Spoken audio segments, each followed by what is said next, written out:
Mr. Speaker, I rise this afternoon, sir, to move the motion for the approval of the estimates of the public sector and the budget for financial year 2024. In so doing, I wish to indicate that Cabinet has recommended that the National Assembly proceed upon this motion pursuant to Article 171(2) of the Constitution. Mr. Speaker, 1 year ago, almost to the day, I rose before this Honourable House to present Budget 2023 on behalf of our People's Progressive Party civic government. As I did so, I outlined the extraordinary testing circumstances that our government inherited on assuming office in August 2020, and that we have confronted since. It would be recalled, sir, that we came to office amidst crippling, overlapping crises. A governance crisis caused by the APNU-AFC's refusal to respect the results of both the December 2018 no confidence motion and the March 2020 election. A public health crisis caused by COVID-19 and the unpreparedness of the public health system to cope with it at the time, and an economic crisis caused by both of the aforementioned situations, compounding bad economic policy and woeful economic mismanagement from 2015 to 2020. Additionally, sir, we were affected by the global consequences and fallout of COVID-19, including sustained disruption to production and supply chains, the Russian invasion of Ukraine and the upheavals caused in commodity markets, the policy responses to rein in inflationary pressures, and the concomitant risk of recession, and of course the constant march of climate change and the erratic and extreme weather events which have become our new normal. Taken together, these interlocking and overlapping crises have caused some to describe the current era as the era of the global polycrisis. Mr. Speaker, if these were not all test enough, the past 12 months challenged our country's resolve even further. To begin with, 2023 was the year in which we suffered two of the most tragic events in recent memory. First, in May, we suffered the heart-wrenching loss of 20 innocent lives in the fire at the female dormitory of the Madhya Secondary School. All of them children seeking to improve their lives and their communities by obtaining a better education. And second, sir, in December, we lost the lives of 5 of our finest servicemen in the line of duty, some already at the peak of stellar military careers and others well on their way to highly successful lives in uniform. Both these tragedies shook us to the core. On top of all of this, sir, 2023 was the year when Venezuela chose to escalate their unlawful and baseless claim on Essequibo. Guyana's border with our neighbors to the west was concluded in a full final and perfect settlement in 1899.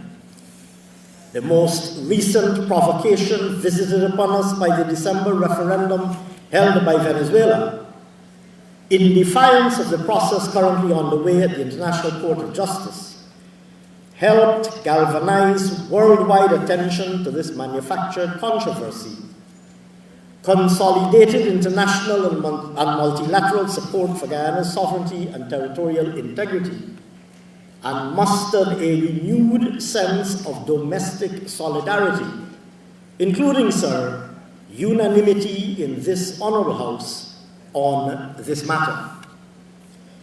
Mr. Speaker, throughout this panoply of existential challenges, both domestic and external, our government's leadership and stewardship remained steadfast and focused. Bolstered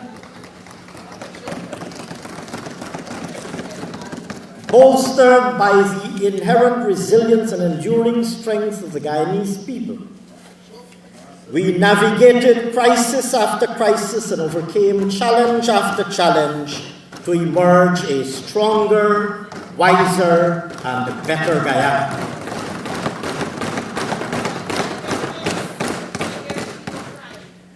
Our democratic credentials were safeguarded. That's right. That's right. And our international credibility restored. We contained and overcame the worst of the COVID-19 pandemic. We reopened the economy, restored economic growth, and renewed livelihoods across all 10 regions of our country. And when the external threat was elevated, we secured supportive statements from capitals around the world, favorable provisional measures from the ICJ, and the joint declaration of our Guyana. At the same time, we continued undistracted from our work to build a transformed and prosperous Guyana. To give just one example of the pace at which we are executing this work, during the past 3.5 years, we began and completed a brand new 4-lane highway from the Sheriff Mandela Junction to Diamond. That new highway is already delivering relief to 45,000 commuters daily, and is already saving over 1 million man-hours or person-hours monthly. We have commenced the Ogle to Diamond and the Diamond to Busby Dam 4-lane highways. We've started building the new Demerara Bridge, which will connect directly to these new highways, enabling commuters to travel from West Coast to East Coast Demerara, bypassing central Georgetown. The Linden to Mabura Road is under construction, along with 45 concrete bridges on the road to Lethem. And we are currently procuring services to rehabilitate the Soestdijk to Linden Highway. And Mr. Speaker, these examples are all drawn from the transport infrastructure sector alone and are only a subset of the work we are doing in that one sector. The same breathtaking speed of transformation is matched in every other part of the country and in every other sector. Mr. Speaker, given the dizzying pace at which we are delivering a new and modern Guyana, I consider it incumbent to pause and spend a few moments to elaborate certain particular elements of our government's vision and model for national transformation in this unprecedented period in our country's economic history. In this regard, sir, it is worthwhile to emphasize that we see this as a period to harness and consolidate national prosperity. And equally important, we see this as a period in which national prosperity will translate into community prosperity and ultimately into household prosperity. First and foremost, we are building a Guyana where every single Guyanese family will be in a position to meet their most basic needs relative to a minimum threshold required to enjoy a decent life. I hasten to add, sir, that this threshold is not to be viewed through narrow and simplistic monetary and fixed income lenses, but instead is to be viewed from a multi-dimensional perspective.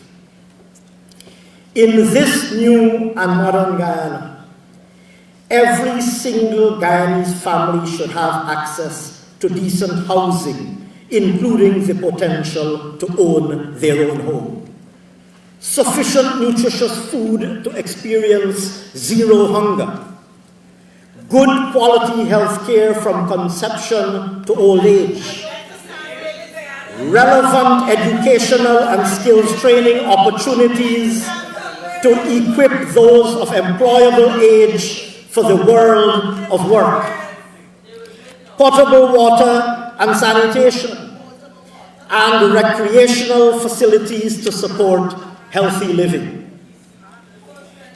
It will be noted that these necessities matter not only for current comfort, but even more importantly, for long-term economic empowerment. It goes without saying that our government's entire policy agenda is built around ensuring that we put in place capability across the sectors to deliver on all of these expectations. The most cursory of glances at our 2020 manifesto and our annual budgets since we assumed office would make this abundantly clear. Secondly, we are building a Guyana where the conditions are in place for every single Guyanese family to be able to create, build, and accumulate household wealth through their own efforts.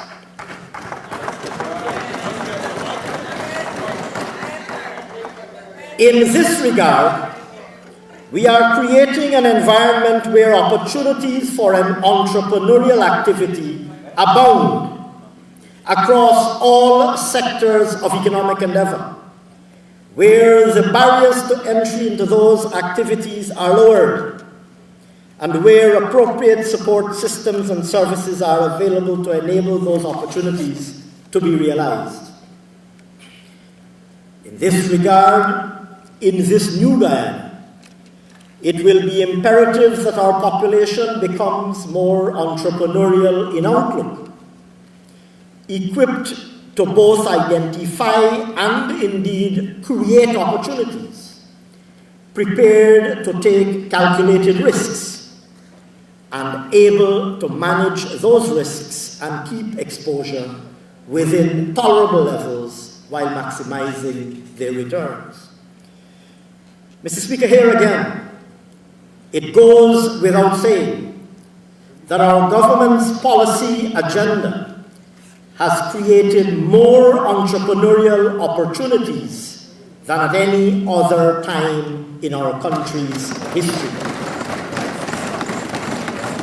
The rapid expansion of both public and private investment, creation of employment opportunities, and increases in disposable income have combined to grow demand for every single category of goods and services.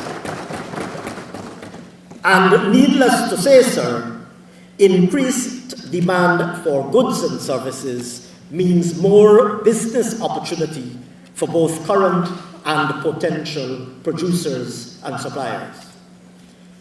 Whether it be engineering and fabrication services, or carpentry and masonry services, or heavy equipment operating and welding, or legal and accounting or other advisory services, or tailoring and dressmaking, or accommodation and transportation services, or tour guiding and local gastronomy, or fresh fruit and vegetables or meat and seafood in the local markets, irrespective of which category of goods or services we speak of, the demand for more is there, and plentifully so in today's Guyana. And needless to say, Mr. Speaker, unmet demand constitutes an opportunity to step forward, produce, and supply. On this note, I might add that as a result of deliberate government policy, household wealth is being bolstered more rapidly than ever before through government investment in public infrastructure and public services. Permit me, sir, perhaps to state the obvious. A family that gets a house lot through the government housing program is acquiring an asset that can be collateralized for the purposes of raising financing for a small business. We learned recently that in 2023 only 9,612 such house lots were allocated.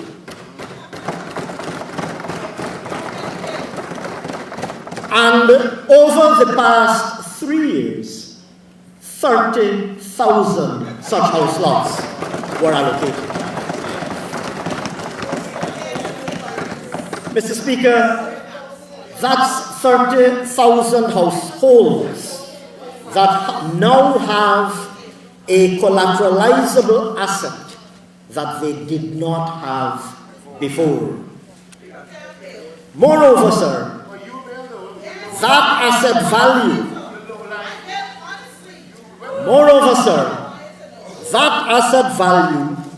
is further enhanced and household wealth increased when our government builds a new highway nearby to improve access to the area, or upgrades the streets and establishes recreational facilities in the community, or builds a school or a hospital in the vicinity. All of these investments translate immediately to increased asset value and balance sheet enhancement for all householders in the communities concerned. Put simply, sir, these public investments enhance private wealth across the length and breadth of Guyana. Mr. Speaker, the obvious implication is that the national transition into the modern world must be accompanied by individual transition in the manner in which we consider our own financial circumstances and our own financial well-being. Gone are the days, sir, when we can afford, any of us, to fixate only on narrow and simplistic metrics of well-being, rather than our entire portfolio of potential wealth-generating assets. And those who generate prosperity will be those who adopt a comprehensive approach to deploying all of the income-generating potential on their entire household balance sheet. Mr. Speaker, this brings me to the third point I wish to make. In this new and modern Guyana that we're building, one cannot afford either at the national or the individual level to be insular or parochial or oblivious to the economic laws by which the rest of the world operates. We're part of a global economic system, and international business operates by and adheres to certain norms and practices, including the laws of competitiveness, the need for transparency, compliance with global standards, and quality, amongst others. If we wish to be a part of that system, we must adhere to those norms and practices too.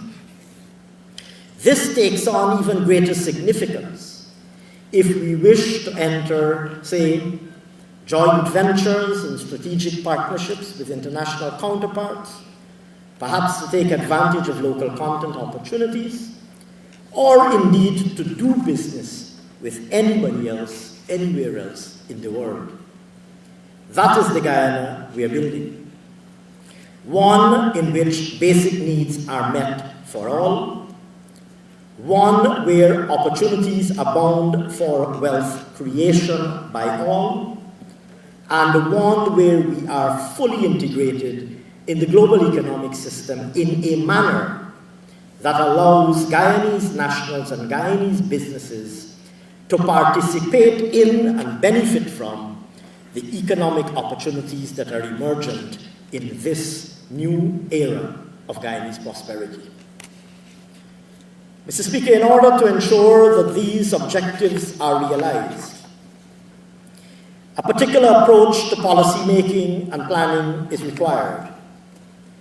This approach is one that is constantly mindful of the big picture, both globally and nationally, but also the big picture as it relates to the economics of the household in Guyana.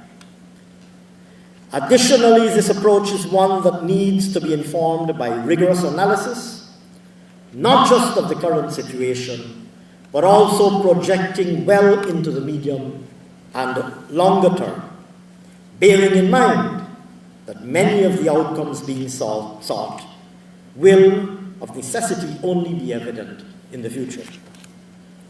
Furthermore, it is an approach that requires, indispensably, an optimal balance between short-term imperatives and longer-term considerations, and a willingness to eschew that which might appear popular or stir excitement in the short term, but which might, in fact, be unhelpful or even harmful to the greater good in the longer term.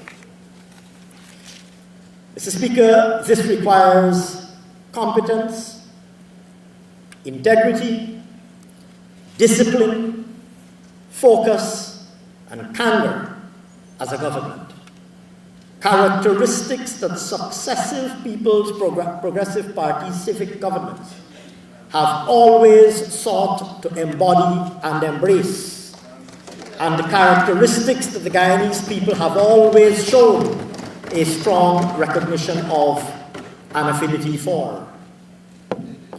On that note, sir, it would be remiss of me not to acknowledge that the just completed 2023 was also an election year, with the local government election having been held in June.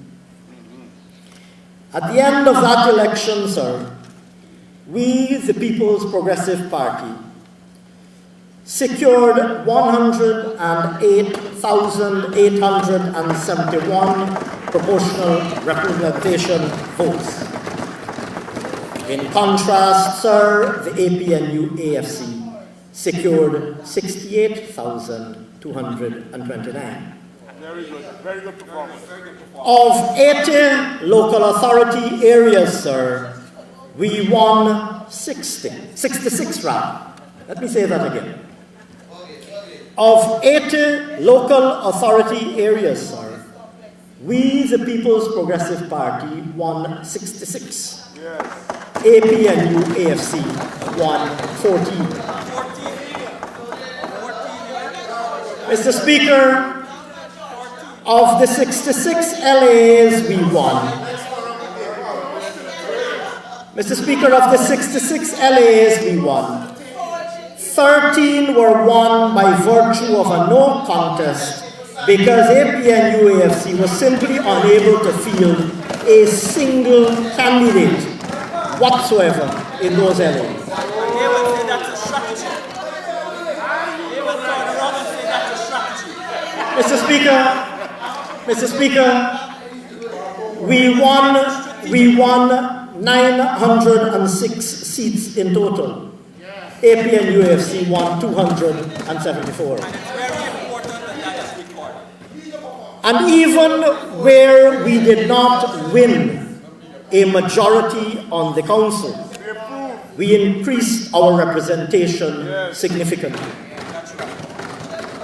In Georgetown, we increased the seats we won from 7 to 11, and APNU-AFC reduced their seats from 23 to 19. In New Amsterdam, we increased our seats from 3, we doubled our seats from 3 to 6, and APNU-AFC reduced their seats from 11 to 8.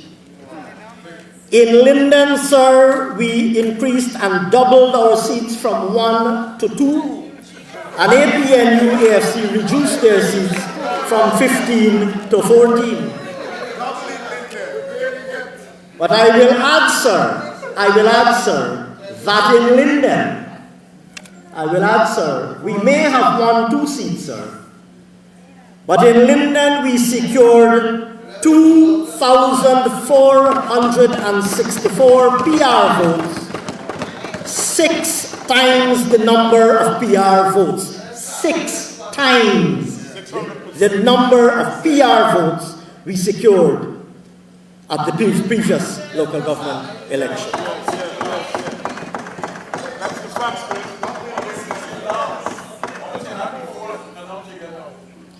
I believe it would be 2,464 divided by 6, Honorable Chief Whip, on that side of the House.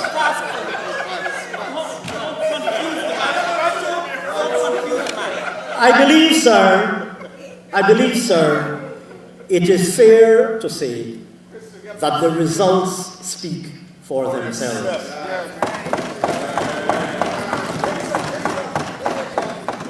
And if I might be permitted a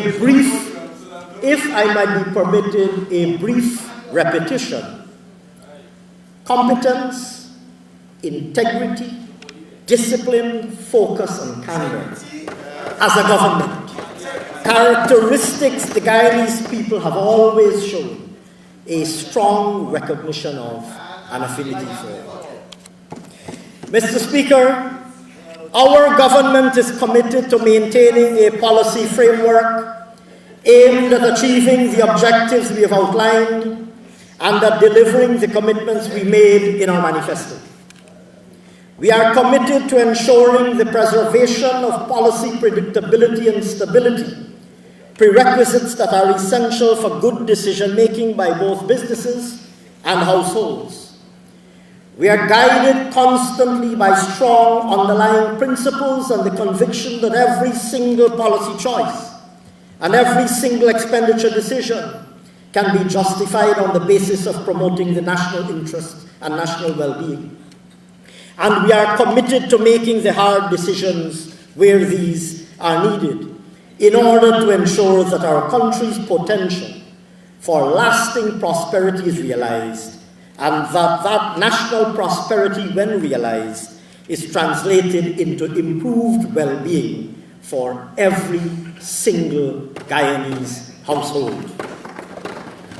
Mr. Speaker, with this in mind, Budget 2024 is presented under the theme, Staying the Course, Building Prosperity for All.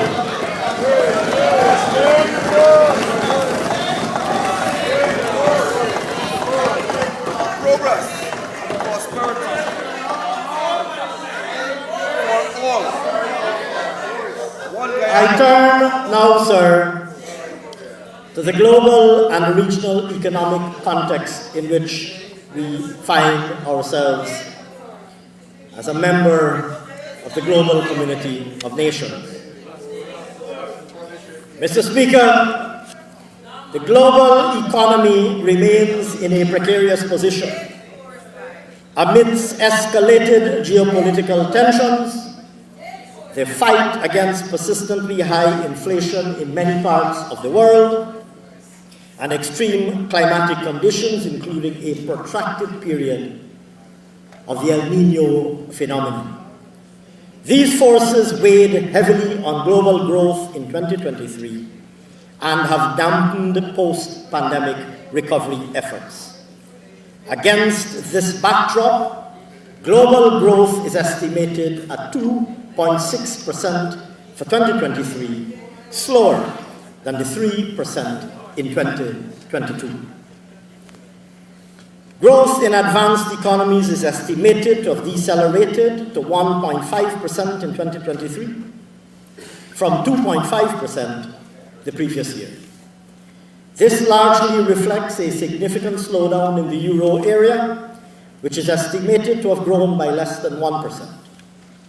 Conversely, growth of 2.5% was recorded in the United States amidst favorable consumption and business sentiment. Meanwhile, growth in the emerging market and developing economies is estimated at 4%, 0.3 of a percentage point above the growth rate observed in 2022. In the Latin America and Caribbean region, economic growth is estimated to have moderated to 2.2% in 2023 from 3.9% in 2022. The Caribbean is projected to have expanded by 4.6% in 2023, slower than the 8.6% recorded 1 year prior. Excluding Guyana, the region is estimated to have expanded by 2.3%. Mr. Speaker, many of the same forces that subdued global growth in 2023 are expected to persist into 2024. As such, the global economy is forecasted to expand at a slightly slower rate of 2.4% in 2024. Growth in advanced economies is projected to decline by 0.3 of a percentage point in 2024 to 1.2%, while emerging market and developing economies in the LAC region are expected to grow by 3.9% and 2.3%, respectively.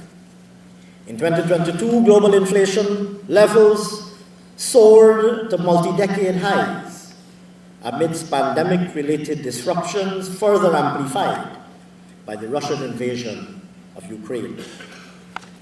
Although efforts to rein in rising prices through tighter financial conditions have shown some effectiveness, inflation remains above target in many countries. It is expected that global inflation decelerated to 6.9% at the end of 2023, 1.8 percentage points below the rate recorded at the end of 2022. Mr. Speaker, as a commodity exporter, Guyana remains susceptible to global developments that trigger shifts in commodity prices on the world market. Among our main exported commodities, sugar and rice prices rose 26.6% and 26.8%. Prices for logs declined 6.8%. Aluminum prices were down 16.6%, and gold prices were up 7.9%.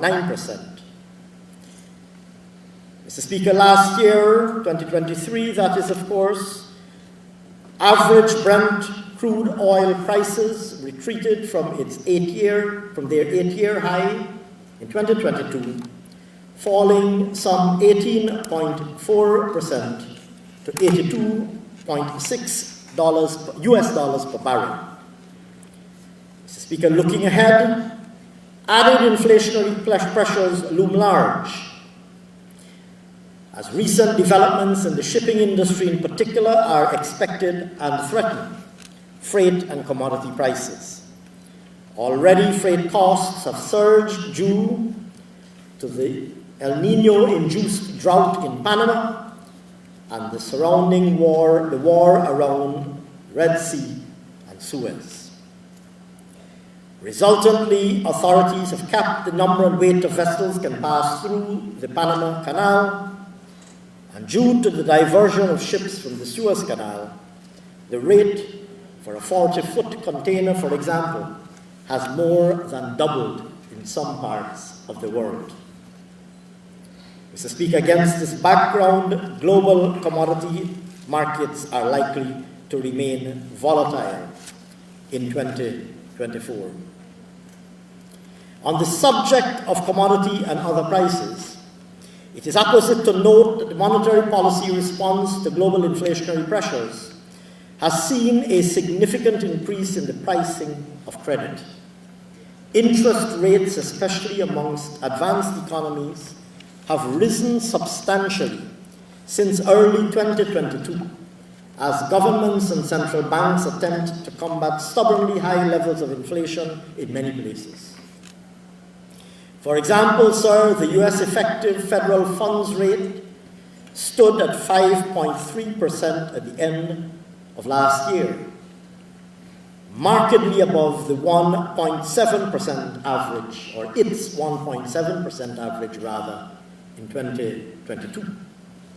Similarly, sir, the benchmark secured overnight financing rate, popularly known as SOFR, averaged 5% in 2023, up from 1.6% in 2022. This has had and will continue to have very severe implications for countries like Guyana, who raise external financing that is priced on the basis of these benchmarks. I turn now, sir, to developments in the domestic economy in 2023. Mr. Speaker, had the Honorable Member Mr. Ramjatan been paying attention, he would have heard when I spoke of Brent crude prices. But I don't know if perhaps he's trying to figure out which portfolio he'll be addressing during the course of this budget debate. I see him whispering to the Honourable Leader of the Opposition in a somewhat quizzical manner. Mr. Speaker, I am now turning to the domestic economy, sir. You will hear shortly. Mr. Speaker, Mr. Speaker,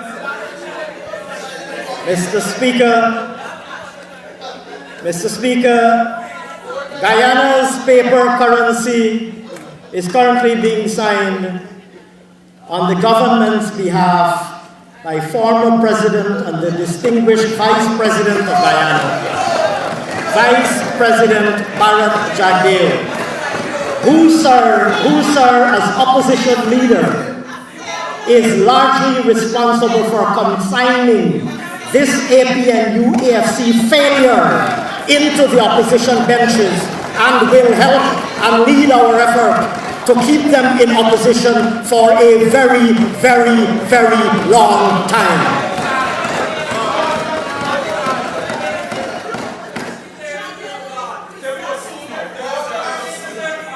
Mr. Speaker, I turn now, sir, to developments in the domestic economy.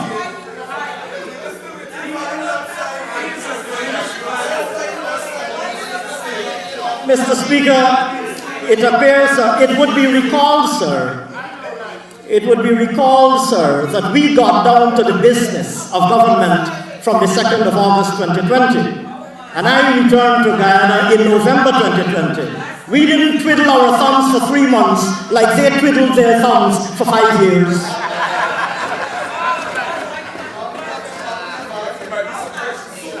Mr. Speaker, I now turn the twiddlers, the thumb twiddlers, the people who twiddled their thumbs for 5 years as they awaited their return to the opposition benches.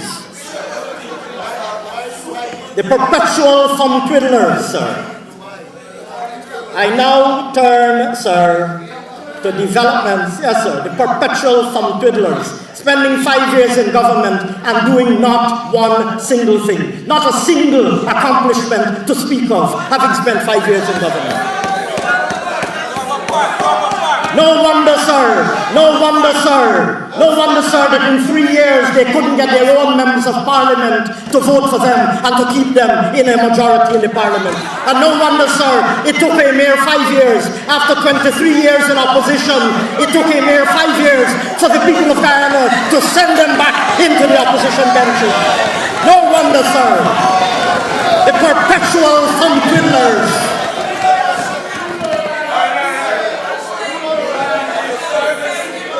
I now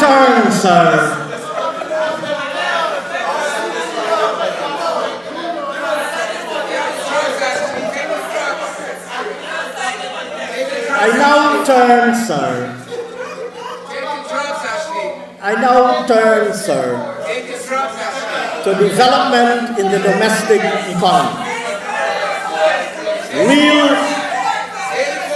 Real gross domestic product. Mr. Speaker,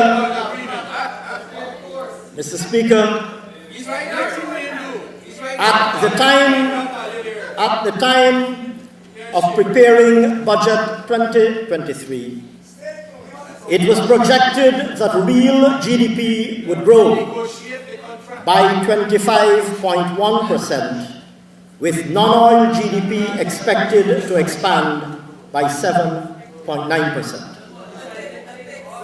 Mr. Speaker, I am now pleased to report that Guyana's real GDP is estimated to have grown by 33% overall in 2023. I am also pleased, sir, to report that the non-oil real economy grew by 11.7%.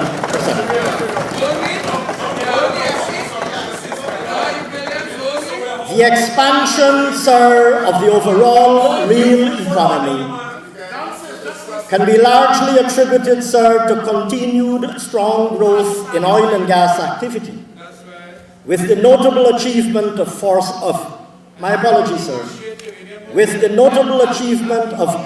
oil at the new FPSO Prosperity in November. Additionally, sir, while growth in the non-oil economy was mainly driven by expansions in the construction, growth in the non-oil economy was mainly driven by expansions in construction and services, agriculture, forestry, and fishing, and manufacturing, as well as in other mining and quarrying subsectors,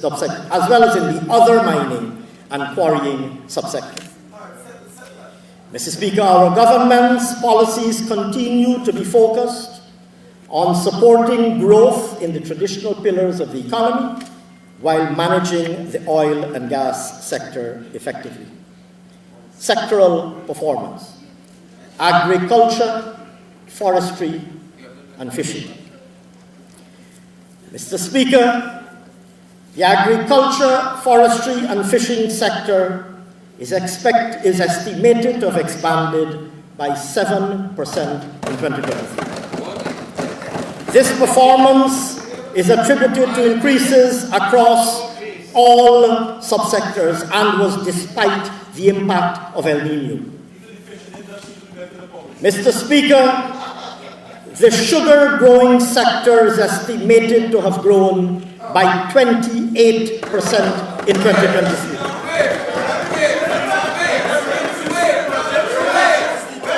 Gaisuco produced 60,204 tons in 2023.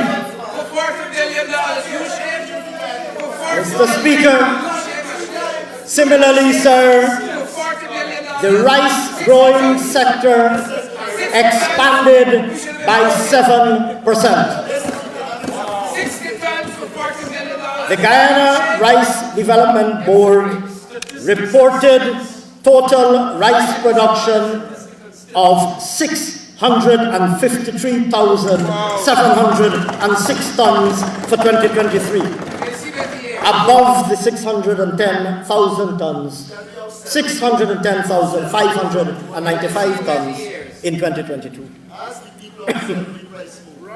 This performance can be largely attributed to better yields, which improved from 5.9 tons per hectare in 2022 to an estimated 6.3 tons per hectare in 2023. Mr. Speaker, growth in the other crops sector continued despite difficult weather conditions.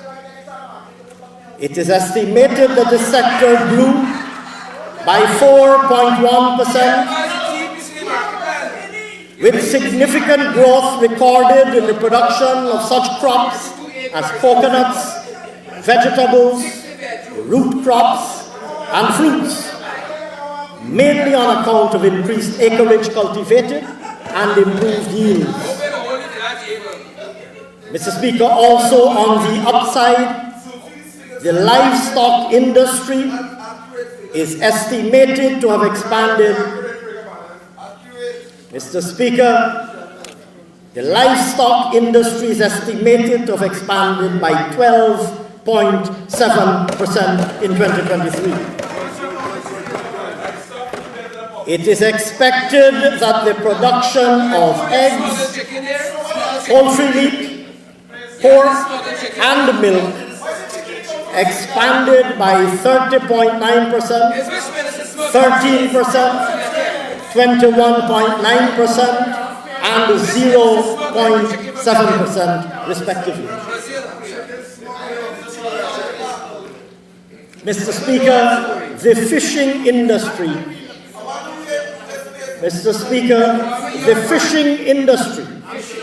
reversed its 2022 contraction to record growth of 37.8% in 2023. This is attributed to better than expected marine production, with shrimp and fish production expanding by 61.1% and 24.4% respectively.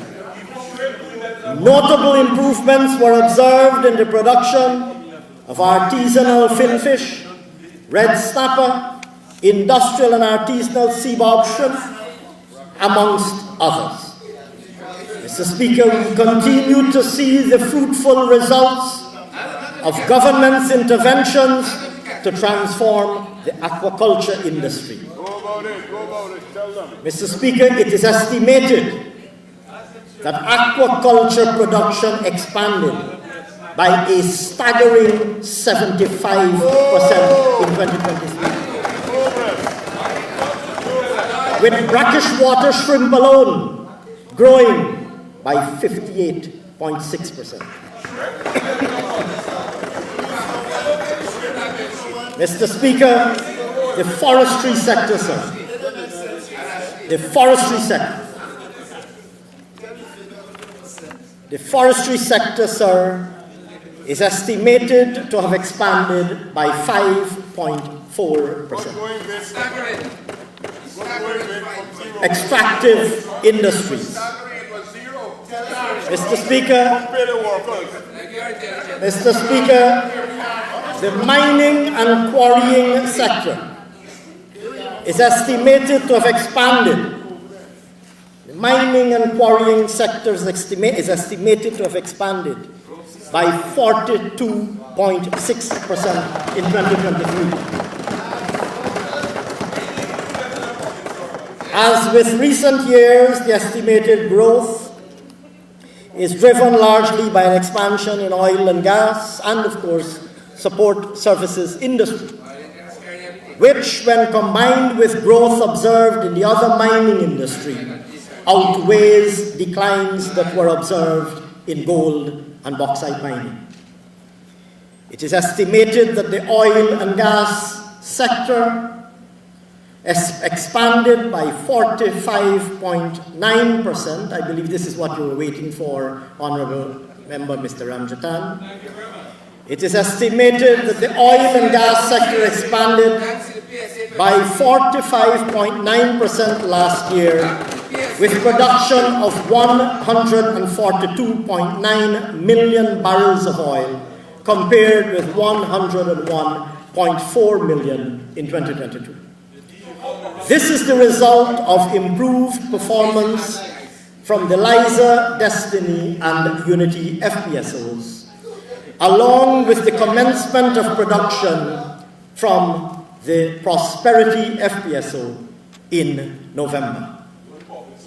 In 2023, the Liza Destiny produced crude oil. My apologies, sir. In November, my apologies. Let me say that again.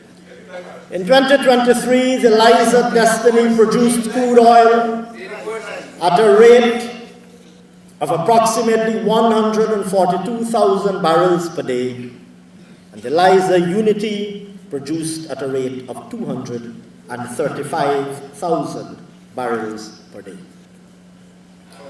Mr. Speaker, on the downside, the gold mining industry is estimated to have contracted by 11.2% in 2023 on account of lower output from the small and medium-scale producers.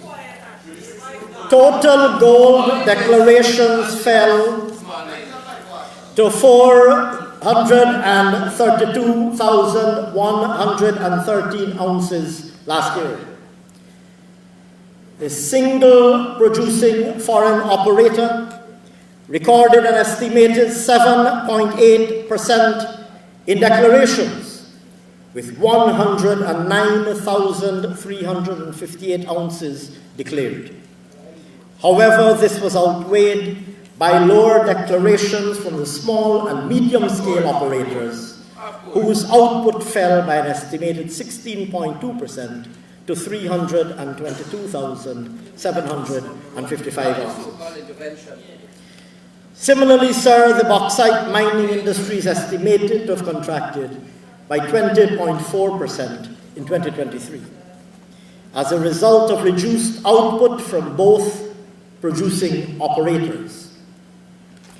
Bauxite production is estimated to have fallen to 525,000 tons last year, with output from the larger producer declining to an estimated 317,919 tons, and output from the smaller operator to 207,321 tons.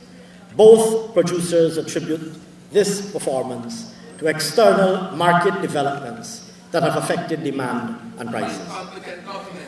On a more positive note, sir, the other mining subsector, comprising sand, stone, diamonds, and manganese, is estimated to have grown by 22.7% in 2023. Stone and sand are estimated to have grown by 98% and 21% respectively, with demand from construction activity in the public and the private sectors continuing to grow. Manganese production also grew in 2023 by an estimated 13% to 314,538 tons. Conversely, sir, diamond declarations are estimated to have fallen by 19.3% to 67,444 metric carats. Mr. Speaker, the manufacturing sector is estimated to have expanded by 25% in 2023, with growth recorded in all three subcategories. Sugar and rice manufacturing are estimated to have expanded by 28% and 8.3%. Let me repeat, sir, for the benefit of the occasionally inattentive leader of the opposition. Sugar and rice manufacturing are estimated to have expanded by 28% and 8.3% respectively, and other manufacturing by 31.8%. Within other manufacturing, growth was driven mainly by the manufacturing of fabricated metal products and non-metallic products. Electricity and water supply and storage. Mr. Speaker, the electricity and water supply sectors are estimated to have expanded by 15.5% and 9.9% respectively in 2023. Gross generation from the GPL expanded from 1,030,288 megawatt hours in 2022 to an estimated 1,179,883 megawatt hours in 2023. Despite this expansion in production, demand is estimated to have surpassed supply for most of 2023, reflecting strong growth in both commercial and residential consumption. Growth in water supply is the result of the commissioning of 23 new wells, while no wells were removed from the distribution line due to failure or damage. Construction. Mr. Speaker, the construction sector is estimated to have expanded by 26.8% in 2023, building on the growth of 26.3% observed in 2022. Growth in the sector continues to be driven by intensified activity in both the private and public sectors, with a strong construction component in the public sector investment program. Services. Mr. Speaker, the services sector is estimated to have expanded by 10.3% last year, with growth recorded across all of the service industries.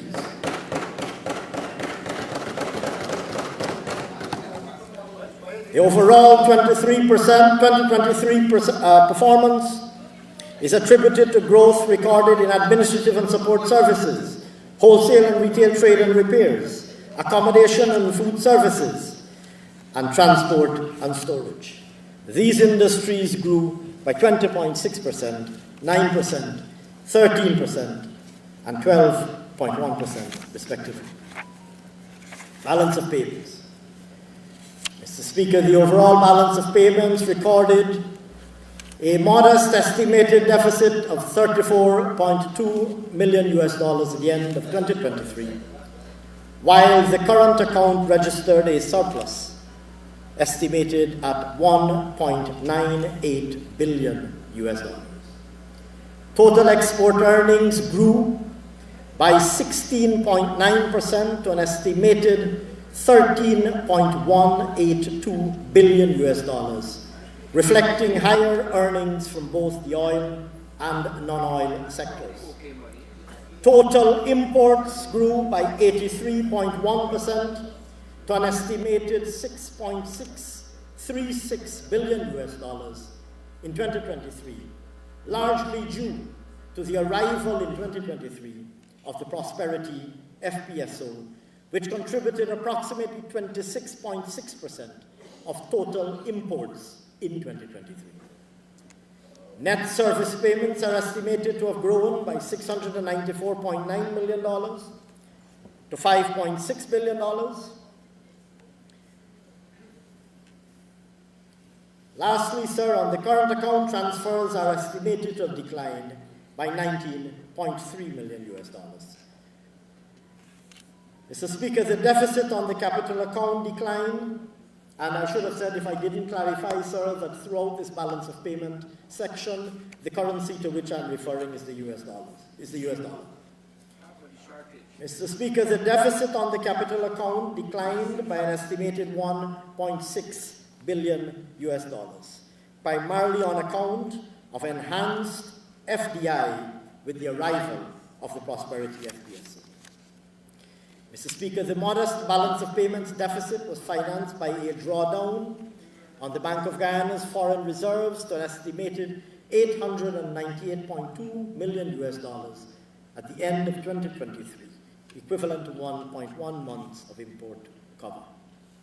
Monetary developments. Mr. Speaker, the money supply is estimated to have grown by 24.8% to $840.1 billion at the end of 2023.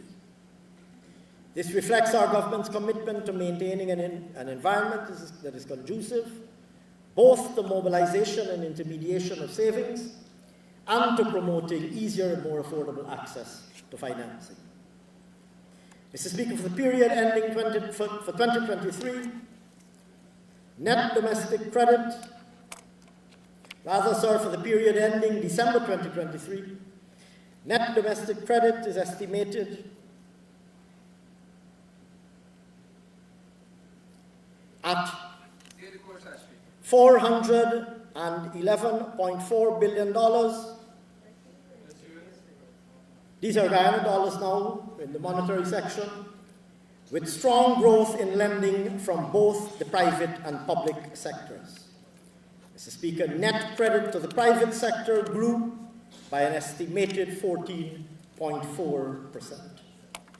Consistent with performance in the real sector, there was notable growth in credit to the services, manufacturing and agriculture sectors of 12.9%, 15.8%, and 14.7%.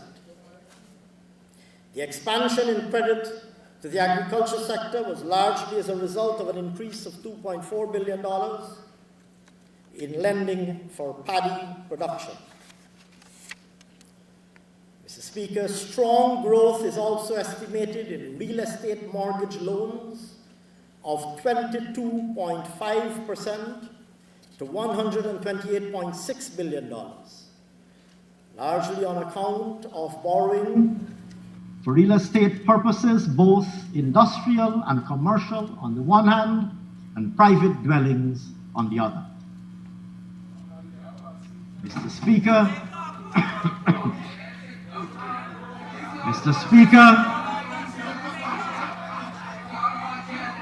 Mr. Speaker, total reserves deposited with the Bank of Guyana increased by an estimated 2.6% to $136 billion.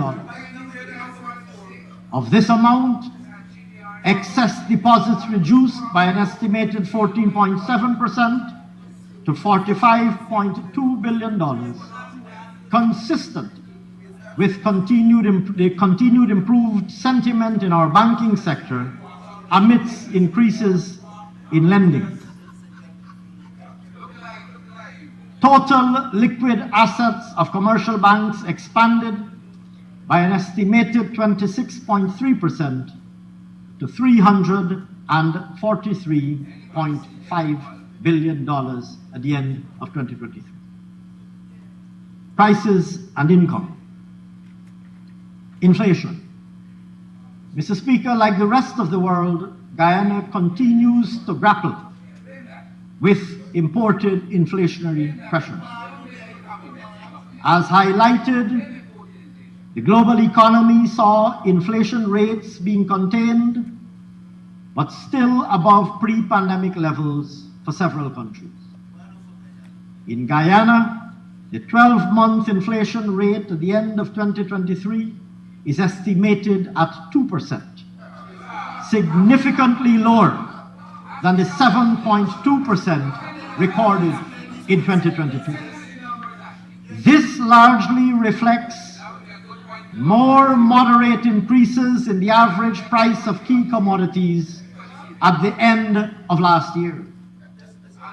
Notably, sir, food prices in the consumer basket increased by an estimated 3.8% at the end of 2023, substantially lower than the 14.1% increase recorded at the end of 2022. Mr. Speaker, it is crucial to recall our government's efforts to contain prices amidst boosting production and managing costs in such sectors as the poultry sector. These entailed having a continuous dialogue with key producers, working with commercial banks to reduce interest rates for loans to the sector. These evidently produced favorable results, as reported previously regarding production, and will be complemented by the recent low interest rate facility and will be complemented both by the low interest rate facility agreed with the banking sector, as well as the recent $850 million allocated for purchasing fertilizers for farmers. Interest rates. Mr. Speaker, over the period, Treasury bill rates trended downward, with the 91-day, 182-day, and 364-day Treasury bill yields falling from 1.54%, 1% and 1.09% to an estimated 1.1% and 0.99% for the latter two. Moreover, though the commercial bank's small savings rate is estimated to have been unchanged at 0.81%, the weighted average lending rate declined from 8.54% to an estimated 8.36%. I turn now, sir, to incomes. Mr. Speaker, as our government continues to implement our development agenda, we remain resolute in our commitment to improving the livelihoods of all Guyanese through a sustainable and holistic approach. In this regard, we implemented in 2023 a comprehensive suite of measures. These include,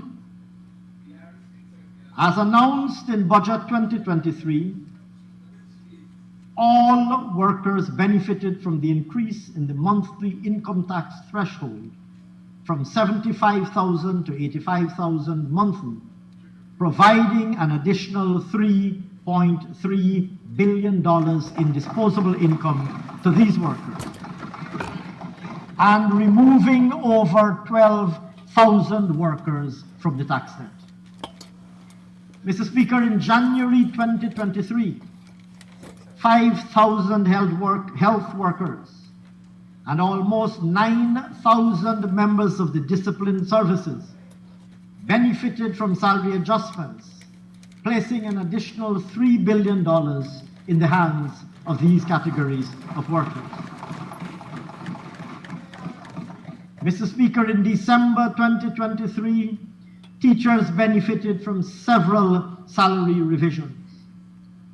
All graduate teachers moved to the maximum of the scale applicable to their post at that time, benefiting 4,000 teachers at a cost of $1 billion annually. Additionally, effective December 2023, teachers received a monthly education allowance of $10,000 for a bachelor's degree, $20,000 for a master's degree, and $30,000 for a doctorate degree, to the benefit of over 4,500 teachers at an additional cost, annual cost of $500 million.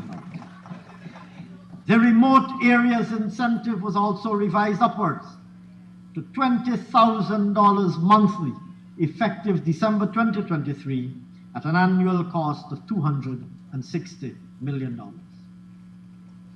Mr. Speaker, as part of the $5 billion cost of living allocation for 2023, public servants, teachers, and members of the discipline services, as well as staff of semi-autonomous agencies and public enterprises, were paid a $25,000 one-off tax-free cash grant in December 2023 at a cost of $1.7 billion. Mr. Speaker, at the end of 2023, an across-the-board salary increase of 6.5% was paid, retroactive to the 1st of January 2023, to over 54,000 public servants, teachers, members of the discipline services and government pensioners, placing $7.5 billion in the hands of these individuals. Notably, sir, since coming into office, the cumulative salary increase for these groups of employees is 23%. Mr. Speaker, members of the disciplined services also benefited. Mr. Speaker, members of the disciplined services also benefited from the reinstituted one-month tax-free bonus. And for the first time ever, the civilian employees of the Guyana Defence Force also benefited from that one-month tax-free bonus. Mr. Speaker, this placed in the hands of 12,000 members of the disciplined services an additional $1.5 billion.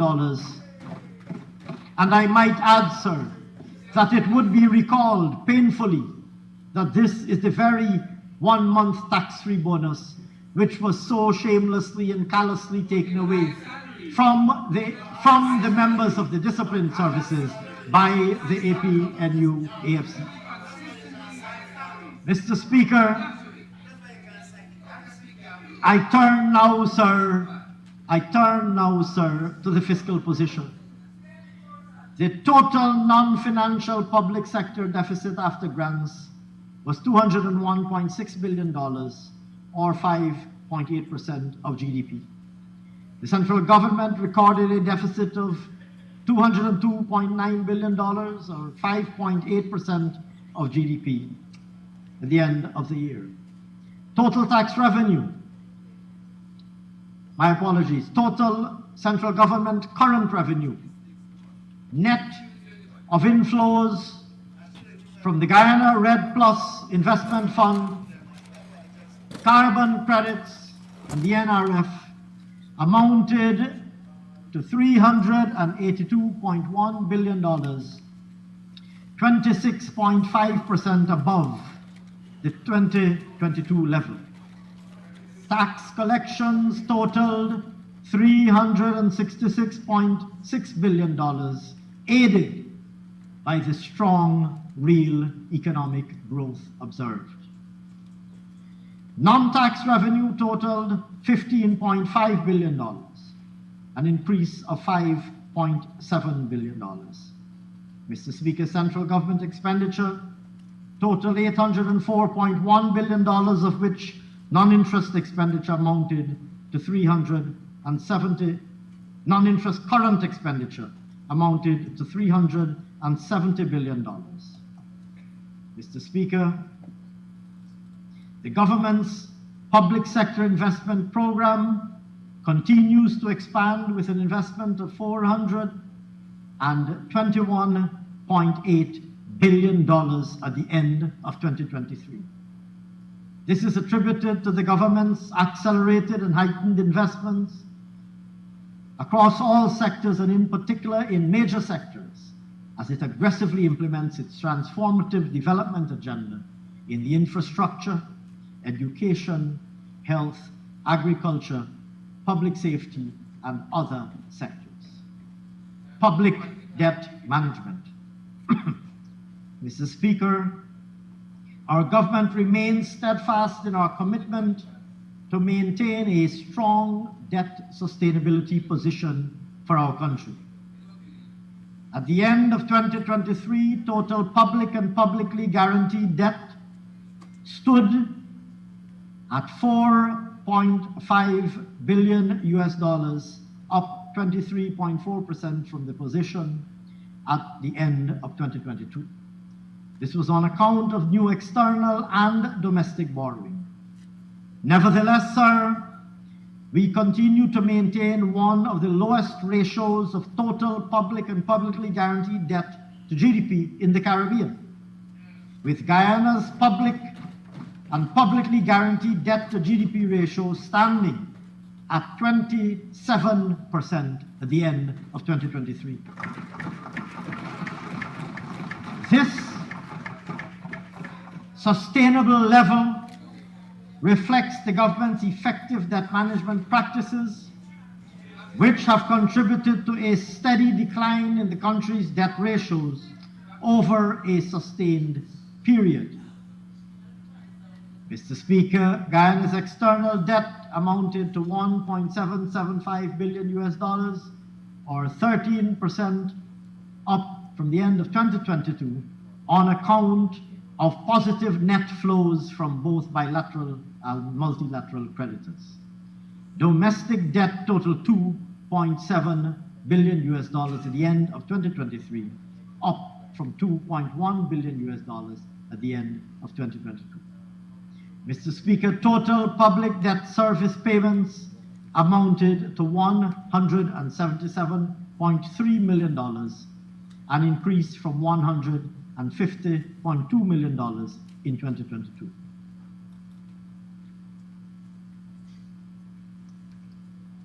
The Natural Resource Fund.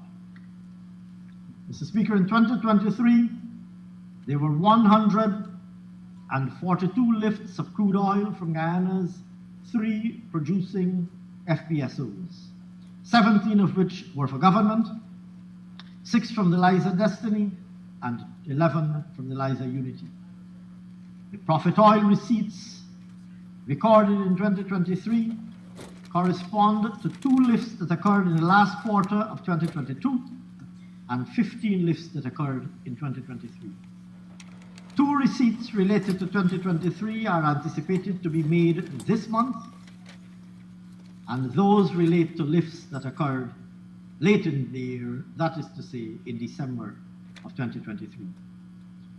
Mr. Speaker, for the year 2023, the fund received $1,398.9 million in profit oil, $576.6 million from Liza Destiny, and $822.3 million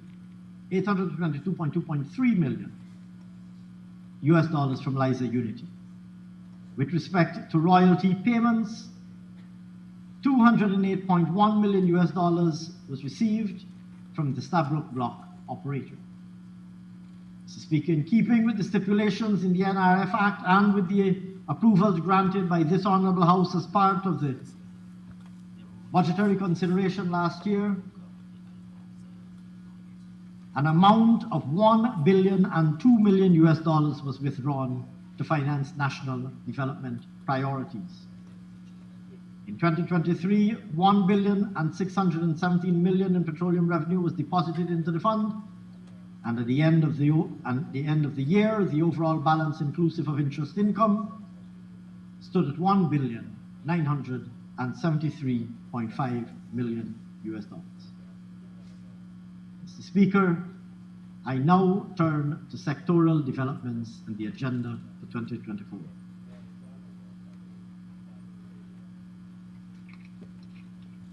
I referred earlier to the rapid pace of transformation being realized in every single sector in our country.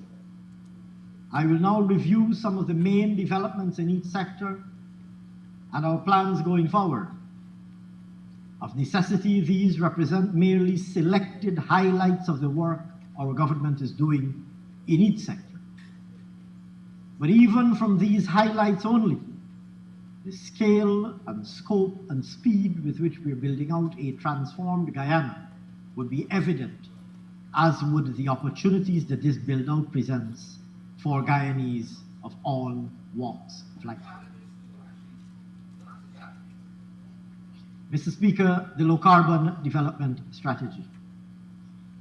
I have, in previous budget speeches, elaborated extensively on the history of Guyana's low-carbon development strategy, or LCDS as it is popularly known, 2030, including, of course, the visionary precursor, the original LCDS, which raised $212.6 million from our forest ecosystem services, of which $135 million sat languishing and remaining unutilized for the years that we were out of office.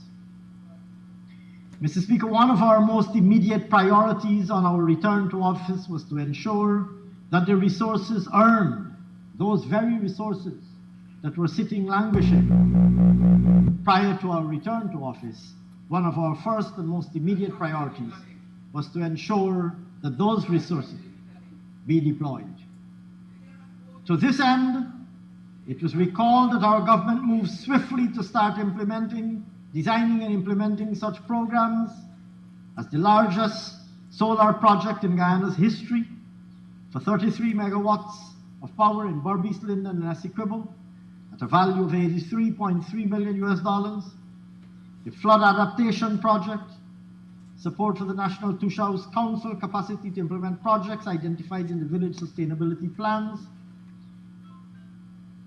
and others.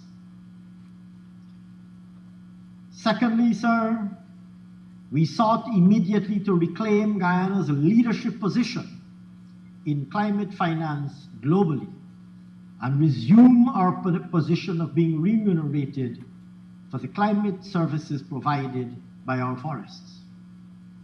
In this regard, we became the first country in the world to obtain jurisdiction scale certification of our carbon credits under the ARC-Trees mechanism, the first country in the world, sir, small Guyana.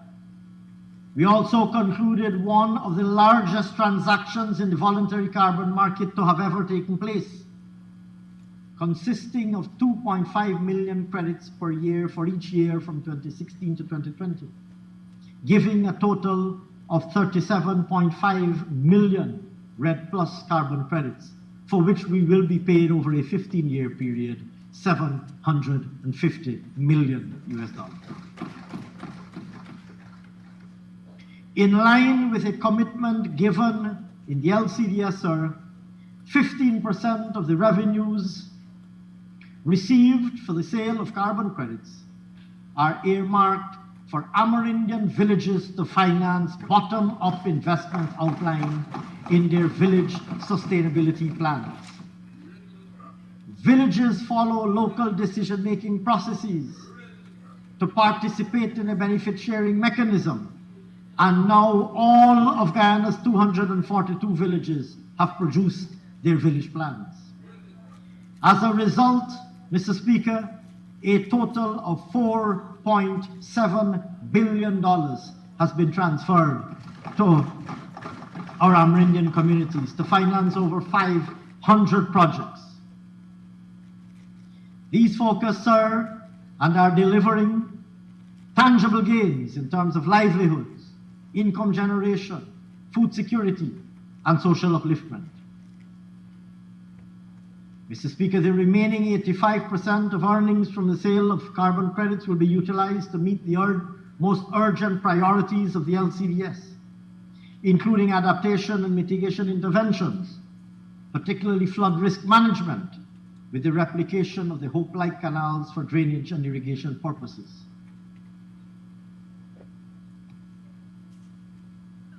Mr. Speaker, Budget 2024 projects the deployment of $6.8 billion of GRIF resources earned under the original LCDS and a further $43.7 billion earned from the sale of carbon credits, both with the aim of advancing the low-carbon initiatives outlined in the strategy. A diversified, resilient, and competitive productive sector, oil and gas. Mr. Speaker, in building a world-class oil and gas sector, our stated objectives are to strengthen the sector's legal and regulatory framework, establish and strengthen institutional structures required by that framework, continue to promote accelerated exploration and production of the resources in the national interest, and maximize the positive spillovers of the sector into the non-oil economy. Legal, regulatory, and institutional framework. Mr. Speaker, I reported last year on the operationalization of the NRF Act and the Local Content Act, both of which have shaped the legal landscape for the oil and gas sector in our country. Mr. Speaker, in 2023, we enacted a modern and state-of-the-art Petroleum Activities Act, which introduced a regulatory foundation for licensing amongst other things, a regulatory foundation for licensing, operations, and storage, comprehensive provisions on decommissioning, stronger and more up-to-date penalties for non-compliance, etc. Secondly, sir, our work on revising the Production Sharing Agreement, or PSA as it is popularly known, resulted in developing rather a new model PSA, resulted in the development of as I indicated earlier, a model PSA for deep water and shallow water blocks in 2023. The model PSA now contains clearer and more expansive provisions on data and its confidentiality, more defined timelines on steps between discovery or after discovery, provision for a retention fee where licensees want to hold on to certain resources, and strong penalties for failure to comply with work programs. On the institutional side, the main coordinating and oversight agencies within government have implemented systems that allow both physical and remote monitoring of the offshore activities in real time. Petroleum exploration. Mr. Speaker, on exploration, and in line with our commitment to competitively auction oil blocks, the country's inaugural licensing round was completed in 2023. We reviewed the global best practice mechanism on making block sizes attractive for investments, while simultaneously promoting an accelerated rate of implementation and development. 14 such blocks were then determined and offered both within our shallow and deep water areas.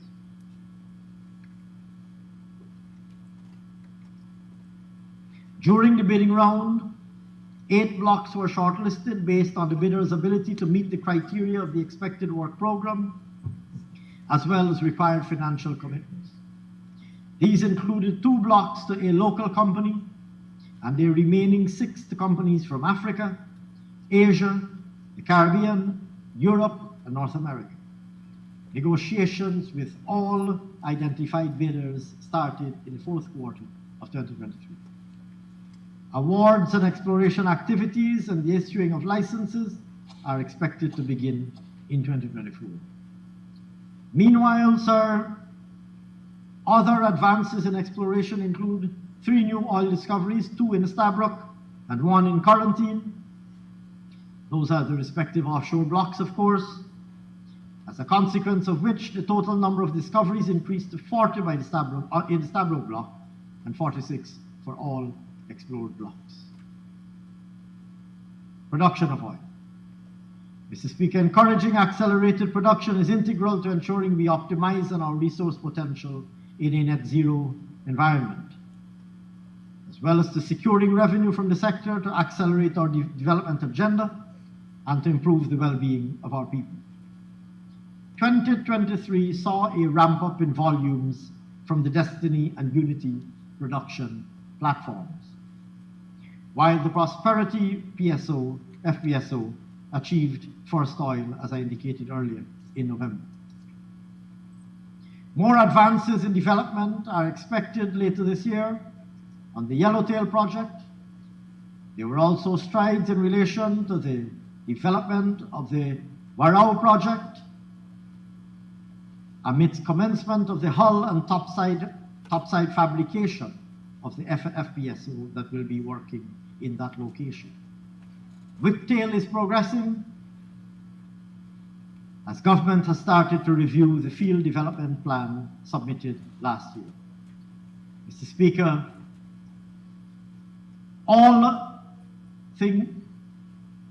collectively, Mr. Speaker, production could climb well over 1.3 million barrels per day beyond 2027, making Guyana the single largest non-OPEC contributor to global supplies.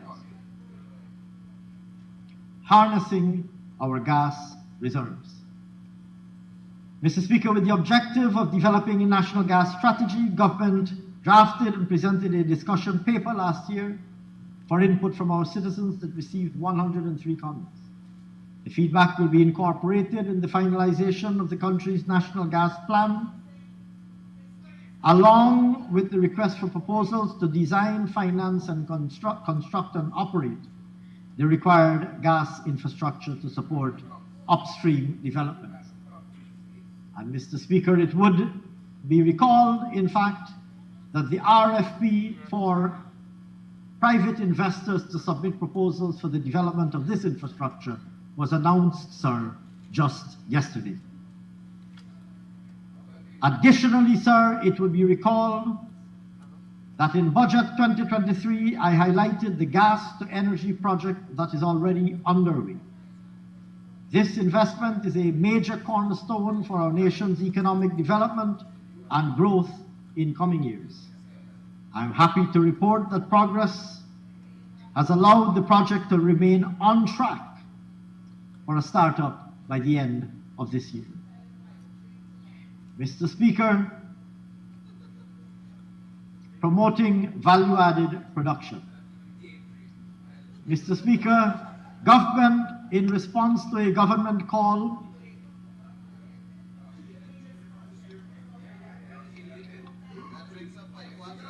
Mr. Speaker, we received 9 proposals from interested parties vying to construct a refinery in the Berbice region, and 5 were shortlisted. These proposals are currently being evaluated, and the final ranking is expected to be completed in the first quarter of 2024. Following this, a top-ranked contender will undertake an ESIA at Crab Island for a facility designed to process at least 30,000 barrels of oil per day. The investment commitment from these shortlisted firms is expected to exceed $1 million. Promoting local content. Mr. Speaker, in the area of local content, the Local Content Act 2021 continues to bear fruit, and government will continue to implement strategies that promote opportunities for Guyanese nationals and Guyanese companies. Since January 2022 to now, contractors, subcontractors, and licensees reporting to the Local Content Secretariat have recorded 3,938 local hires. Of those, sir, 824 Guyanese were employed as plant and machine operators.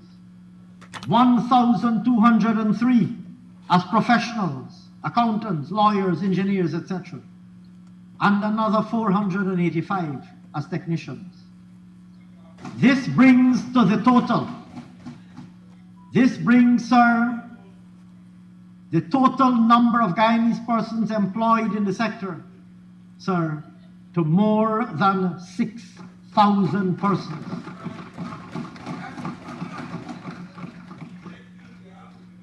In accordance, sir, with the Act, 5-year master plans detailing employment, procurement and capacity development from 33 companies have been received. These project significant growth in activity in the coming years.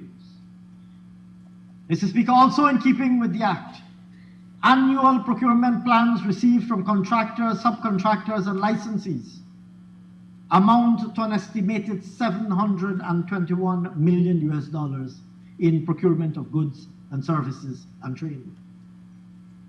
Current estimates suggest that $518 million will be procured from Guyanese suppliers providing goods and services in 2023.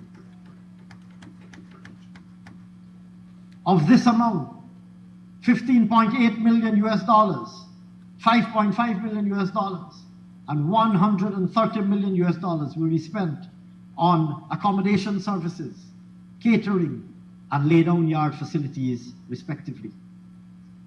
Other major expenditure include the provision of manpower and crewing services and ground transportation at $74.6 and $13.6 million, respectively.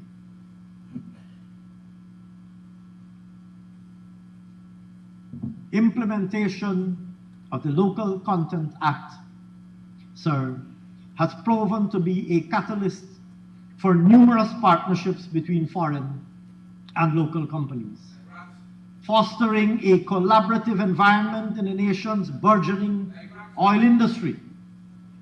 Notable alliances include joint ventures and partnerships to provide shore-based facilities, offshore support vessel services, offshore helicopter services, offshore catering services, machining and fabrication services, and hazardous waste management, all comprising partnerships with Guyanese companies employing Guyanese nationals.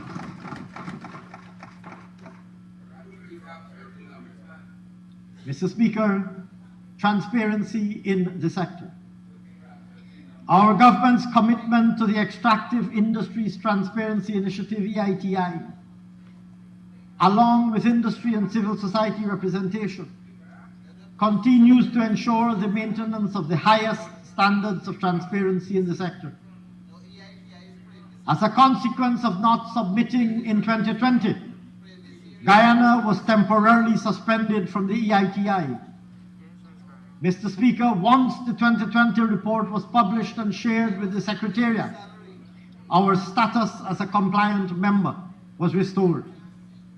Subsequently, sir, our government and the Guyana EITI multi-stakeholder group worked to ensure that Guyana's EITI report for 2021 was published in December 2023, and we've already started the procurement process for selection of the administrator to prepare the country's 2022 report.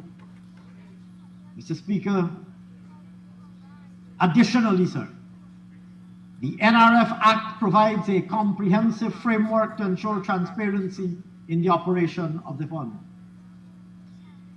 The annual budget estimates continue to include projections of inflows into the fund and corresponding withdrawals.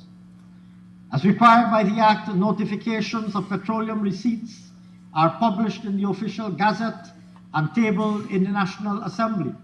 And in fact, sir, it was only earlier today that I tabled the most recent such notification. The BOG publishes monthly a summary of the financial position and performance of the fund, here again detailing inflows and outflows.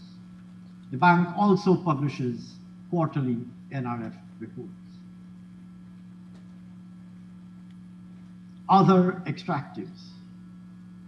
Mr. Speaker,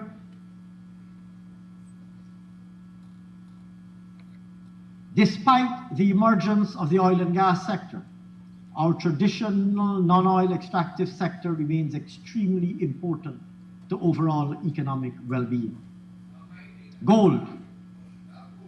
Mr. Speaker, gold mining operations continue to offer profitable opportunities for both international and domestic investors, and prospects for gold remain positive, both at the large-scale level as well as the small and medium-scale level.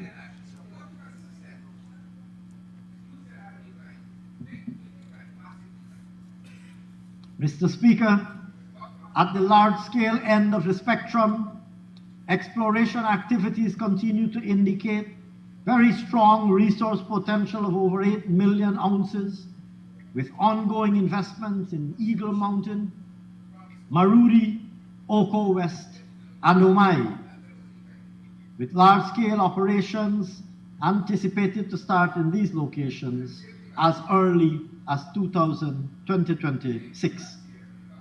The Toraparo area, sir, remains under active consideration, with the private investors expected to determine final timelines very shortly. Additionally, production continues to grow at Aurora, with equipment and assets arriving to facilitate full commencement of the underground mining operation and works planned for a 15-megawatt solar farm in support of the mills in 2024. I turn now, sir, to bauxite. The bauxite sector, similarly, sir, continues to occupy a position of strategic importance for the long term. The two major producers of bauxite together contributed approximately 5% of non-oil export earnings in 2023.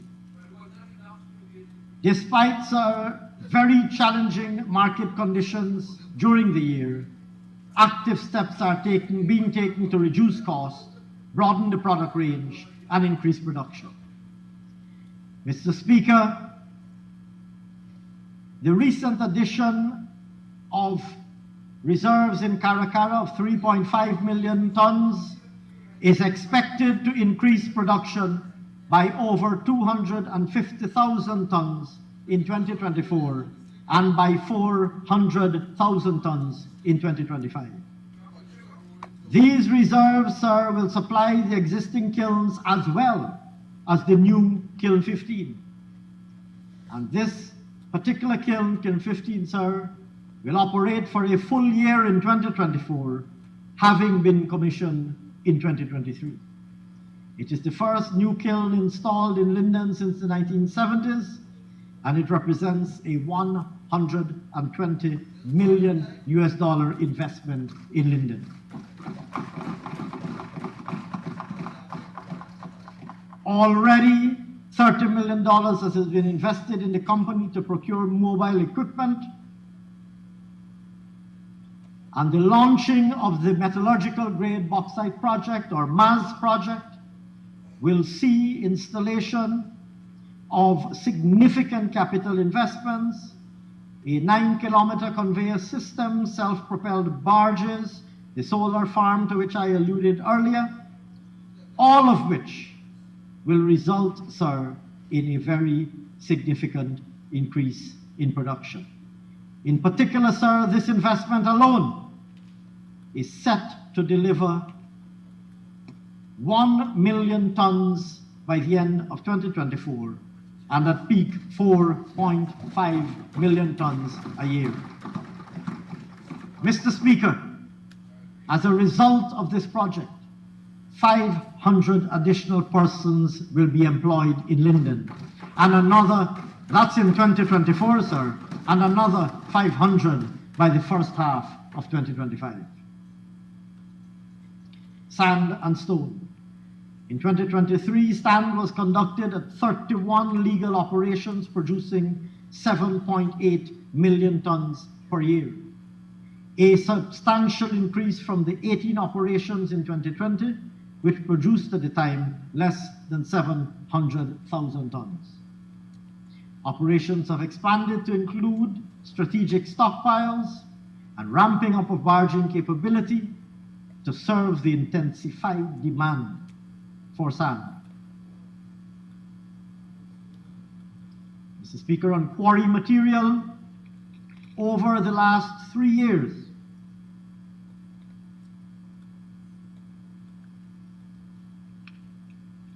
quarry capacity has moved from 6 at the end of 2020 to 10 functioning quarries in 2023, and more than doubling the amount being shipped from quarry sites. 4 of the 10 existing producers expanded capacity in 2023, and the other 6 are in the process of expanding. Over $20 million has been invested by the private sector in both small and large barges, tugs, pontoons, crushers, trucks, and cranes to increase capacity. And 2 major companies were able to move in 2023 from a license for exploration stage, or from the stage of license to explore, to a stage of actual production. This achievement within a year was unprecedented, but it signals private sector determination to participate in the ongoing construction boom. Manganese, sir, is expected to continue to grow, and as I alluded earlier, production and stockpiling will continue to ensure readiness to increase exports in 2024, even as the company actively works to address ongoing challenges. Meanwhile, sir, the company continues to employ over 280 persons this year, or currently rather. Forestry. Mr. Speaker, building on the strong recovery that the forestry sector has been able to demonstrate since our government took office, we will continue to support sustainable forest management and utilization. Work has continued on the Guyana Timber Legality Assurance System and is on track to qualify for certification under the EU FLECT program. During 2023, an additional 22 claims were issued, bringing the total to 550 small foresters, along with 22 medium-scale foresters who occupy 2.7 million hectares. In 2024, 2 large-scale investments totaling 250,000 hectares will be issued for expanded production and value added. Agriculture and food security. Mr. Speaker, since 2020, the agriculture sector has been experiencing a rapid transformation, evolving from a neglected, small-scale, rural-based, subsistence-level farming enterprises, as it was during 2015 to 2020, to dynamic, large-scale, plantation-scale industries. Agriculture and agribusiness enterprises are taking their rightful place as major producers and exporters, poised to meet the challenges of food self-sufficiency and food security in Guyana and across the Caribbean.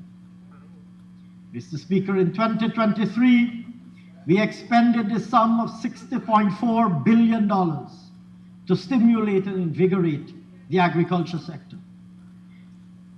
Consistent with the undertakings committed in Budget 2023, arrangements were concluded to commence construction of the regional food hub on the Linden to Soesdijk Highway. Over 200 shade houses were procured.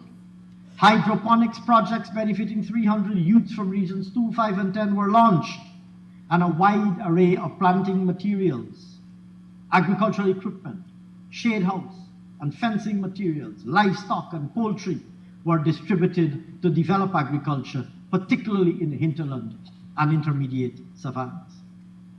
Mr. Speaker, in 2024, we will continue to promote investments in large-scale agriculture by opening up new lands, developing high-yielding, pest-resistant and climate-resilient crop varieties, encouraging the establishment of modern farms to facilitate the use of technology and more efficient farm practices, promoting increased aquaculture and shrimp farming, cultivating new crops and expanded livestock production, modernizing, upgrading, and strengthening both our drainage and irrigation and farm-to-market and infrastructure and support services.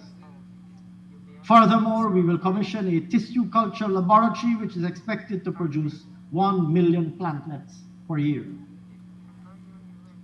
This increased production will facilitate ready availability and easy access of planting material. Mr. Speaker, in 2024, $97.6 billion is budgeted to advance and catalyze agricultural development.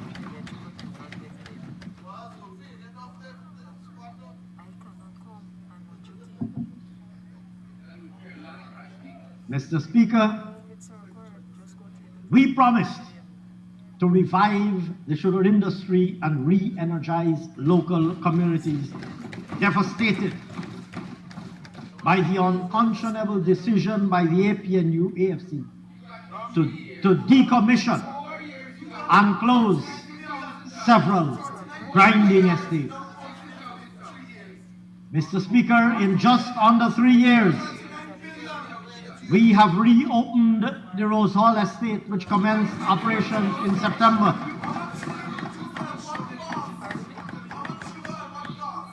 Through retooling and mechanization, we achieved the conversion of 2,740 hectares of land for mechanical harvesting at Rose Hall, Albion, and Blairmont. And since September 2020, we invested in the rehabilitation and modernization of factories and kale fields. And over 4,600 workers were rehired, bringing total employment to over 8,100 employees across the industry. 8,100 persons working, sir. Many of whom, if not the majority of whom, were callously put out of work and put out of an income by the unconscionable actions of our friends on that side of the house.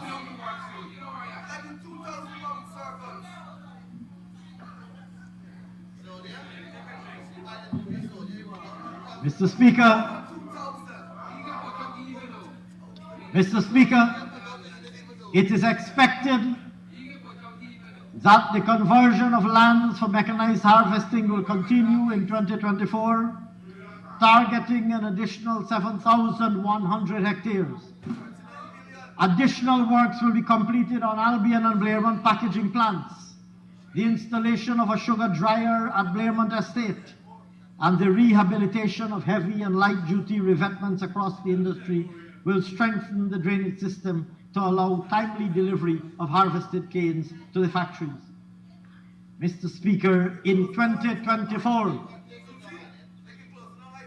the budget for 2024, sir, will contribute $6 billion to Gaisuco to further improve production and operational efficiencies of the industry.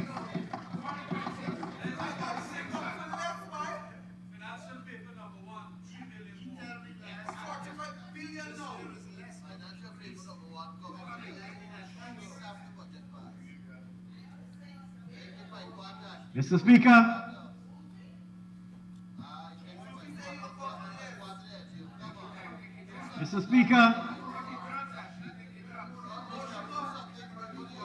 turning to rice.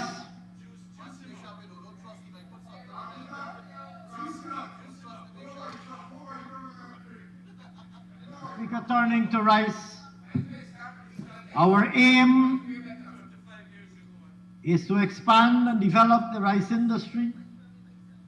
And, sir, we are introducing new high-yielding varieties, providing adequately for improved drainage and irrigation systems, and farm-to-market roads, and securing new markets and introduction of new technology.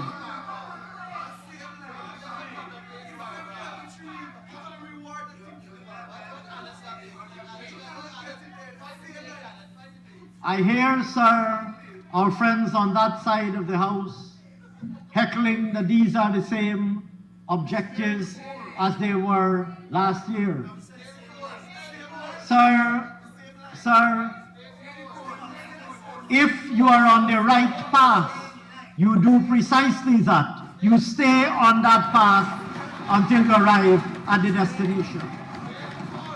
If, on the other hand, you are wandering and meandering blindly as they did for 5 years when they were in government, then you change direction randomly, whimsically and fancifully, month after month and week after week, changing your direction, changing your objectives, and changing your plans.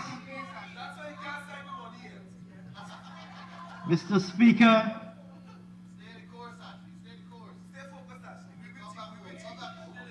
Mr. Speaker,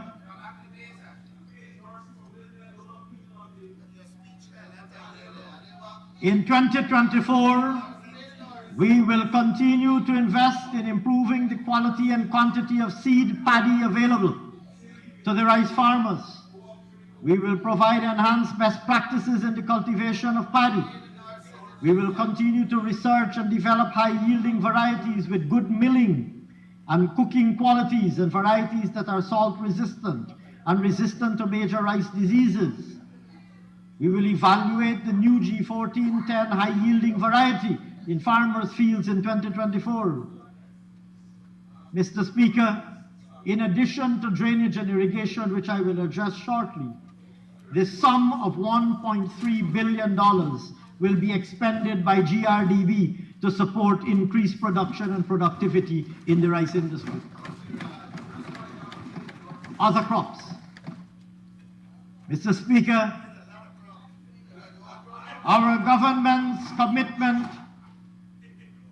to diversify non-traditional agriculture has seen emerging transformation of the subsector with the expanded cultivation of corn, soybean, citrus, spices, coconuts, high-value crops such as broccoli, cauliflower, bell peppers, romaine lettuce, carrots, among others. To buttress the expanded production of non-traditional crops, we've invested in supporting infrastructure. We've invested in laboratory and extension services, and we're opening up new market opportunities. Mr. Speaker, in 2023, a sum of $1.9 billion was expended to support other crop interventions. In 2024, a sum of $2.6 billion will support the other crop sector. Corn and soybean. Mr. Speaker, government's collaboration with the private sector to roll out a development program for corn and soybean has been very successful.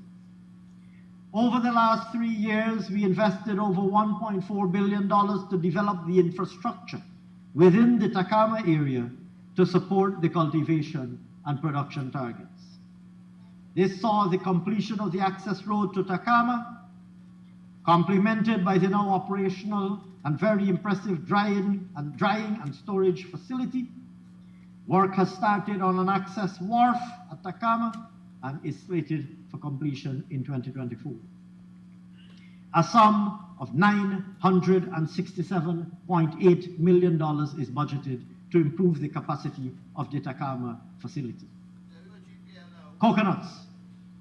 Mr. Speaker, since returning to office, we have accelerated the development of the coconut industry, bringing 31,500 acres into cultivation and establishing 10 additional coconut nurseries around the country to develop support services. In 2023, Mr. Speaker, in 2023, 40,000 seedlings were produced, and 40,000 seedlings were produced, and 13,000 high-yielding coconut seed nuts were imported to improve coconut productivity across the country. 1,274 additional acres of coconut were cultivated, and 297 farmers benefited from training. In 2024, government will continue to accelerate coconut production by investing in 39,000 high-yielding seed nuts, targeting 500 additional farmers. We will continue to pursue the conversion of coconut waste into value-added products. And for this purpose, sir, a sum of $78 million is budgeted to support the coconut sector. Citrus and spices. Mr. Speaker, in 2023, we distributed over 51,000 kilograms of planting material for spices and 133,000 plantlets for citrus. Additionally, we invested in improving the processing capacity at Osororo, Puerto Rico, and Port Kaituma. These are slated for completion in 2024. We will distribute over 58,000 kilograms of planting material for spices and 25,000 plantlets for citrus in 2024.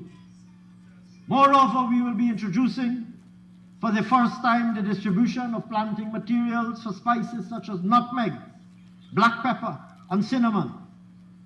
A sum of $100 million is budgeted for these interventions. High-value crops.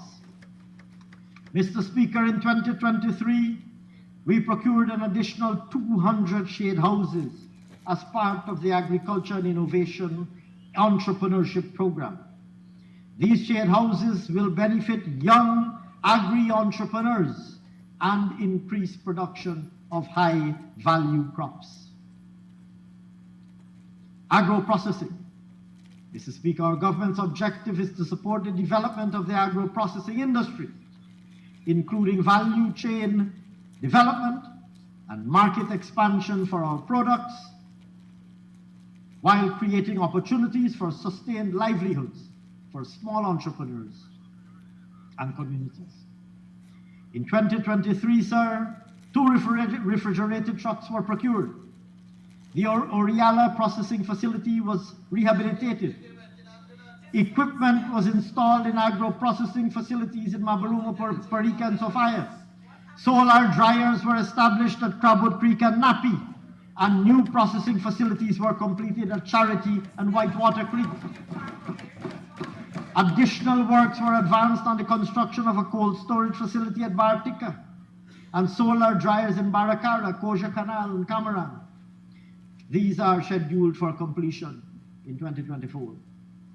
Mr. Speaker, a sum of $180 million was expended in 2023 to support activities in connection with agro-processing.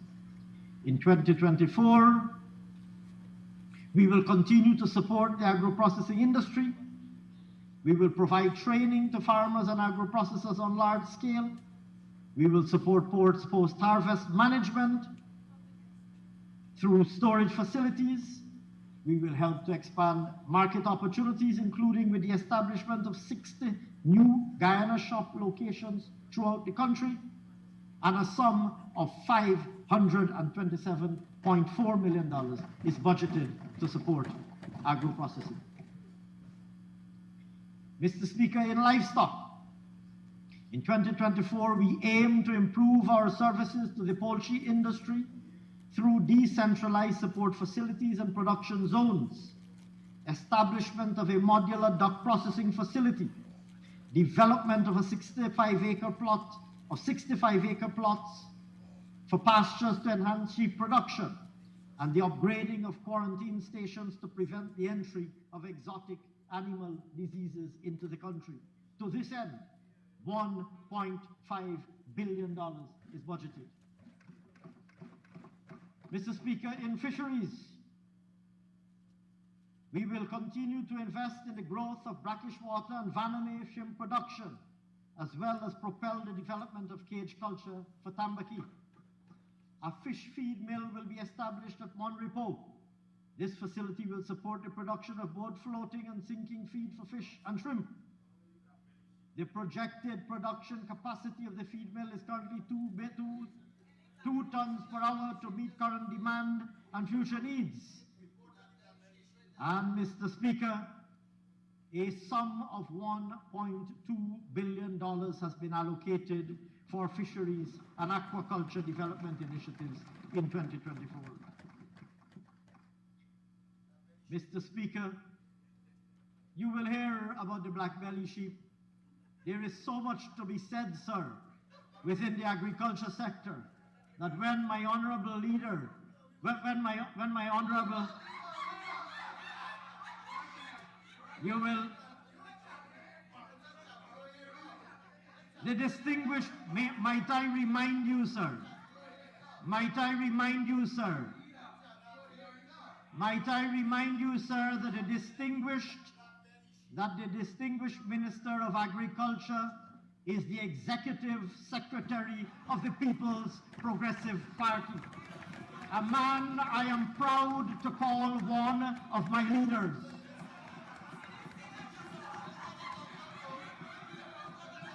A man I'm proud to call and serve as one of my party's leaders. Mr. Speaker, in 20, Mr. Speaker, my colleague, the distinguished Minister of Agriculture, one of the distinguished leaders of the People's Progressive Party, will next week address you on the remarkable and exciting developments in every subsector of the agriculture sector, a sector that the AP and UAFC not only neglected, but actively endeavored to destroy as an act of political vindictiveness. But not only has the People's Progressive Party civic government resuscitated the agriculture sector and breathed life into it again, but today, sir, the agriculture sector is alive and well and growing and thriving and prospering. Mr. Speaker, in 2024, Mr. Speaker, in 2024 on drainage and irrigation,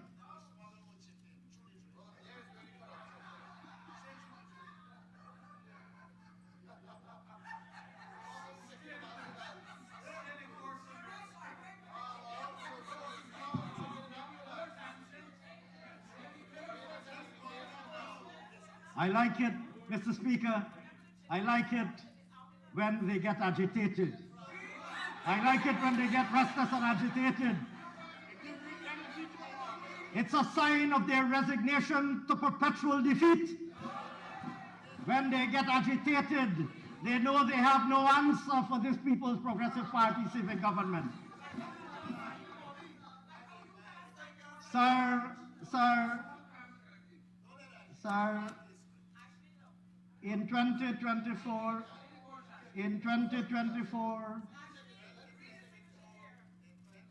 we, sir, will continue to invest in drainage and irrigation. We will purchase 40 mobile pumps to augment the other interventions we're implementing. We will begin work on at least two of the three Hope-like canal structures, bringing lasting relief to the citizens and farmers of Regions 5 and 6. Sir, We built the Hope Canal in Region 4, but you would not be acquainted with that.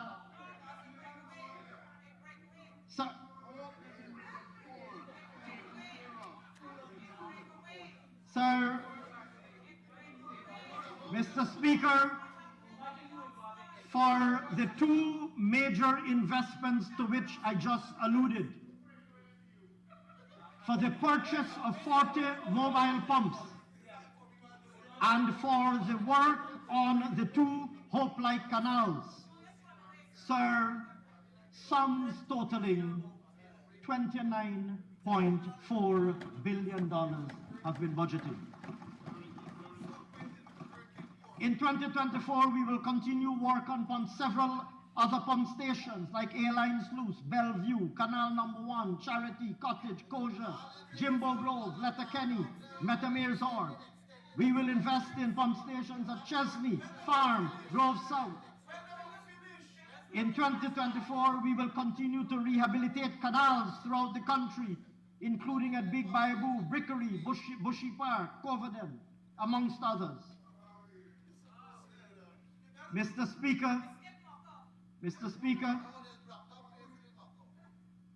a sum of $72.3 billion is budgeted to upgrade and maintain the national drainage and irrigation network. I turn now, sir, to sustainable tourism. Mr. Speaker, tourism, sir, has always been a sector in which we enjoy a comparative advantage with a world-class product. But, sir, that sector has struggled over the years to realize its potential because of a few very specific constraints. Finally, sir, those constraints are being overcome, and the sector is poised for a dramatic takeoff. Mr. Speaker, it is expected in 2024 we will witness a truly historic year in relation to developments in the tourism sector for reasons I will shortly outline. Before I do so, it is worthwhile to note that the number of arrivals in 2023 amounted to 319,056 visitors, the highest number ever.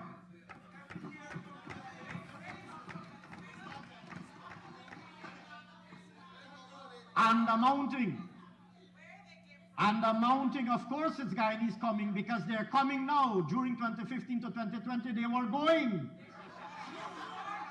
Of course it's Guyanese coming. My point precisely, I did go. And I went on self-imposed political exile because of the political persecution. Because of political persecution. I was a victim of political persecution by the APNUAFC. But I will tell you this, I may have been a single prominent person. I may have been a single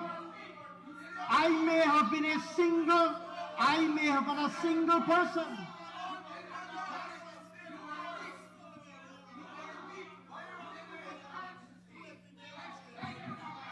Sir, I may have been a single. I can't help it, Honorable Sherrod Duncan, if you're unemployable anywhere in the world.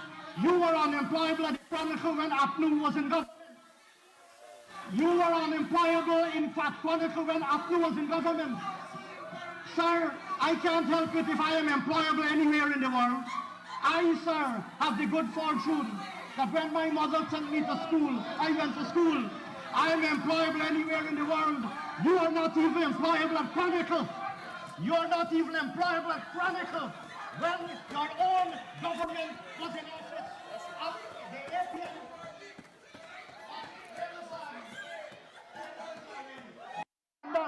Geeta Chandan fired you. Geeta Chandan fired him. Geeta Chandan fired him under an up-to government.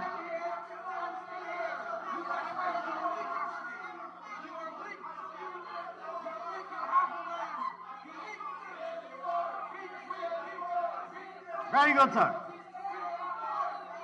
Sir, I'm hearing the heckling. I'm hearing the heckling being led by a man who was fired for fraud by his own APN UAFC government. Let the record reflect that Geeta Chandan Edmonds fired him at the Chronicle.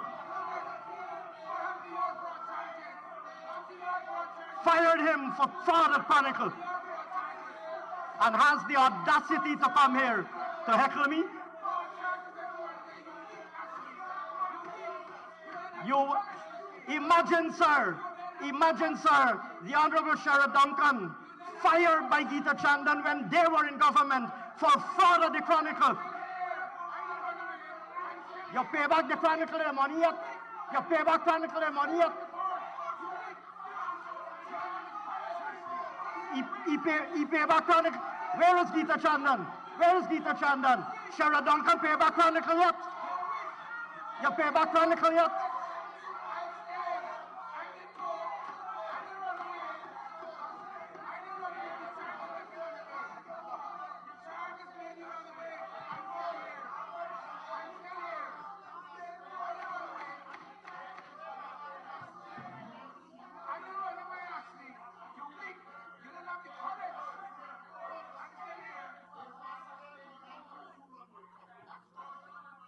Mr.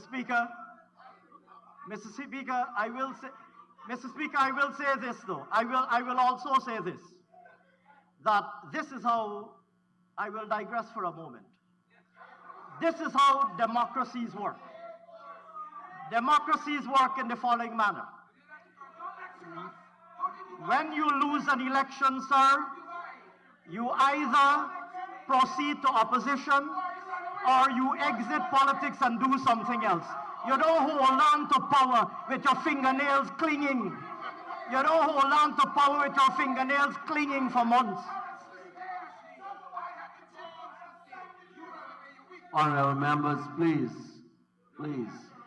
We owe it to the person on the floor to listen to them. Anyway, sir. Mr. Speaker,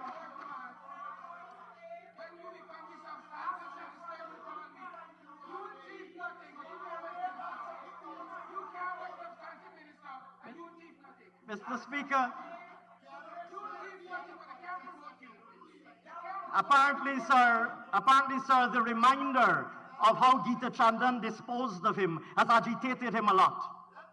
Anyway, sir, moving swiftly on. In the tourism sector, sir, as I indicated earlier, sir,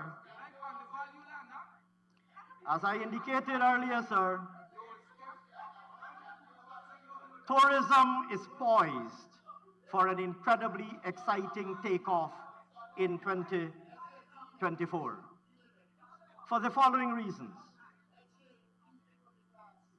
Mr. Speaker, the volume and cost of airlift into Guyana. And you, sir, know this better than most because, of course, you, sir, were once a Minister of Tourism. The volume and cost of airlift into Guyana has historically been one of the key factors constraining growth in the tourism sector. In order to ensure the expansion of airline routes and seat volumes, our government has maintained efforts to improve connectivity between Guyana and the rest of the world with new services and routes. Notably, sir, In March 2023, British Airways introduced a twice-weekly service from London via St. Lucia's. In September 2023, sir, Canada Jetlines, in collaboration with Fly Always, improved access to the Canadian market by introducing a twice-weekly service to Toronto. In December 2023, sir, Suriname Airways introduced a Bridgetown-Georgetown Paramaribo service. Mr. Speaker, these new services, as well as additional flights put on by current carriers, together added 150,234 seats, or 14% more than in 2022.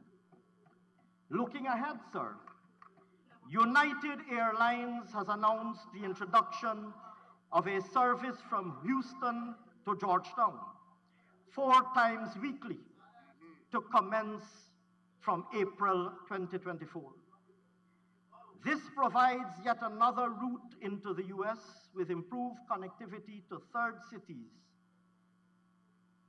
in the US and beyond, and will ease the pressure and increase availability on existing Miami and New York services. In June 2024, American Airlines will expand their services with an additional daily flight between Miami and Georgetown.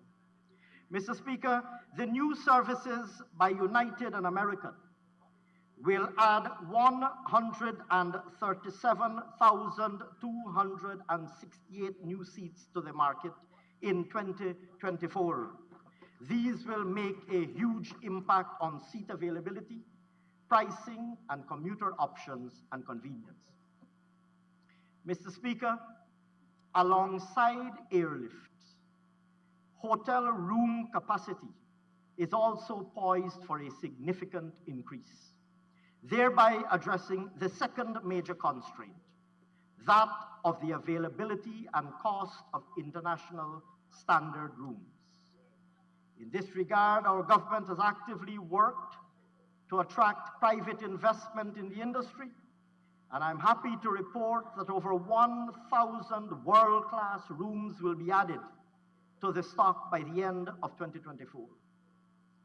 Importantly, sir, many of these are from internationally recognized chains, including an Aden Best Western in Georgetown, expected to open its doors by May and add 150 rooms, a Marriott Courtyard at Timeri, expected to open by August, adding another 150 rooms, a 4 Points Sheraton at Providence, poised for completion by December, adding 172 new rooms, an AC Marriott at Ogle, expected to open its doors by December, adding 152 new rooms, a Hyatt Place at Providence on the east coast of Demerara, expected to open by December and adding 160 rooms, and construction will continue on several other hotel properties.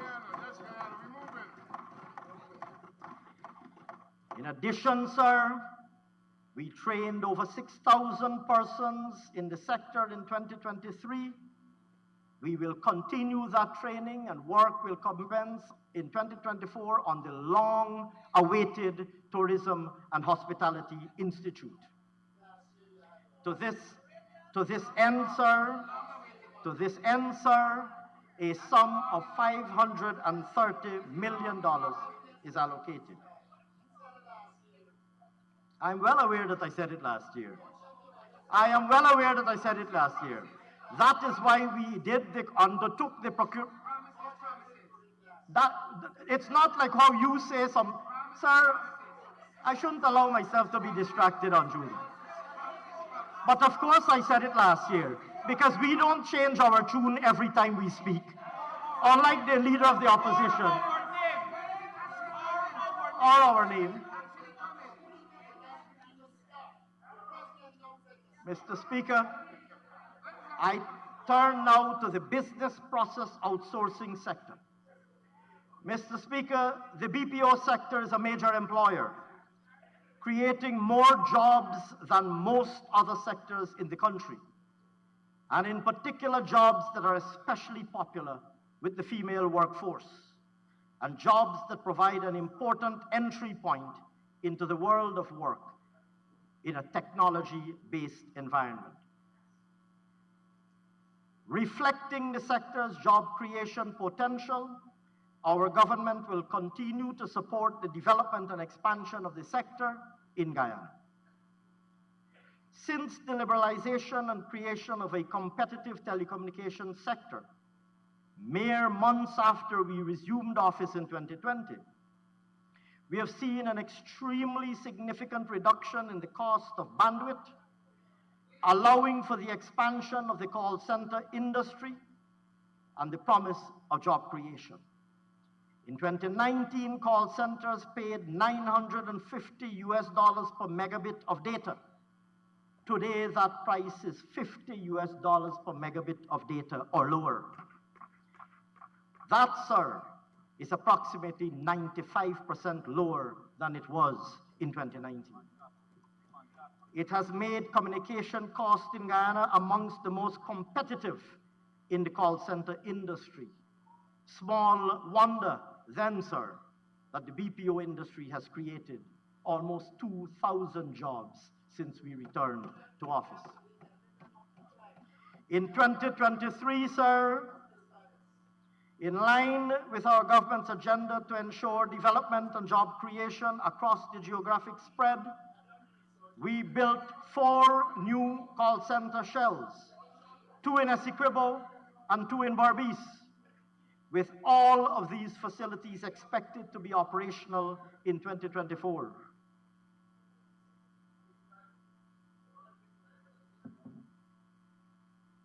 This direct intervention by government has the potential to create 800 additional jobs within the BPO sector, with the potential to scale up to 1,600.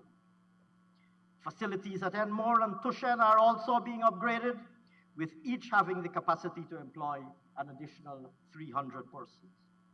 Mr. Speaker, in 2024, our government will construct 2 new call centers in Region 5, with the capacity to create an additional 800 jobs. And we will continue to work with the industry to position Guyana as a preferred BPO destination. Small business support. Mr. Speaker, in addition to all of the investments that we're making in infrastructure, such as energy infrastructure to reduce the cost of electricity, in order to position small businesses to take advantage of the opportunities that abound, the following initiatives are being pursued. We're constructing, rehabilitating, and upgrading industrial estates across the country. To this end, sir, we will commence industrial development in Wales and advance works in regions 2 and 10, for which 3.3 billion is allocated. We will support the availability of easy credit and grant support, including through the provision of startup grants and the operationalization of the collateral guarantee program to stimulate the growth of small businesses. A sum of $450 million is allocated for the replenishment of the Small Business Development Fund and $331 million for the Small Business Bureau for investments, for initiatives that will contribute to small and micro business development. Mr. Speaker, we will continue to train small business owners. An additional 2,800 business owners will be trained in specialized business development programs, particularly in 5 key sectors: apiculture, farming, livestock, poultry rearing, and micro enterprise. In addition, sir, a number of other initiatives that we're implementing that will benefit small businesses include the electronic single window for trade transactions, the national quality for which the sum of $600 million is budgeted, the National Quality Infrastructure Laboratory currently under construction, for which a sum of $1.25 billion is budgeted, and the construction of the Food and Drug Laboratory, for which a sum of $500 million is budgeted. I turn now, sir, to transformational infrastructure. That's it. Energy expansion and diversification. Our objectives in this sector, sir, are to meet our short-term energy needs, invest in doubling our generating capacity for the medium term, advance the transition towards cleaner and more renewable energy, rebuild our transmission and distribution network to offtake the projected increases in generating capacity, invest in mini-grids for remote communities, and deploy household-level solutions for the less densely populated communities. Mr. Speaker, some of our main initiatives are as follows. An additional 28.9 megawatts of emergency power, which was procured last year at a cost of $5.9 billion and is being installed at the Columbia substation to add to our base load generating capacity, will become fully operational by February 2024. Works have advanced on the construction of the flagship 300 megawatt gas-to-energy project. To facilitate this, the marine offloading facility was completed and 26 kilometers of offshore pipelines installed. Mr. Speaker, this year, the gas-to-energy project will benefit from a budgetary allocation of $80 billion to advance this project and its associated infrastructure. Mr. Speaker, sustainable power from the 165 megawatt Amila Falls hydropower project will augment our energy mix. In this regard, we went out for a revised RFP, 25 firms registered for the project, of which 4 submitted pre-qualification documentation. These are currently, sir, being evaluated. Work on the mini hydropower facilities in Kumu and Makamaka were substantially advanced. This year, sir, $1.3 billion is budgeted to complete these facilities.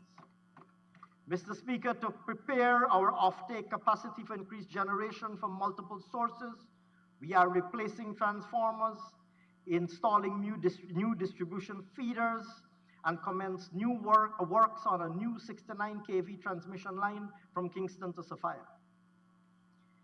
In relation to increasing solar power generating capacity, a 1.5 megawatt solar farm was commissioned in Bartica. Work advanced on a solar farm in 0.65 megawatt solar farm in Madhya, which will be completed in the first quarter of this year. Work will commence on a 10 megawatt solar farm in Berbice, an 8 megawatt solar farm in Essequibo, and a 0.6 megawatt solar farm in Legwan. An amount of $4.8 billion has been budgeted to finance these initiatives. Solar PV system mini-grids were installed in 21 communities, including such areas as Baramita, Capuí, Cuebana, Orial, and Siparuta. These mini-grids now supply renewable energy to 285 public and community buildings. $350 million has been budgeted for new mini-grid systems in a number of other locations. Mr. Speaker, at the household level, in the off-grid hinterland and riverine communities, 26,398 solar panels were delivered, bringing electricity to many of these homes for the very first time. In 2024, a further 3,602 solar panels will be distributed. Mr. Speaker, to improve reliability by reducing erratic voltage drop and network losses, and also to improve access to electricity, $180 million is also budgeted to upgrade the primary distribution networks at Aichuni, Kumaka, and Kwakwani. Mr. Speaker, once these projects are all completed, and many of them, as you know, including the larger ones, are already in progress, we will be generating and delivering adequate electricity to meet our needs, and we will be able to bring the cost of electricity down to half of what it currently is. With these in mind, a sum of $95.7 billion is budgeted for the energy sector in 2024.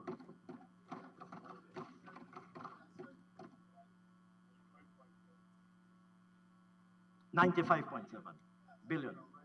Transport infrastructure, roads and bridges.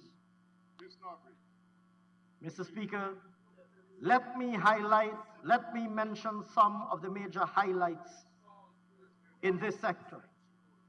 Starting, Mr. Speaker, perhaps from the east and moving westwards, and then southwards. Mr. Speaker, in collaboration with our Surinamese counterparts, we advanced the procurement process for the new Quarantine River Bridge in 2023. We expect a contract will be signed and construction commenced in 2024. That's the Quarantine River Bridge. On the Quarantine Highway, we are planning and budgeting for that road to be converted into a 4-lane highway. Work has already commenced on the reconstruction of 99 structures and the removal of utilities from the right-of-way. Across the Berbice River, despite the stellar service provided by the Berbice River Bridge, since its completion by a previous PPPC government, in collaboration with private partners, the demand for movement of goods, particularly over the river, is already exceeding the capacity for this bridge. Constantly, sir, work has commenced to examine the possibility of a new high-span bridge across the Berbice River. Mr. Speaker, on the east coast of Demerara to West Berbice corridor, we've already started upgrading the railway embankment road into a 4-lane highway from Sherry Street to Orange Nassau and continuing to the Mahaika River Bridge. In 2024, a sum of $10.5 billion is budgeted to continue these work roads. Continuing westwards, construction of the new Demerara River Bridge progressed significantly in 2023. Budget 2024 includes a sum of $19.7 billion to advance construction of this bridge. On West Demerara and moving towards East Bank Berbice, works advanced on the construction of a new 4-lane highway from Mearsorgan to Sconard and from Sconard to Crane. In the first half of this year, the Sconard to Crane section of the highway will be completed. Amount of $9 billion is budgeted to advance these works in 2024. We are also developing the Parika to Goshen and the Sandhills to Macquarie link, which will facilitate movement from the Essequibo River to the Demerara River. Works continue on clearing this alignment. An amount of $1.5 billion has been budgeted to advance these works. Sir, returning to Demerara and looking southwards, works were completed on the Diamond to Grove Bypass Road to facilitate the upgrading of the East Bank Highway from Good Success to Timeri. An amount of $4.1 billion has been allocated to advance this work. As I mentioned earlier, sir, works also continued on the construction of the East Coast to East Bank Road linkage from Ogle to Eccles. An amount of $15.5 billion has been budgeted to advance that road. We commissioned a new 4-lane road, as I mentioned earlier, from Sheriff Mandela all the way to Diamond. And this year we will continue the construction of the Diamond to Busby Dam highway that will ultimately connect to the Busby Dam to Timeri 4-lane highway. An amount of $8 billion is budgeted for this work to continue. Additionally, sir, rehabilitation of the Linden-Soesdijk Highway is expected to begin in 2024. The procurement process has already been launched, and a sum of $10 billion has been allocated to commence work in 2024. I hear, sir, the leader of the opposition inquiring whether it is 2 lanes, and I'm tempted, sir, to ask him how many lanes the APNU AFC built for the people of Linden between 2015 and 2020. How many lanes did the APNU AFC build for 5 years, claiming to love the people of Linden? claiming to love the people of Linden. How many lanes were built by the APNU AFC for the people of Linden in the 5 years that they sat in office? How many lanes of a bridge did they build across Wisma? How many lanes? Not even half a lane. Sir, they didn't build half a lane. They didn't build a bicycle bridge at Wisma. They claim to love the people of Linden. The leader of the opposition likes to claim to love the people of Linden. I know he didn't have a real job for the 5 years between 2015 and 2020. I don't know why Mr. Granger exercised that judgment. I know the leader of the opposition during 2015 to 2020 didn't really have a real job during the Granger presidency. But the party with which he's associated while they were in government, I know that he didn't particularly have any influential position in the government. But the party with which he's associated in government and the party of which he was once General Secretary did not build, sir, even a bicycle bridge at Wisma.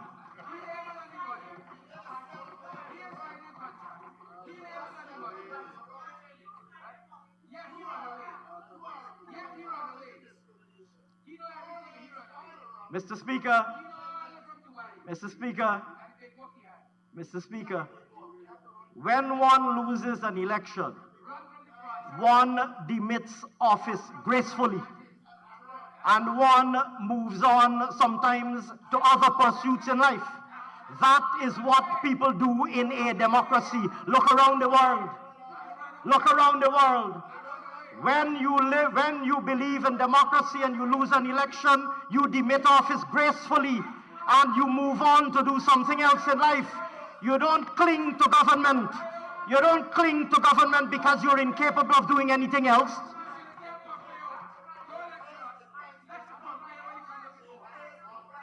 Some of us, sir, exited office gracefully in 2015. And you try to rig the election to hold on to power because you're hoping for get back your chronicle work. Like you're hoping Chandan would have reversed the dismissal. That is why you're holding on and rigging. Some of us, sir, debated office in 2015. All of us debated office in the PPP gracefully. Some of us returned to Parliament and some of us move on to other pursuits. That is what people do. That is what people do in a democracy.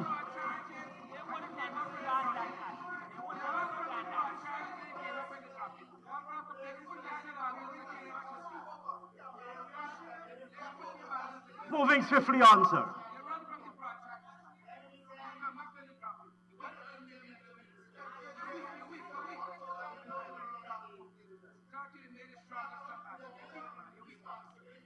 Mr. Speaker, when we lost the election, I want to place this on record in this National Assembly. Sir, when we lost the election in 2015, I demitted office and exited politics. I demitted office and exited politics. And I was living my life quietly. I was living my life quietly, sir. Earning a living quietly as a private citizen. Mr. Speaker, you know who bring me back to Guyana? The APNU AFC bring me back to Guyana. And when they did that, sir, and imposed political persecution against me, I vowed then that I will devote the rest of my life to keeping them out of office. And so I will do. I was happily, quietly living my life, sir. They brought me back. They brought me. You bring me back. And I will spend the rest of my life keeping you there. I will spend the rest of... You bring me back. I left quietly. Sir, I left quietly, minding my own business. They bring me back. And now that they bring me back, I'm going to stay here and I'm going to keep them out of government for the rest of my life. But don't worry, sir.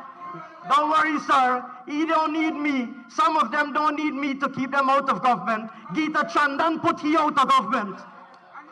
Geeta Chandan Geeta Chandan and Joe Harman put you out of government.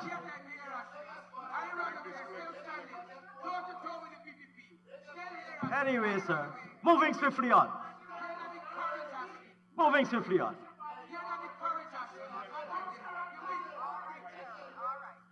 Moving swiftly on.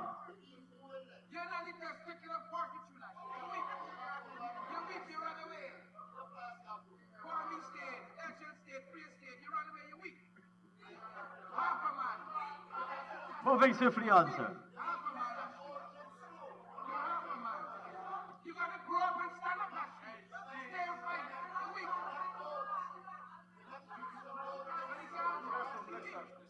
He's a weak man.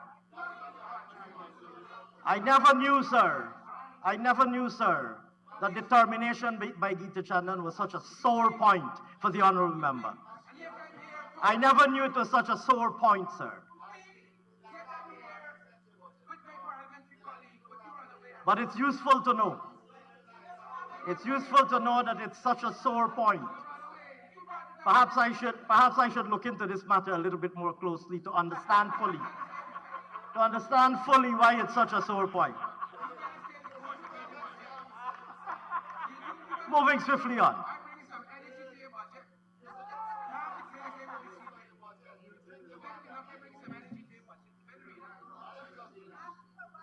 Mr. Speaker.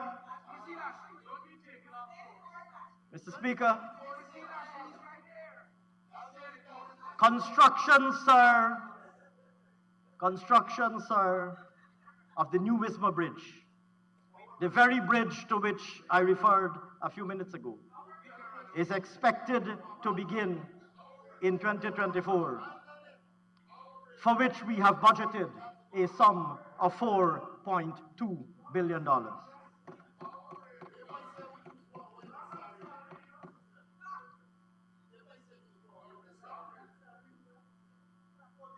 Mr. Speaker, in addition to those major highways and bridges, we have been upgrading community roads and streets in every single village.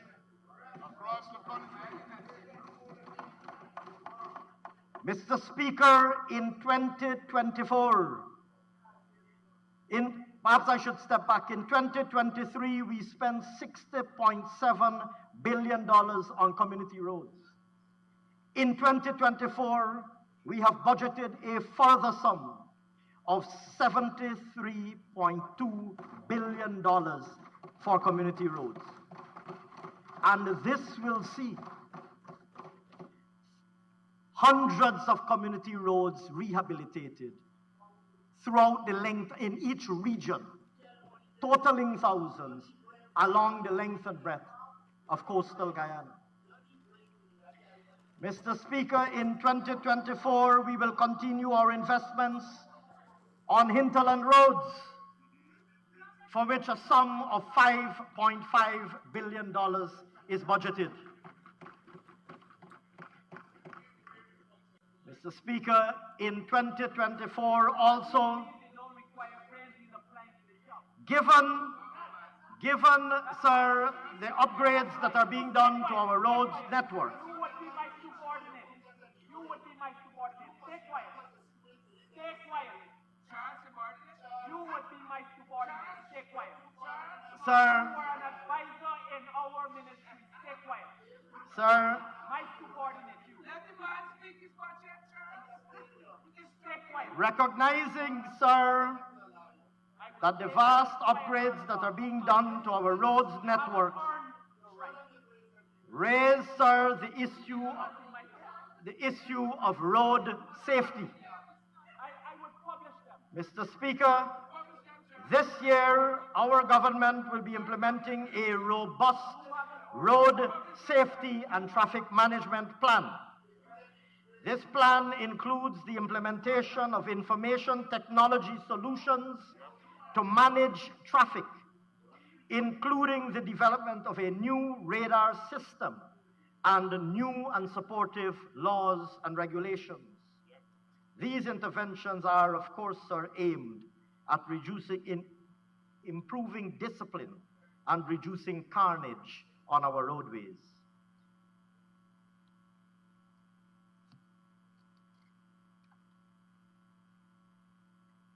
Mr. Speaker, with all of these objectives and major projects in mind, to upgrade our roads and bridges network, a total of $204.1 billion has been allocated.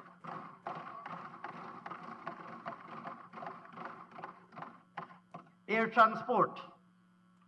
In 2024, $2.3 billion has been allocated towards completion of a number of airstrips on which we have already commenced work, as well as rehabilitation and maintenance of several others. These include Mbaimadai, Kaichor, Kaikan, and Matthews Ridge. River transport.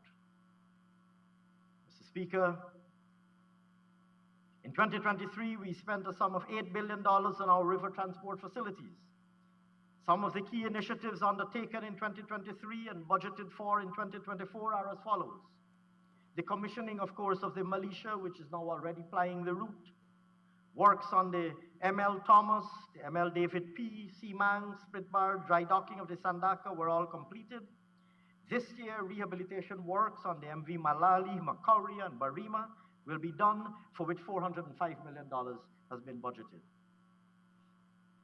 Mr. Speaker, a number of stellings are already underway, and rehabilitation works, additional rehabilitation works on locations such as Parika, Supanam, and Wakanam will be undertaken, for which purpose $2.7 billion has been budgeted.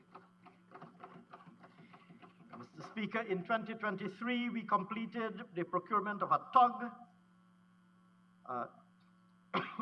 That vessel is expected to arrive shortly and will enhance our navigation services. We will also construct and rehabilitate navigational aids. A sum of $950 million has been allocated to support navigational aid interventions. All told, sir, Budget 2024 includes $8.1 billion to improve river transportation. Sea and river defense. Mr. Speaker, it needs no elaboration that rising sea levels pose a threat to our coastal plain. In response to this, we've embarked on a multifaceted approach to reinforce coastal resistance.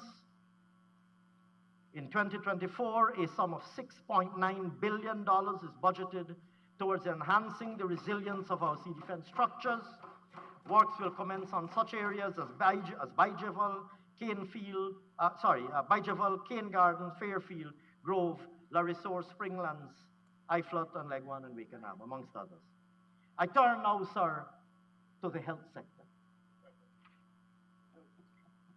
Mr. Speaker, as is the case with every other sector, the health sector is currently undergoing a major transformation. That's right.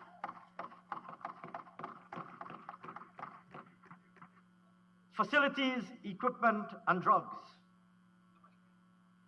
With the aim of expanding and upgrading health facilities and diagnostic capabilities, key initiatives include the construction of a world-class pediatric and maternal hospital in Ogle has commenced and will continue in 2024, for which a sum of $10.3 billion has been budgeted.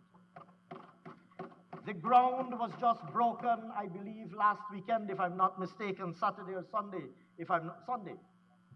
The ground was just broken for a new world-class hospital at New Amsterdam, for which $6.2 billion has been budgeted. Construction has commenced and is being advanced on 6 regional hospitals at Bath, Dikendron, Diamond, Enmore, Lima, and number 75 Village, and will continue in 2024. $15.5 billion have been provided in 2024.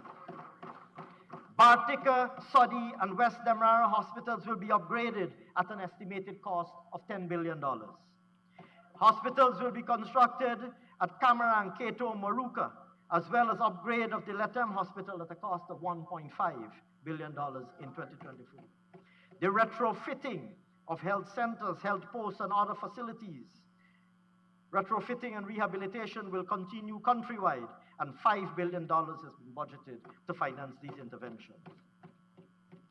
Mr. Speaker, to ensure adequate capabilities in terms of medical and non-medical equipment, $2.9 billion has been budgeted for expansion of our equipment inventory. Human resource capacity. Mr. Speaker, like many developing countries around the world, Guyana continues to be challenged by competition for the services of our healthcare professionals, especially nurses. As you know, as we would all know, sir, many of the major metropolises are actively recruiting nurses from jurisdictions such as ours, and we're not immune from that global phenomenon. Mr. Speaker, in relation to in relation to our healthcare professionals, we are investing heavily in the training of healthcare professionals, including nurses, with the construction of 2 new health science training facilities, one at Saudi and one at New Amsterdam, and I believe the one at Saudi also recently had a breaking of the ground or turning of the sod just a couple days ago. I saw my colleague, the distinguished Minister of Health, leading that activity. In 2023, there was an intake of over 2,000 students to the medical services program, and in 2024, a cohort of over 3,500 students, of which approximately 2,000 relate to persons enrolled in the nursing program. And we have said publicly, anybody who has the qualifications and wishes to be trained as a nurse need only apply and will be accepted and will be trained by the government to become a nurse. As anybody who is suitably qualified meets the entry requirements. Mr. Speaker, I will say this. Sir. Even if we are training for exports, they are Guyanese people, and we, the People's Progressive Party, will train them. We will not do like the APNU, AFC, and refuse to train them because you don't want to lose them. They're Guyanese, and we will train them. And they may be employable in Guyana, or they may be employable somewhere else. But they're Guyanese, and we will not deny them the training opportunity.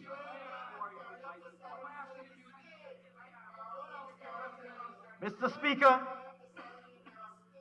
Speaker, we have also increased the number of doctors, nurses, and other healthcare professionals under several bilateral agreements and arrangements, including our arrangement with the Cuban Medical Brigade from 192 who have provided excellent service to Guyana over the years, from 192 in 2023 to a projected 500 in 2024. Mr. Speaker, under chronic diseases, we have a comprehensive agenda addressing a number of diseases, including diabetes and the full rollout of the Lusignan Center. I will today, sir, so we have, including, of course, that we have ramped up screening for non-communicable diseases. In 2023, we screened over 54,000 persons. In 2023, we screened over 54,000. In 2024, we are planning to reach as much as 70,000 persons to be screened. But I want in particular, sir, to mention that we will be ramping up significantly screening for cervical cancer amongst our women folk, including expanding services to include HPV testing. And I wish, sir, to announce that an amount of $3.8 billion has been allocated in this year's budget for a dedicated intervention to ramp up capabilities to detect and fight cervical cancer. $3.8 billion. Communicable diseases. Mr. Speaker, we continue to execute programs which seek to mitigate the spread of transmittable diseases, including HIV, tuberculosis, leprosy, filaria, and hepatitis C, including the rollout of programs for treatment of viral hepatitis C, the distribution of long-lasting insecticidal mosquito nets as protection from malaria. We anticipate a mass distribution of insecticidal nets, anti-malarial insecticidal nets in 2024. We anticipate over 130,000 persons will benefit in regions 1, 7, 8, 9, and 10. Maternal and child health. Apart from the maternal and child hospital to which I've just alluded, which of course constitutes the major investment in this subsector, we continue our schools health program to screen and provide the relevant follow-up for nursery school students. To date, 11,205 students have been screened, with 350 accessing post services. In 2024, we will expand this service to primary schools, and we're hoping to reach 87,000 students. We've also introduced such initiatives as maternal waiting homes, as well as training of traditional birth attendants, which has led to a reduction in maternal mortality in regions 1 and 8, which in fact recorded 0 deaths in 2023. Mr. Speaker, for the continued transformation of the health sector into one which ultimately meets world-class standards, in 2024, we have provided a budgetary allocation of $129.8 billion.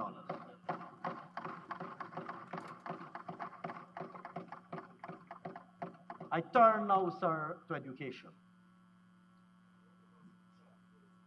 Mr. Speaker, it goes without saying that education is absolutely critical to the realization of our national objectives, not only ensuring that every single Guyanese person of working age has an adequate opportunity to acquire the skills that are needed to participate meaningfully in the world of work, but also ensuring that the new and emergent economy has an adequate supply of skilled labor and labor with relevant skills.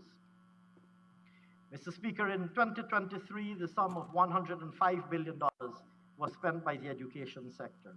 I wish, sir, to address some of the main interventions under the following broad categories. Ensuring access by upgrading and expanding schools' infrastructure. Mr. Speaker, we have set ourselves an objective to achieve and maintain, and I believe in relation to primary, we have achieved, and in secondary, we are well on our way to achieving universal access to education. This requires at a minimum adequate places in the school system across our national geography, bearing in mind, of course, the geographic distribution of our population. We have been, and we will continue to invest in adequate schools infrastructure to ensure that every single child has a comfortable place in nursery, primary, and secondary education. Mr. Speaker, key interventions are as follows. In 2023, we completed several new secondary schools countrywide, including Abrams Ewell, Good Hope, Yarrow Cabra, St. Rose's High, annexes at Bishop's High and Queen's College, amongst others. We advanced works at Christ Church, Hosororo, Karasabay, North Rumvelt, Northwest, St. Mary's, and Tushen, as well as St. George's High, amongst others.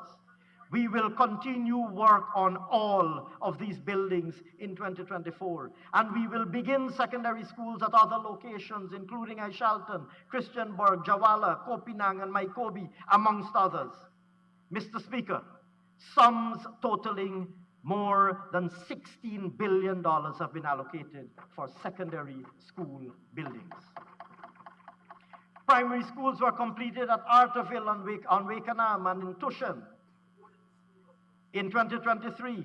In 2024, construction will begin at Augsbury, Currybrong, Lake Mainstay, Pennock, Red Creek, amongst others. Over $3.1 billion has been budgeted for primary school buildings in 2024. In 2023, Providence and St. Gabriel's nursery schools were completed. In 2024, construction will begin at other locations that include fowls, my Bikuri and Tushan. Mr. Speaker, over $3 billion has been budgeted for nursery school buildings. Further, of course, rehabilitative work will be done on dormitories and teachers' living quarters. Mr. Speaker, I'm not sure, sir. The leader of the opposition is anxious for me to stay the course because he wouldn't want me to repeat what I think I just heard him say.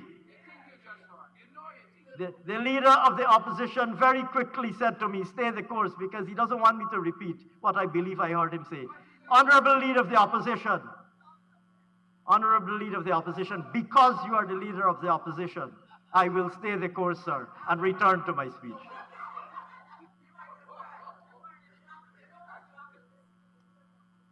Sir, notwithstanding that we might be on opposite sides of the House, those of us on this side of the House are still capable of displaying some amount of respect. And you are the leader of the opposition, sir. So I will pretend, sir, that I didn't hear what you said and move on. Very well, honorable leader of the opposition.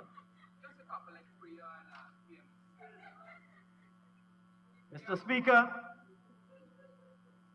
towards the construction, rehabilitation, and maintenance of school buildings and educational facilities, a total of $28.7 billion has been budgeted.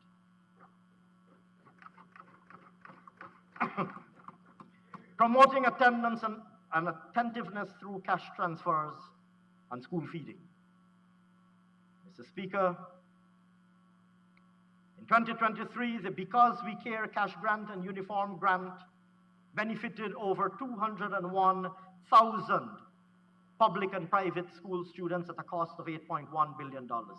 Distribution of those grants will continue in 2024, and we expect will benefit some 205,000 students. Mr. Speaker, in 2023, we introduced school grants for schools to purchase supplies for their classrooms at a cost of $898.2 million, benefiting 182,672 children. Mr. Speaker, in 2024, the sum of $3.1 billion is budgeted for the distribution of school grants. Mr. Speaker, the National School Feeding Program in 2023 benefited 85,000 children at a cost of $2.6 billion. In 2024, sir, a sum of $4.9 billion is budgeted to continue, roll out, and expand that program, to provide juice, biscuits, breakfast, and hot meals to some 126,000 children. Improving availability of textbooks. Mr. Speaker, to support our government's efforts towards world-class education, we've mandated that all students have access to the required textbooks for all subjects. In this regard, in 2023, a total of 619,060 textbooks were procured for the primary and secondary levels at a total of $3.3 billion. In 2024, an additional 502,072 more textbooks will be purchased at a cost of $3 billion. Tertiary education. Mr. Speaker, the University of Guyana continues to be our national university, graduating in 2023 a total of 3,520 students, of whom over 70%, amongst whose graduates, over 70% were employed at the time of graduation. In 2024, they will offer new programs in a number of areas. We are, sir, currently investing in a major new health sciences education building, critical for the preservation of the certification of the medical school, and by extension, the certification of the doctors we produce at that school. In 2024, a sum of $4.1 billion is budgeted to support UG's operations. Also recognizing, sir, that not every student or potential student in Guyana has access to the bricks and mortar campuses at Turkine and at Tain. It would be known, sir, that we implemented the Guyana Online Academy of Learning, the Gold Scholarship Program that has brought university-level education into the homes of Guyanese families throughout the length and breadth of our country.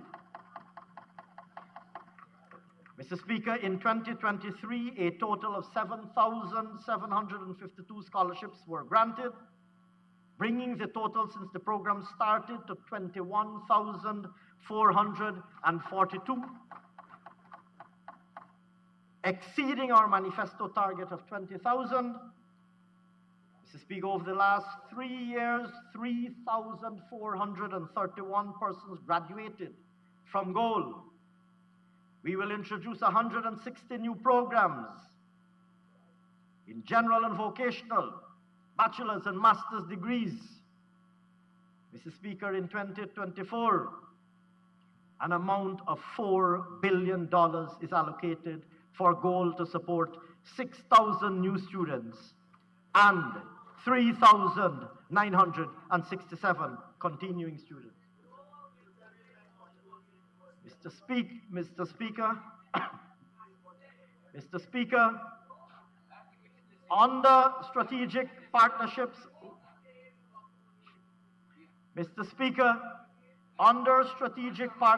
with international providers, a bulk licensing arrangement has been concluded with international provider Coursera.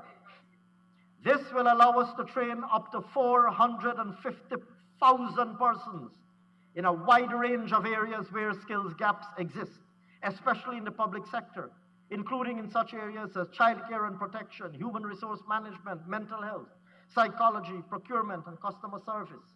An amount of $350 million has been budgeted for this purpose. We will also train 1,000 persons in relevant aspects of information and communications technology to take up high-value outsourcing ICT-based nearshore jobs.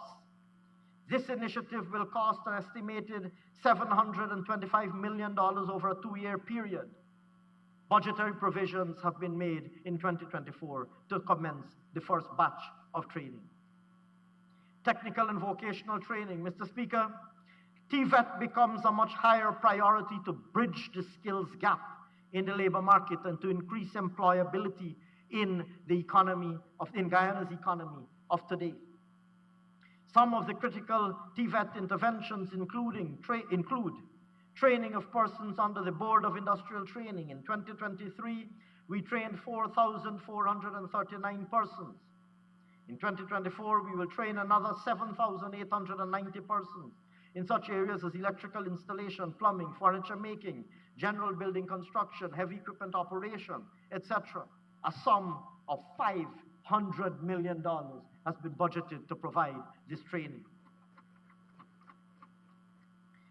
Mr. Speaker, we will expand the number of training programs offered for CVQs, Caribbean Vocational Qualifications, from 88 to 111. The TVET online platform will be implemented in 7 secondary schools. A new TVET policy for the medium term will be developed to define and govern skills development systems for post-secondary, tertiary, formal, non-formal and informal sectors. Mr. Speaker, most importantly, in 2024, Phase 1 of the Guyana Technical Training College at Port Morant, which will include the National Oil and Gas Institute, will be operationalized.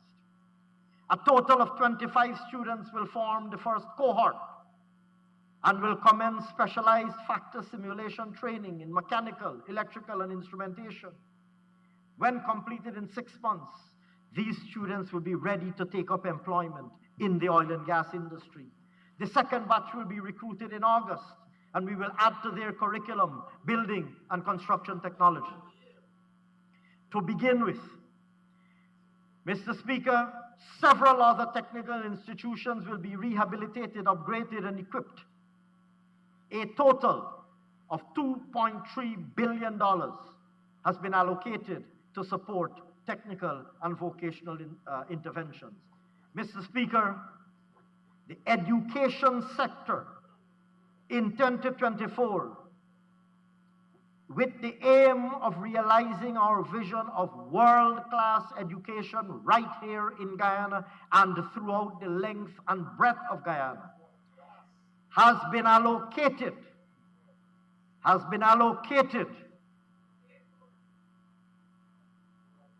the Honourable Member Coretta MacDonald realized that you just made a statement about the people she's supposed to represent. But I will stay the course on your advice. Your comment, sir, your comment, Mr. Leader of the Opposition, applies and is high. Let me not say what I want to say. Mr. Speaker, to realize our vision of world-class education, our government will invest in 2024 $135.2 billion. I turn now, sir, to housing and water. Yet another sector that is going through a meteoric transformation, coming back from its non-existence during 2015 to 2020, and resuming the People's Progressive Party previous outstanding work in developing new housing areas, allocating house lots, and providing support for home ownership. Mr. Speaker, over 30,000 house lots were allocated since we took office. And we are well on our way to exceed our target of 50,000 house lots during our first term of office. We delivered, ask Miss, what's her name again? Miss Annette Ferguson. Mr. Speaker, we delivered 6,822 land titles and transports to residents since we took office in 2020. We will deliver another 5,000 in 2024. We are continuing to build affordable homes to support all income categories. Since assuming office, we completed 1,165. Work is ongoing on another 1,134. For low-income earners, we have completed 706 homes. And in a number of areas, Anna Katrina, Edinburgh, Great Diamond, Lenora, Lethem, Napi, Ordnance Fortlands, etc. And works are in progress on another 487 homes in other locations. For moderate income earners, 370 houses were completed at Amelia's Ward, Cummings Lodge, and Little Diamond, and works are ongoing for the construction of another 222. For young professionals, 89 homes were completed, while works are in progress for the construction of 425 additional homes at LBI, Little Diamond, Prospect, and Providence. Under the Lethem Housing Support Initiative, 320 persons pre-qualified for loans, 100 loan applications were approved, 12 homes were completed, and 36 homes are currently being constructed. Infrastructural works will continue to be done in several areas, including, again, Amelia's Ward, Baltiok, Burma, Charity, Dikendran, Golden Hope, Good Hope, Great Diamond, Hope, and others. Mr. Speaker, we've also launched our supportive housing assistance program, distributing vouchers. Over 962 vouchers were issued to date at the value of $131.6 billion. The single window approval system for building permits will also assist. This IT platform, once completed, will aid with the efficiency of the approval process for construction permits. Mr. Speaker, in 2023, the sum of $52.7 billion was spent for the construction of roads, drains, and bridges in the respective housing areas. In 2024, sir, the sum of $78 billion is allocated to further develop housing infrastructure worldwide, countrywide. Water and sanitation. Mr. Speaker, since taking office, our government has made significant investments in the water sector to improve water quality and supply systems across the country. Access to potable water. Mr. Speaker, extension of transmission and distribution networks were completed in several unserved areas. Works are continuing on T&D mains in Annandale, Cotton Tree, El Dorado, Fellowship, New Amsterdam, Providence, to benefit approximately 72,000 residents. In 2024, works will advance on the drilling of wells in a number of locations, including Bambia, Caledonia, Lima, and on the Neeming, and will commence at Fellowship, Tiberi, and Virgin Nugent. Mr. Speaker, you will receive, sir, a written speech with all of this fleshed out in abundant detail in keeping with the People's Progressive Party's government's long and rich tradition of transparency in government. Mr. Speaker, to further improve hinterland water supply, the following are key interventions. A total of 31 new wells were drilled in 2023. Works on the upgrade and extension of water supplies were completed in water supply systems were completed in a number of areas, Kumu, Makamaka, Mountain Foot, etc. Works are ongoing or progressing at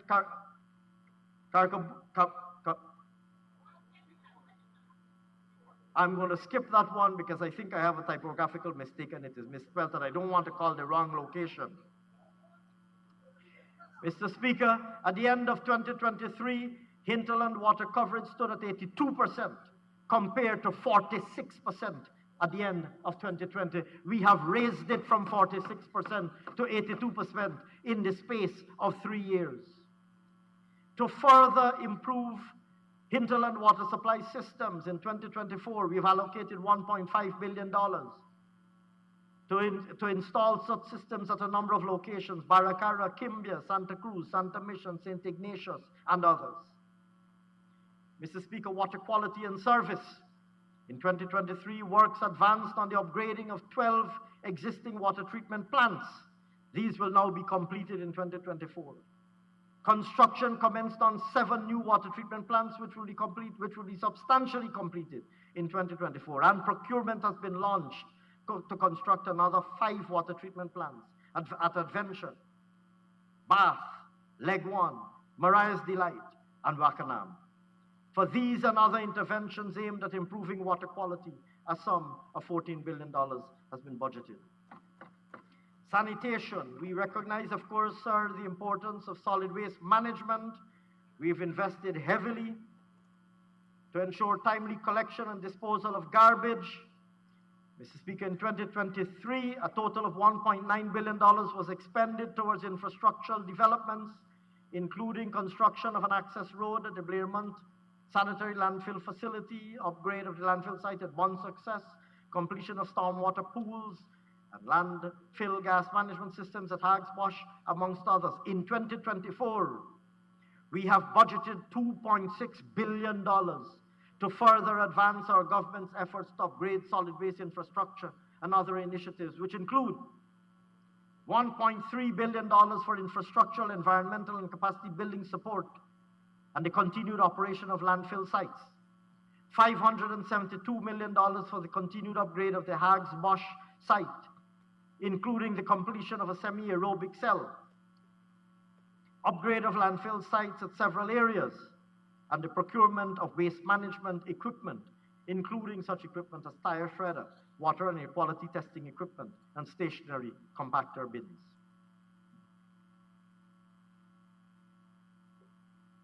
Mr. Speaker, I turn, sir, now to culture and the arts. We believe, sir, that we must actively work to harness the collective energies of our people imbued with national pride in our rich and incomparable, natural, and beautifully diverse cultural heritage. Mr. Speaker, in that regard, the provision of adequate financial resources for the promotion of the arts, culture, and heritage, and the preservation of our monuments and historic sites is a commitment that guides this government's initiatives within this area. Mr. Speaker, 2023 saw major initiatives in our culture and arts sector. We spent over $130 million on restoring major sites, monuments, forts, and historic buildings. We hosted at the CPL Cricket Carnival halftime show. Over 86 local artists had an opportunity to showcase their talents for the world to see. A number of persons benefited from cultural and creative industries grants. 30 persons in 2023, another 30 in 2024. We held cultural camps across all of our regions where 400 young people were exposed to techniques in music, etc. Mr. Speaker, in 2024, we have budgeted $2.7 billion for the continuous development of culture and arts, including provision for a new art gallery and museum, outfitting of community spaces for cultural performances, and continuing the ongoing initiatives mentioned earlier. Of this amount, sir, a sum of $100 million has been budgeted to support activities associated with the observance of the International Decade for People of African Descent. Sport. Mr. Speaker, like in so many other sectors, our sports infrastructure, which is so critical to our young people, is undergoing its sharpest and greatest transformation in the history of our country. More is being invested to ensure that our citizens, and in particular our young people, have access to world-class sporting facilities. Mr. Speaker, some of the main initiatives in this sector include under strategic partnerships with international and corporate partners, we are constructing 2 major international stadiums at Palmyra in Region 6 and at Crane in Region 3. Work has already commenced at Palmyra. We have resurfaced the Leonora Track and Field Center, completed synthetic track in Region 10, while the synthetic track in Region 6 is expected to be completed in 2024. We have installed international standard floodlights at Anna Regina Multipurpose Facility, iFlood Community Ground, and synthetic tracks in Region 6 and 10, while installation at Bay Rock will be completed in 2024. We have also been upgrading grounds throughout the country, with $1.2 billion already expended on over 250 grounds across the 10 regions of Guyana. And in 2024, a further $1 billion has been allocated to continue this work on upgrading our grounds. Mr. Speaker, Budget 2024 allocates $4.6 billion for the advancement of sports in our country. I turn now, sir, to youth, our young people. They are, of course, the backbone of our country, the future, our future. We continue to place the highest level of emphasis on training, capacity building, creation of opportunities for our young men and women across every sector, whether it be education and the educational and skills training opportunities that we're providing our young people, and on which I've already elaborated extensively. But Mr. Speaker, on top of those initiatives, On top of the initiatives in education, in ICT, in tourism, in health, in human services, and Amerindian affairs, Budget 2024 provides a sum of $1.1 billion to advance specific youth development initiatives nationwide. These include, sir, the continuation of the CET vet accredited training programs in areas such as carpentry, electrical installation, masonry and plumbing at the Georgetown Training College, the establishment of robotics hubs and training of trainers in robotics, the holding of the National Youth Science Fair and Exhibition, and importantly, sir, participation in the President's Youth Award Program. Mr. Speaker, in order to provide additional technical and vocational options for our youths, we will continue to upgrade such centers as the College and Training Center, Kurukuru Training Center, Georgetown Training Center, Vrymans Irvin Training Center, Smithfield Drop-In Center, amongst others.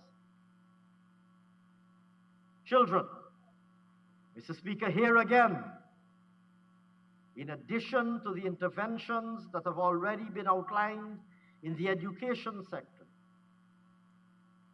a number of other specific targeted interventions are planned and budgeted for in 2024. Mr. Speaker, we have provided a sum of $1.4 billion in 2024 to pursue such ongoing and new initiatives as the following: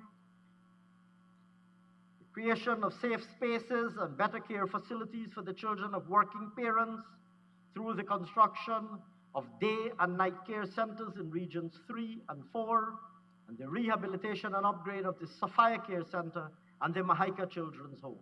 A sum of $287 million is budgeted for those interventions. We are developing, upgrading, and licensing childcare facilities to operate within approved standards. In that regard, 308 daycare facilities were licensed, and in 2023, and in 2024, an additional 123 facilities will be licensed. We are training women in early childhood development and in child care, having already trained 253 and 922 in those two areas, respectively. We are providing child care subsidies to the most vulnerable, benefiting 460 children. In 2024, we anticipate that this initiative will benefit another 700 children. In relation to the prevention of child abuse, we have intensified the Every Child Safe campaigns, which provided parental training and psychosocial and other social support for abused children. Senior citizens, sir. Mr. Speaker, I've already elaborated the investments we are making in such areas as the public health care system, which provides critical care to all our citizens, not least our elderly. Speaker, a number of specific interventions are being implemented. I will mention just some of these. We continue to pay the old age pension to some 73,000 pensioners, with the total pension payout amounting in 2023 to some $27.1 billion. We continue to provide subsidized water charges to our pensioners. We provided home-based care to 6,167 elderly persons. We anticipate, sir, in 2024, 8,500 individuals will benefit from this service. We trained persons under the WIN program to provide care services, 736 persons under the WIN program to provide care services to the senior citizens population in all 10 regions. Mr. Speaker, in 2024, construction of a new care home for senior citizens at Enmore is expected to commence, for which $172 million has been budgeted. Mr. Speaker, women and gender. In addition to the 5,731 women awarded scholarships for academic training through GOAL, another 4,562 were trained under WIN and BIT programs. We expect an additional 10,900 women to be trained in 2024 in a wide range of areas. Mr. Speaker, in 2023, 225 women were provided support to register their businesses. An additional 700 are expected to benefit in 2024. Furthermore, sir, startup business kits will be provided to new entrepreneurs. Persons with disabilities. Mr. Speaker, a Persons with Disabilities Support Unit was established within the Ministry of Human Services and Social Security in 2023 for the development of policies and coordination and monitoring of related programs. Registration of persons with disabilities will continue countrywide so that we can provide the requisite services to all eligible persons. Over 19,000 permanently disabled persons benefited from the $16,000 per month public assistance social transfer, as well as the one-off cash grant of $35,000 each. Mr. Speaker, in 2023, 98 persons with disabilities received training in the Job Access with Speech program and computer skills at the newly constructed Mahika Disability Complex. And in 2024, an additional 396 persons with disabilities will receive this training. 465 persons received assistive aids. Another 600 will receive those aids in 2024. 9 buses were procured in 2023 and will be delivered in 2024 to facilitate transportation of persons with disabilities, sir. Mr. Speaker, in 2023, 797 children received special needs services and 2,299 teachers were trained in special education needs and disabilities at the CPC. This will continue in 2024. These represent, sir, only a selection of the interventions that we're implementing. Victims of domestic violence, sir. We continue to stand resolutely against domestic violence, improving access to legal aid services, strengthening and enforcing legislation on trafficking in persons, amongst other interventions. We've been updating the legal framework to provide strengthened safeguards against domestic violence and trafficking in persons. Mr. Speaker, in this regard, the Combating of Trafficking in Persons Act, which was passed in 2023, provides comprehensive measures to combat TIP. A family violence bill and a protection from harassment bill have been drafted and will be placed for consideration on the legislative agenda. 2 domestic violence shelters were upgraded and expanded in regions 2 and 6. Over 10,500 persons were trained and sensitized on sexual offenses and domestic violence prevention, amongst other interventions, including, of course, our collaboration with non-governmental organizations. Notably, Mr. Speaker, Guyana maintained our Tier 1 ranking in the 2023 United States State Department Human Trafficking Report.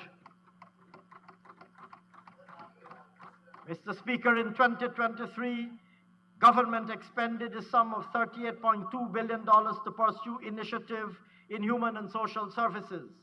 In 2024, a sum of $48.3 billion is budgeted to continue ongoing and new initiatives.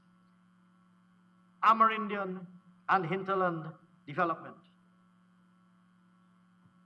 Mr. Speaker, we remain unwavering in our commitment to our Amerindian brothers and sisters and to delivering development in every single community in our country, irrespective of how far away that community may be or how isolated that community may be from the coastland. Mr. Speaker, in pursuit of some of these initiatives, in pursuit of these objectives, some of our principal interventions include supporting the governance structures, including the National Tushaus Council. It will be recalled, sir, that we completed the NTC Secretariat building last year at a total cost. Last year, sir, at a total cost of $147.8 million. Sir, this beautiful edifice now provides the council with a suitable venue to convene and discuss key matters. We support the NTC in convening their annual conference and in providing close government engagement with the elected leaders of our Amerindian villages during their conference. Mr. Speaker, an amount of $100 million is provided in 2024 to support the hosting of the National Tushaus Conference. Mr. Speaker,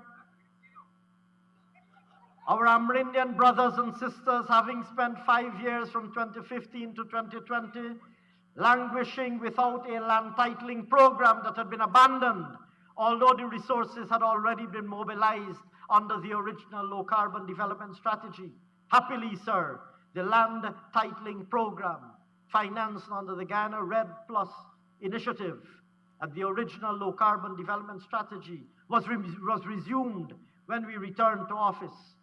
Mr. Speaker, in 2023, this important and critical land titling program spent $111 million, and in 2024, we are projecting to spend $800 million. In pursuit of sustainable village economies, presidential grants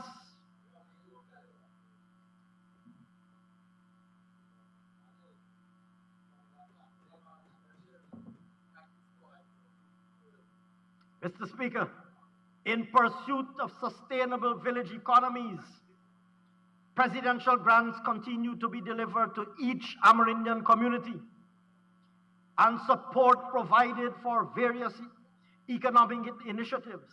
Mr. Speaker, we have budgeted sums totaling $3.4 billion for these projects in our Amerindian villages.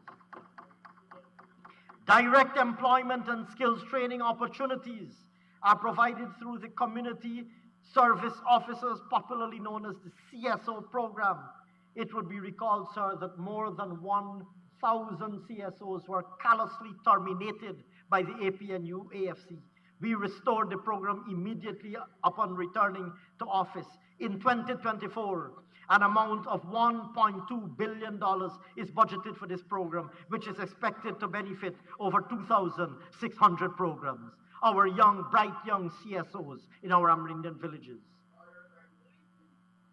Mr. Speaker, under our low carbon development strategy, 15% of the proceeds of the sale of our carbon credits is earmarked for Amerindian villages, and in particular to finance their village sustainability plans developed by the villages, VSPs as they are abbreviated.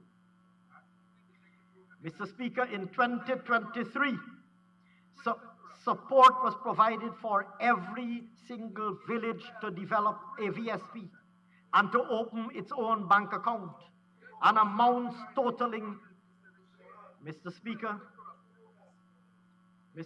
in 2023, amounts totaling $4.7 billion, representing 15% of the carbon sales receipts to date, was transferred to bank accounts owned by these Amerindian villages. Owned and controlled. Mr. Speaker, in 2024, Mr. Speaker, a further amount of $2.7 billion is expected to be transferred from our carbon credit sales to our Amerindian villages. Mr. Speaker, in total, I hear the honourable member whose name I'm trying, my eyes are not as good as they used to be. Is that the honourable member? Usually I hear the name Kazak, but I'm not sure if that's his real name. But the honourable member who is called Kazak and whose name I must admit I don't know or recall, I hear him asking about more. And I'm interested to inquire, sir, how much was delivered to the Amerindian villages when he, sir, was entrusted with the task of delivering grants to communities that never received those grants?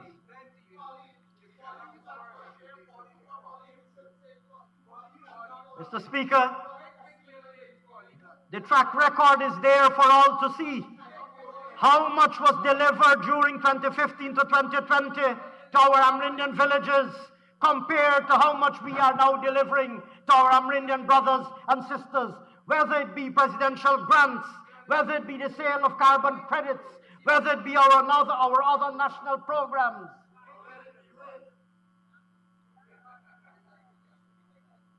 Mr. Speaker,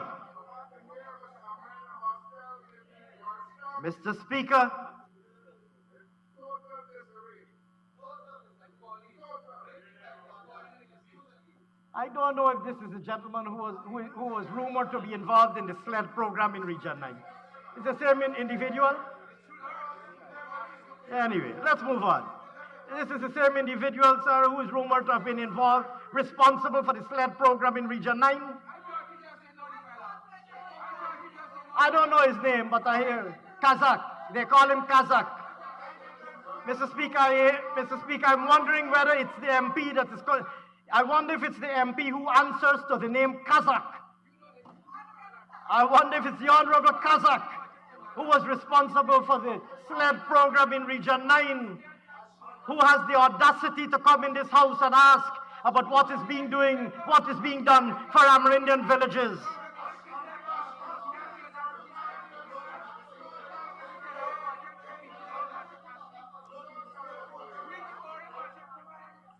Mr.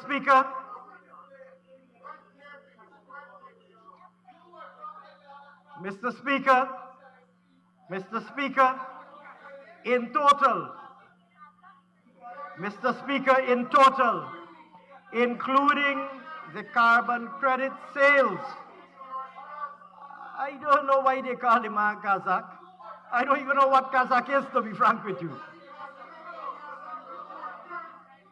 I don't know why they call him a Kazakh. Moving swiftly on, sir.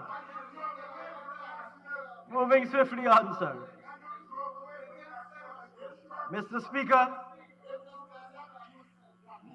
must ask Mr. Ramjatan about that night. You're smiling. Mr. Ramjatan, must tell them about the night. I see you smiling. That's what you think. Why you don't ask him privately?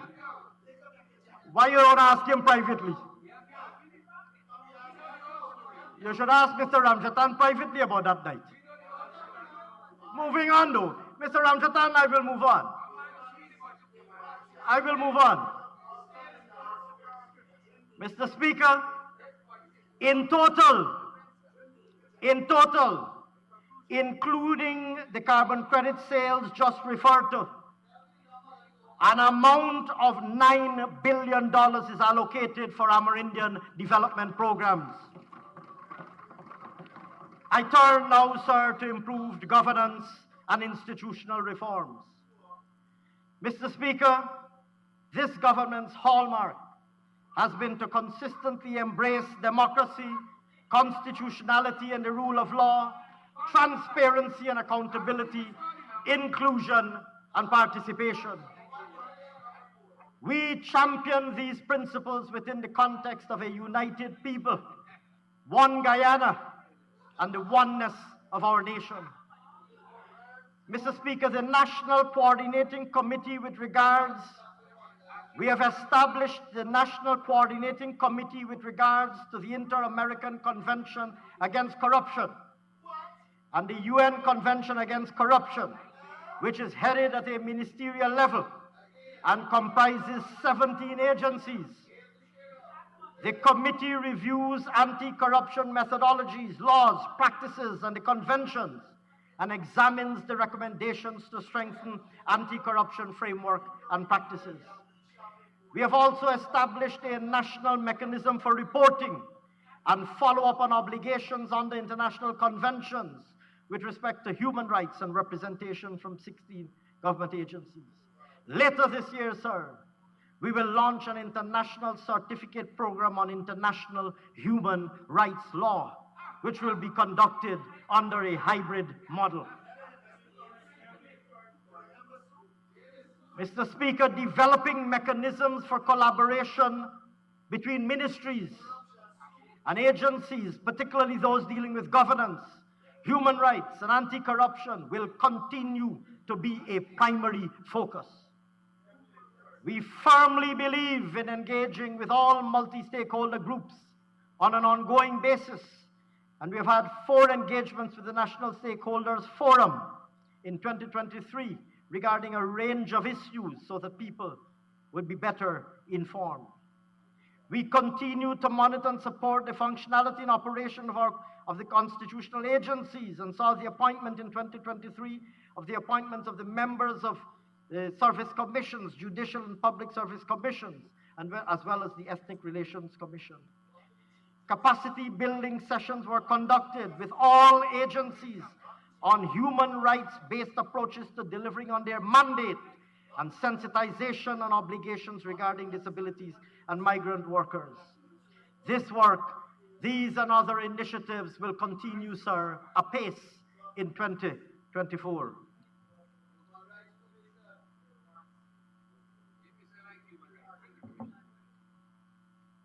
Mr. Speaker, justice sector strengthening. We continue to prioritize timely provision of justice for all Guyanese. In this regard, investments in this sector have targeted the modernization of the architecture of the state, legal architecture of the state, promoting better access to justice for all, constitutional and law reform. And to this end, sir, in 2023, we invested $5.3 billion for the strengthening of the sector. Budget 2024 allocates an additional $6.8 billion. Justice. Expanding and upgrading the physical infrastructure of the court system. Mr. Speaker, to facilitate and expand access to justice across Guyana, we completed construction and commissioned a new magistrates court and living quarters and vigilance. Advanced work on magistrates courts and living quarters at Anna Regina, Cove and John, Friendship, Mabaruma, Maikoni, Madhya, Port Kaichum, and Timeri, as well as the extension of the Court of Appeal building in Kingston. In 2023, a sum of $1.3 billion was spent on these facilities. $1.7 billion is budgeted in 2024 to complete these works. Building on the Restorative Justice Act passed in late 2023, or is it 2022? 2023, I believe. 2023. We established the Restorative Justice Center in Region 4. We appointed key technical personnel and trained officials, including prominent persons from within the community, on the principles of restorative justice. The objective of this initiative is the reduction of recidivism through provision of rehabilitation of victims and offenders, and in turn ease over-reliance on custodial sentences. Mr. Speaker, to this end, $257.4 million was expended in 2023. A further $291 million is budgeted for these in 2024. Similarly, sir, improving technical capacity and promoting adequate human resources. An amendment to the Court of Appeal Act in 2023 now allows for not less than 5 and not more than 9 judges sitting in the Court of Appeal, compared to 2 and 5 previously. This intervention is aimed at having 2 sittings of the court sitting simultaneously or consecutively to reduce the backlog in cases. With the reconstitution of the JSC, government has already begun the process to fill critical vacancies in the judiciary, including justices of appeal, magistrates, and puisne judges. And advertisements have already gone out and are under consideration for the recruitment of new magistrates. In 2023, 32 special prosecutors were trained to prosecute cases in the magistrates' court on behalf of the state, thereby strengthening the prosecutorial arm of the justice system in regions 3, 4, 5, 6, and 10. In 2024, an additional 9 special prosecutors will join the existing cohort. Mr. Speaker, other initiatives include technological transformation of the justice system, smart courts, the use of video conferencing and digital recording systems, the rollout of the court case management system, contributing to greater efficiency for all of these. Budget 2024, sir, includes financial provisions to roll out all of these initiatives. Legal education, in keeping with our vision of becoming not only of having domestic capability of training our legal professionals, but also becoming an offshore educational center for legal education in the region. We are now one step closer to realizing our own regional law school, with the anticipated tabling of the feasibility study for the Guyana Law School to the Council of Legal Education later this year. Before the CLE, quite unlike what was done by Mr. Nandalal's predecessor, who launched a beautiful building, I understand, without even having approached or obtained the approval of the CLE. I believe there were pictures in the newspapers. The building was even named. The building was even named after a distinguished jurist, Justice J.R.F. Haynes, the law school that never was.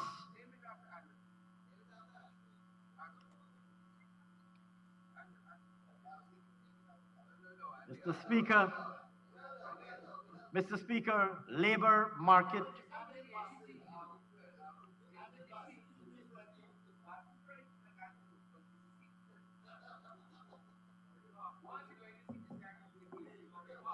Not quite. Not quite. Mr. Speaker, labor, I can see, sir, that those on the opposite side of the House are thoroughly enjoying this presentation and are desirous of detaining me so that I can extend it for longer. You are taking too many detours.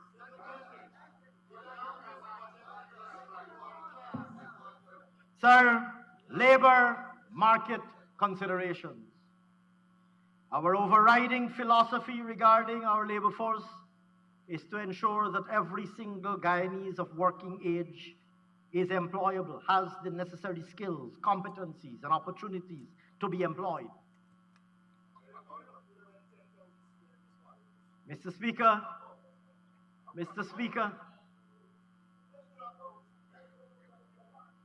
we approach this task. The reality, sir, is that there are a number of mismatches in our labor market. In some instances, sir, there are skills mismatches. The skills that are required by the employers in a particular area are oftentimes not necessarily the skills that are had or that are possessed by those who are looking for work in those areas. Sometimes, sir, there are geographic mismatches. The jobs are being created in one area and persons are looking for work in other areas. I believe, Mr. Speaker, you even addressed this matter at the last sitting in response to a question that was posed, having also yourself having served as a distinguished Minister of Labor. Mr. Speaker,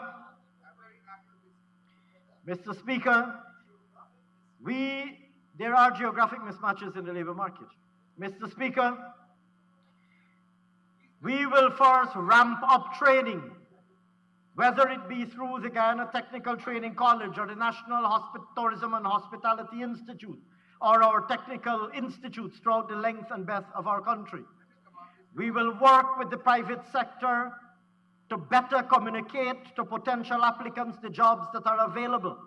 A number of companies increasingly have been hosting job fairs, targeted job fairs, throughout the length and breadth of the country with tremendous success, including companies in the oil and gas sector. We will partner with the private sector to hold these job fairs. We will strengthen the labor market information system, developing a more integrated labor market information system, better communicating job opportunities as well as job applicants. Strengthening local government. Mr. Speaker, local governance forms a main pillar of a strong democracy. We will continue to provide support to all our municipalities and neighborhood democratic councils. Mr. Speaker, to support these objectives, we continue to provide direct cash assistance through subventions to our local democratic organs. In 2024, $1 billion, an amount of $1 billion is budgeted to be transferred as subventions. Mr. Speaker, in support of upgrading, we are providing it again last year because we're not like the AP and UAFC, provide it with one hand and take it back like the other. Tell the people that you cut in taxes and then you put on back 100 more taxes. The AP and UAFC is puzzled by the fact that we put in back the same thing like last year because they are more accustomed to giving something and then taking it back with the other hand. That's the modus operandi of the AP and UAFC. So they're confused when you give and continue to give. They're confused when you give and continue to give because all they know is give with one hand and take back with another.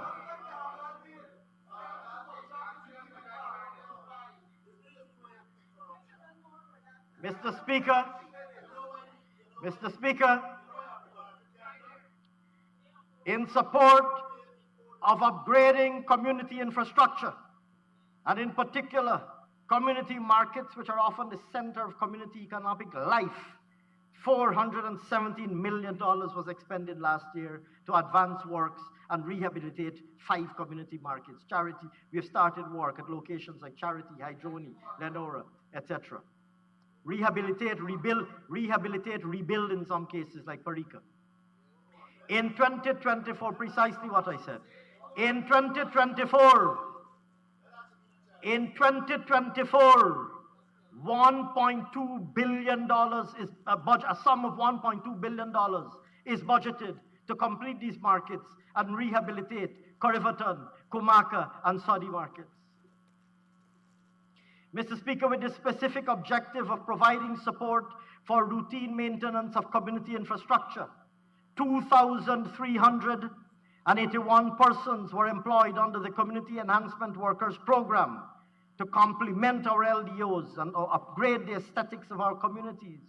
In 2023, $1.5 billion was expended. In 2024, $1.5 billion will be budgeted. Mr. Speaker, nearly 16,000 persons were recruited under the National Pathway Workers Program at a cost of $6.4 billion in 2023. A sum of $10 billion is budgeted in 2024 to advance the National Pathway Program.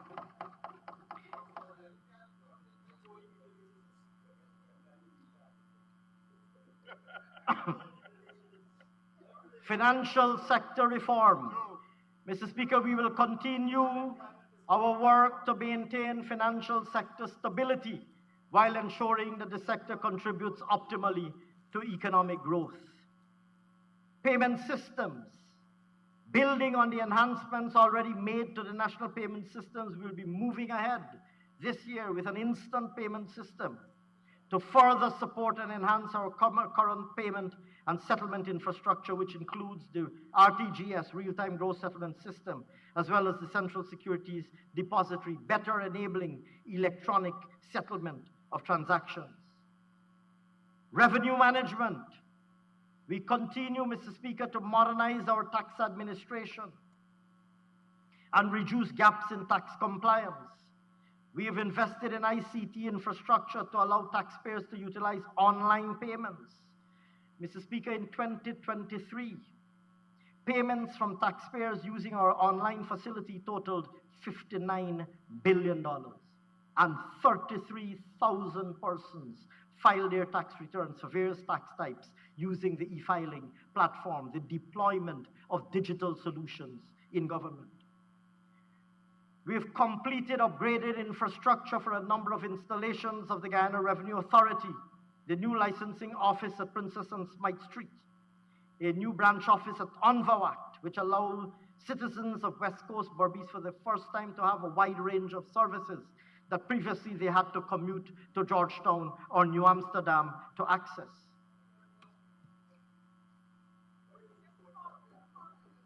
I've referred previously, Mr. Speaker, to the development of the electronic window system.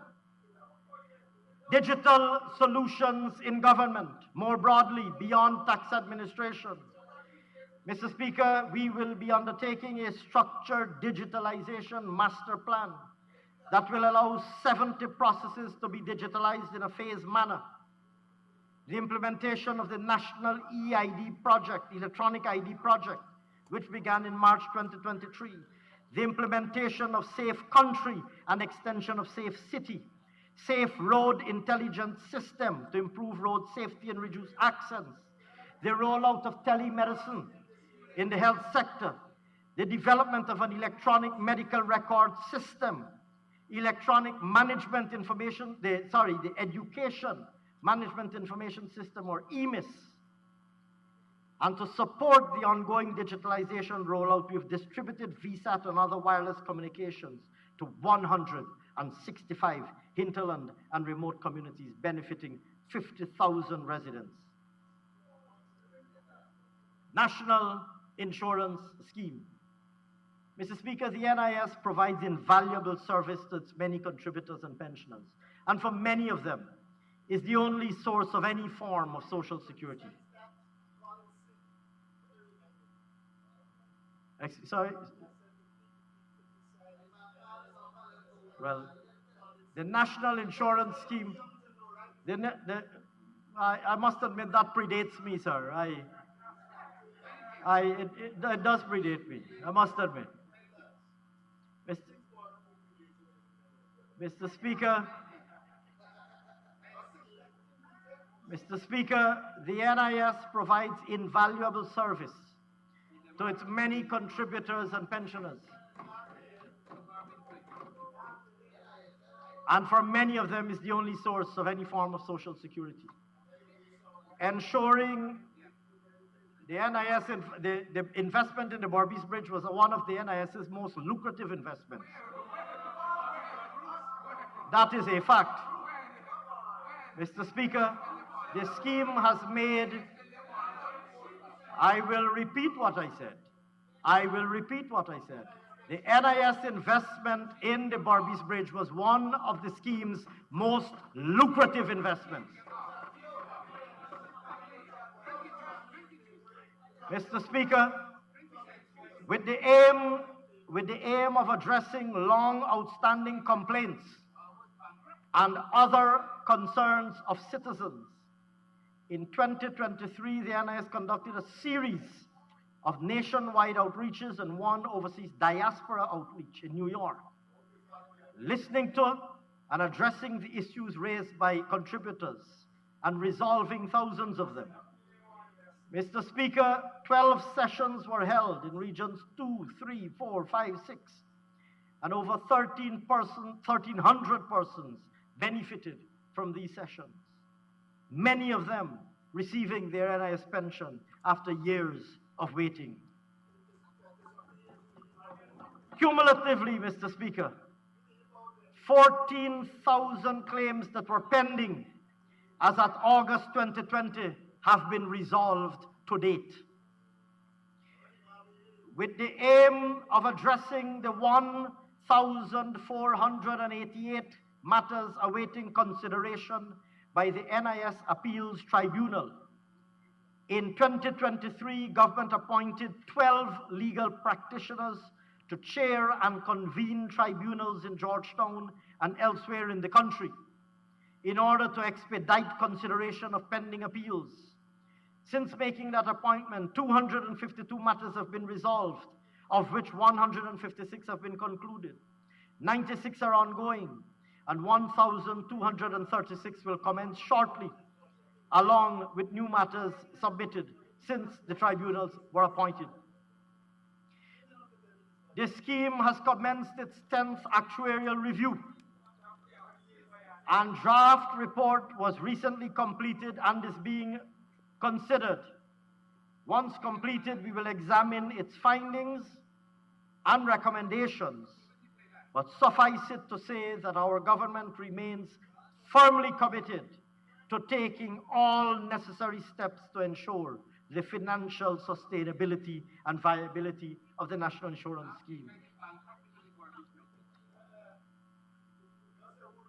Procurement. Mr. Speaker, over the past years,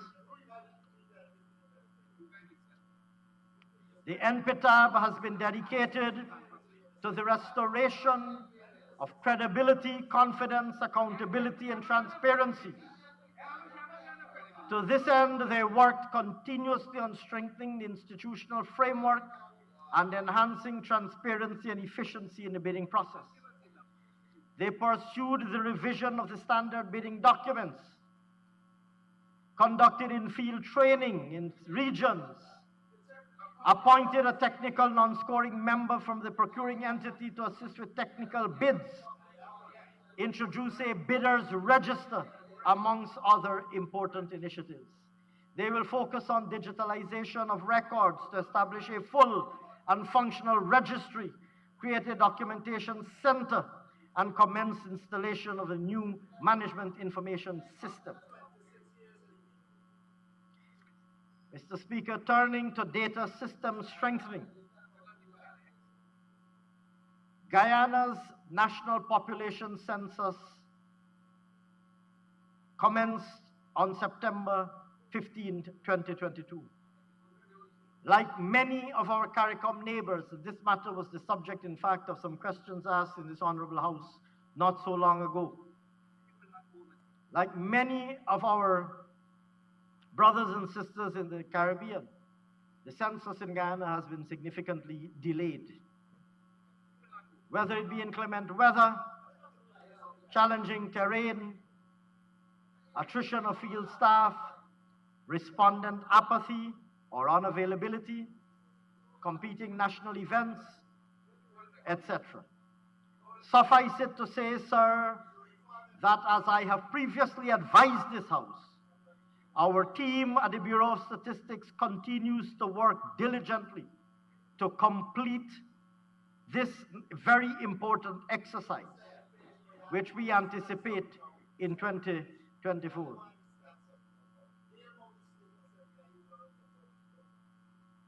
Foreign relations and the diaspora. Foreign relations.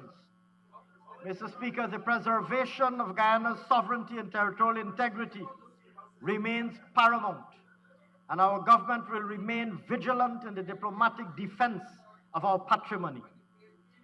We were all consumed by the actions of Venezuela in recent months, and their decision in September 2023 to conduct and their subsequent conduct in December 2023 of a referendum that was openly defiant of the ongoing process at the ICJ.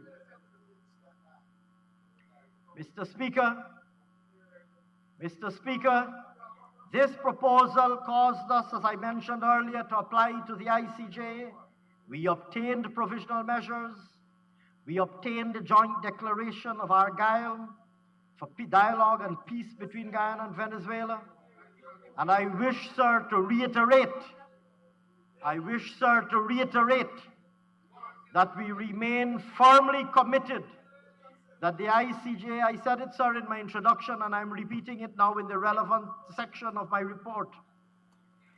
We remain firm, sir, that the ICJ is the path to a final and peaceful settlement, and we will continue to adhere to the rule of international law. Mr. Speaker, on the 1st of January, we proudly took up our seat as a non-permanent member of the United Nations Security Council for the period 2024 to 2025. Mr. Speaker, this year in February,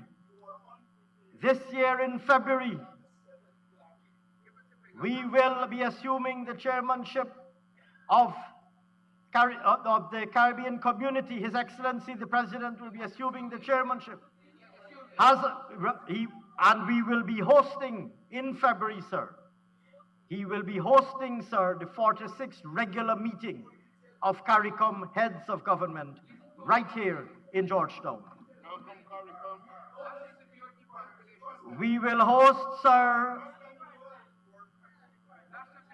No, sir, but with deference to the importance that we attach to the regional project and the regional enterprise, we consider it mention worthy the fact that Guyana this year will be hosting CARICOM heads. We will also be hosting the 38th FAO Regional Conference.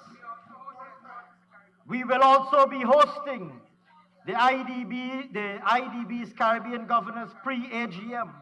We will also be hosting the Caribbean Development Bank's meeting of contributors to the bank's SDF, Special Development Fund.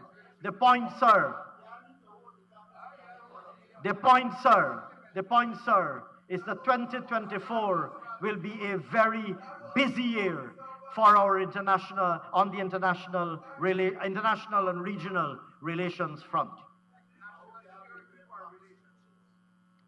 Mr. Speaker, we've been able, on the diaspora, in relation to the diaspora, sir, we've maintained a close engagement with the diaspora, conducting several outreaches, webinars, conferences, and other programs, including to areas that previously were underserved and unserved, including areas like the Middle East.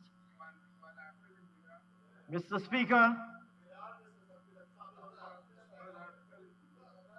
Speaker, and indeed, sir, particularly in those unserved and underserved areas, it was extremely gratifying to see the response of our diaspora, who had never, or who had not for a number of years, had the opportunity to meet and interact with a senior member of government.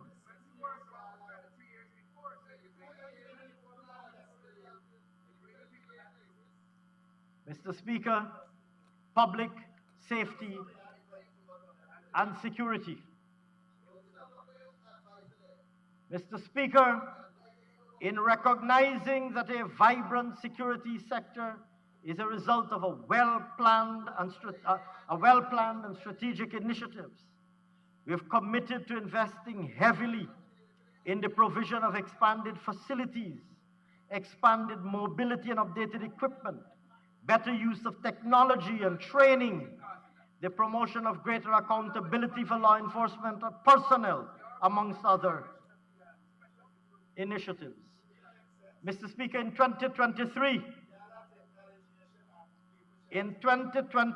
a sum of $72.6 billion was expended by the sector. In 2024, the Guyana Police Force benefited from a total sum of $28.6 billion, which was expended towards addressing the infrastructural deficiencies and enhancing the force's capacity. Mr. Speaker, we expended in 2023, a sum of $2.9 billion to upgrade and expand infrastructure at locations countrywide, including Baramita, Denamsel, Etringbang, Imbaymadai, Karasabay, Rose Hall, Tushan. We established command centers in regions 2, 3, 5, and 6, and 10. We commenced and works are continuing on police stations at Anai, Ikiriku, Letem, Mocha, Monkey Mountain, and others.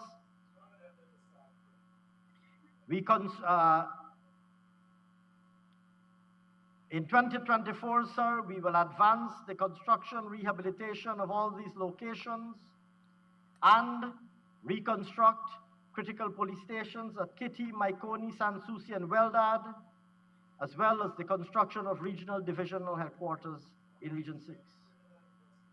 Mr. Speaker, notably, the force's infrastructure will be transformed as we commence the construction of the state-of-the-art 12-story brick dam police station. To this end, sir, $5.4 billion is earmarked to advance infrastructural works in 2024. Transport fleet, to further complement the transport fleet, we have budgeted $1 billion to expand the force's land and water fleet with the purchase of additional vehicles, boats and engines to augment those that were purchased last year. We have budgeted $152.1 million for community policing. We are rolling out the use of technology, including, sir, a budgetary allocation of $2 billion to further roll out the Safe Country initiative to improve national courage, particularly in the heavily populated areas on our coast. Training, sir. We plan, sir, to further improve the forensic and investigative capabilities by conducting training both locally and regionally, with an amount of $250 million budgeted for police training. We will also partner with strategic institutions like the New York Police Department and the RCMP of Canada in advancing major training reform initiatives. Mr. Speaker, a total of $30.3 billion has been allocated to the Guyana Police Force in 2024. The Guyana Prison Service, in pursuit of its strategic plan, is moving to consolidate its correctional facility at Lusignan with satellite facilities at New Amsterdam, Mazaruni, and possibly Timeri. Mr. Speaker, in 2024, infrastructural improvements will continue as we anticipate the completion of works at Lusignan, accessway, and the provision for additional electricity supply at Mazaruni, amongst other works. A sum of $2.8 billion is earmarked to advance prison infrastructural works in 2024. On training, a sum of $140.2 million will be used to train both prison officers and inmates in several relevant areas. Mr. Speaker, Budget 2024 provides a sum of $6.5 billion for the Guyana Prison Service. Guyana Fire Service. Mr. Speaker, more recently we have noted a spate of fires. To ensure that we have a fire service that is adequately equipped to discharge their important mandate, we are pursuing a number of very important initiatives. We are upgrading the physical facilities of the fire service, having started work at Lenora, Ogle, Wales, as well as the fire service headquarters at Durban Park. In 2024, we aim to complete Diamond, additional fire stations at Charity, Parika, Soesdijk, and Wisburg, as well as extension of fire services of stations at Linden, Rosal, and Timeri. A sum of $572.8 million has been budgeted in 2024 for this and related purposes. Mr. Speaker, in 2023, we spent $3.3 billion to acquire additional equipment, including 16 Bowsers, 8 tenders, 1 telescopic boom, and 6 ambulances. Mr. Speaker, we also advanced procurement for 40 light and quick response firefighting vehicles, which will be stationed across the country, thereby enhancing the responsiveness of the service. Budget 2024 provides an additional $500 million to boost the fire services capability. We will advance the fire hydrants program. We will continue to train our fire officers. And in pursuit of our objectives, sir, Mr. Speaker, for the security sector as a whole, we have allocated a total of $90.6 billion in budget 2024.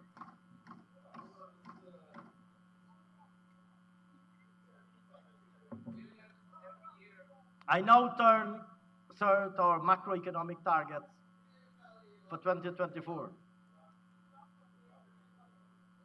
Mr. Speaker, the Guyanese economy, real GDP. The Guyanese economy is set to expand at an even faster pace in 2024. And the real economy is projected to expand at a rate of 34.3%. Once realized, this will represent the 5th consecutive year in which our economy will be growing at more than 20%. And it will result in Guyana growing at an annual average of 38.8% over that 5-year period. Importantly, Mr. Speaker, the non-oil economy is projected to grow by 11.9% this year, driven by consistent expansion in all subsectors in the agriculture, forestry, fishing, construction and services, as well as a recovery in bauxite and gold mining. Mr. Speaker, once realized, the non-oil economy will have recorded 4 years of consecutive growth at an average growth rate of 9.9% annually since its 7.3% contraction in 2020. Agriculture, forestry, and fishing. I'm speaking here, sir, of targets and projections for 2024. I understand, sir, that the numerically challenged APNU AFC will have some difficulty understanding what we're speaking of. Mr. Speaker, the agriculture, forestry, and fishing sector is projected to grow by 10.4%. The sugar growing subsector is projected to accelerate its recovery with strong growth of 66.1%, aided by anticipated production of 100,000 metric tons in 2024. The rice growing sector is projected to grow by 6.2%, with production anticipated to be 710,000 metric tons. The other crops subsector is projected to grow at 11.6%, reflecting strong growth in corn, soybean, and other crops like coconuts, root crops, and spices, etc. Livestock and fishery is expected to expand by 6.6% and 15%. Mr. Speaker, it appears that my colleagues on that side of the House are incapable of comprehending a report on what transpired in 2023 from a projection of what is anticipated to take place in 2024. Mr. Speaker, the forestry sector is projected to record a growth of 3.9%. Extractive industries, mining and quarrying is projected to grow by 43.6%. The 3 FPSOs in the Stabroek Block are projected to realize production of crude oil of more than 550,000 barrels of oil per day in 2024, with an expected ramp up to over 600,000 barrels of oil per day in the latter part of the year. As such, sir, the subsector is anticipated to grow by an estimated 44.7%. The other mining and quarrying subsector, comprising sand, stone, diamonds, and manganese, is anticipated to continue its momentum in 2024 with projected growth of 19.3%. Mr. Speaker, the gold and bauxite mining subsectors are expected to reverse their contractions in 2023 and grow by 15.7% and 57.2% respectively. Gold is anticipated to recover, supported by higher declarations from the large operators as well as the small and medium scale operators, while bauxite is expected to record higher production from both operators, particularly given the investments made in the sector, and in particular in Linden in connection with the MAZ project to which I referred earlier. The manufacturing sector is projected to grow by 16%. Construction is projected to grow by 23.4%. The services sector is projected to grow by 6.9%, with notable expansions on the wholesale and retail trade, administrative and support services, information and communications, and transport and storage. Monetary policy and inflation. Mr. Speaker, monetary policy in 2024 will remain focused on containing prices and maintaining stable exchange rates. This will be done in an environment that encourages continued and sustained growth in private sector credit and economic activity. Inflation is projected to accelerate slightly to 2.5%, reflecting mostly global developments, as domestic production is ramped up to meet the growing demand pressures. On the balance of payments, sir, the overall balance of payments is expected to record a surplus of $120 million in 2024, largely attributed to an anticipated expansion of the current account surplus. The current account is anticipated to register a higher surplus of $7.853 billion. Mr. Speaker, the capital account is forecasted to record a higher deficit of $7.7 billion, largely due to an anticipated moderation of FDI inflows, given that we do not expect a new FPSO to be deployed in 2024, as one was deployed in 2023, hence the comparison between the 2024 and 2023 numbers. Targets for the non-financial public sector. Central government operations. Mr. Speaker, the current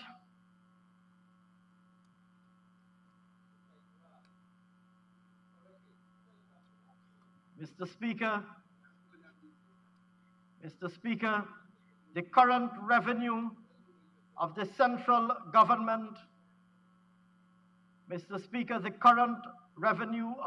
government, before GRIF, carbon credit, and NRF flows, on which I reported earlier in relation to 2023's outturn, and on which I'm now reporting on our projection for 2024, is expected to rise by 11.8% to $427.3 billion this year. Tax revenues will make up $408.5 billion, or 95.6% of this total. Internal revenue collection is anticipated to grow to $258.1 billion, or 33.1% above the level last year. Mr. Speaker, central government overall spending is projected to increase by 39.4% in 2024. This is largely as a result of continued expansion of the PSIP, supporting government's accelerated development agenda in and across all of the sectors to which I would have alluded earlier. As discussed, major PSIP investments include projects in the health, education, infrastructure, security, and other sectors. Mr. Speaker, the PSIP is projected to grow by 57.9% this year to $666.2 billion. while non-interest current expenditure is expected to grow by 17.5% to reach $434.8 billion.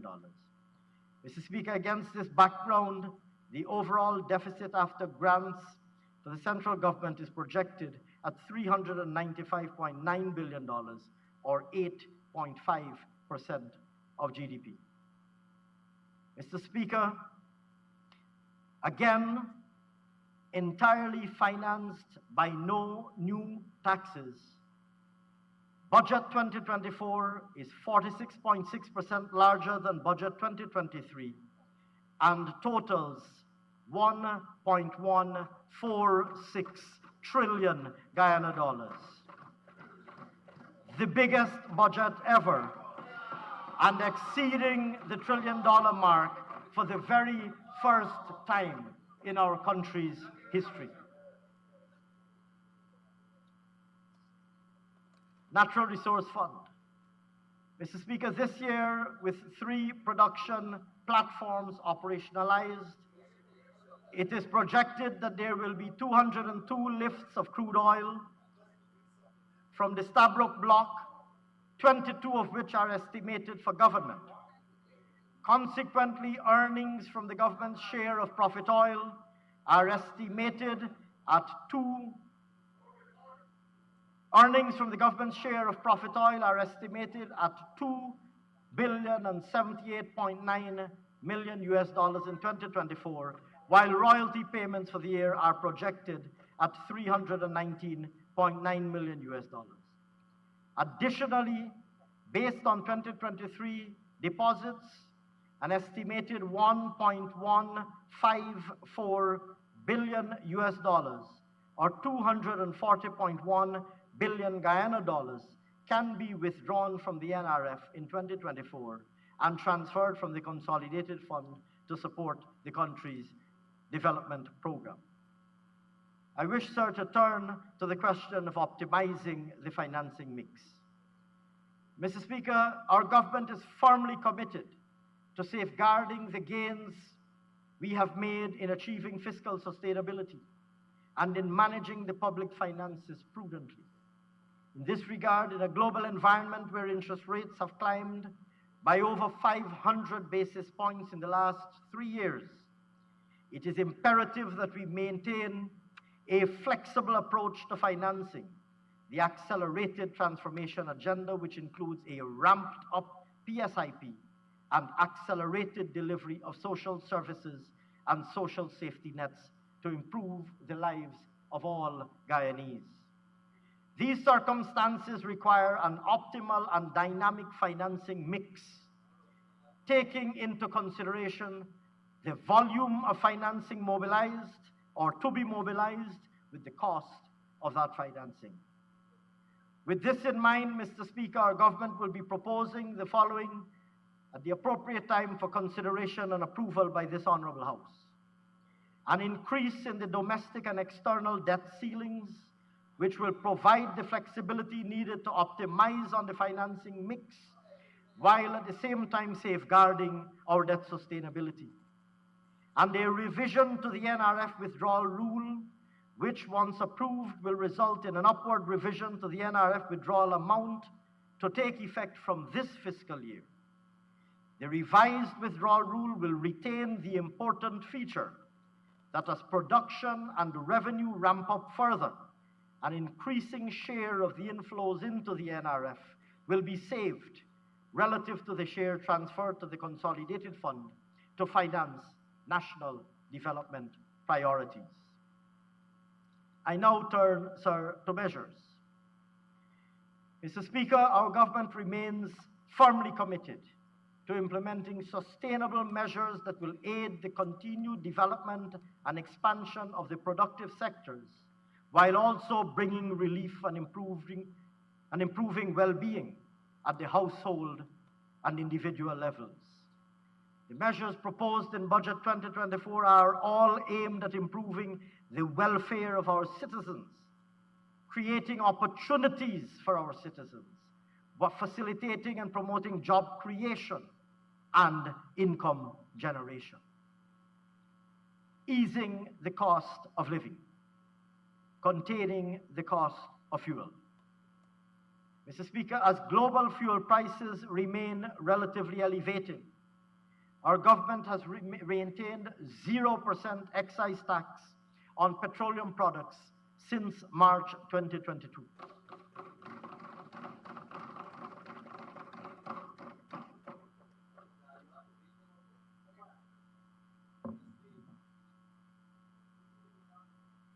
As world market fuel prices remain volatile, we remain responsive to absorbing the impact of elevated fuel prices as a means of mitigating the transfer of higher fuel costs to the Guyanese people and to the Guyanese productive sector.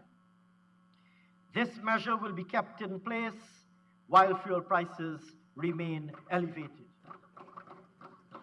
At current prices, this measure results in our government foregoing an estimated $40 billion annually. Reduction in freight charges. Mr. Speaker, in August 2021, our government had adjusted freight charges to the pre-pandemic levels for the purposes of computing import taxes and in order to combat the increase in shipping costs which were passed on to consumers by importers. The measure was initially implemented for a 6-month period from August 1st, 2021 to January 31st, 2022. It was subsequently extended to December 31st, 2023. Mr. Speaker, recently we have seen an increase in freight prices associated with bottlenecks in both the Panama and Suez canals. In order to mitigate transmission of escalation of freight prices, I wish to announce an extension of this measure for a further 12-month period to 31st December 2024 at a cost of $6 billion. Expansion of part-time job program.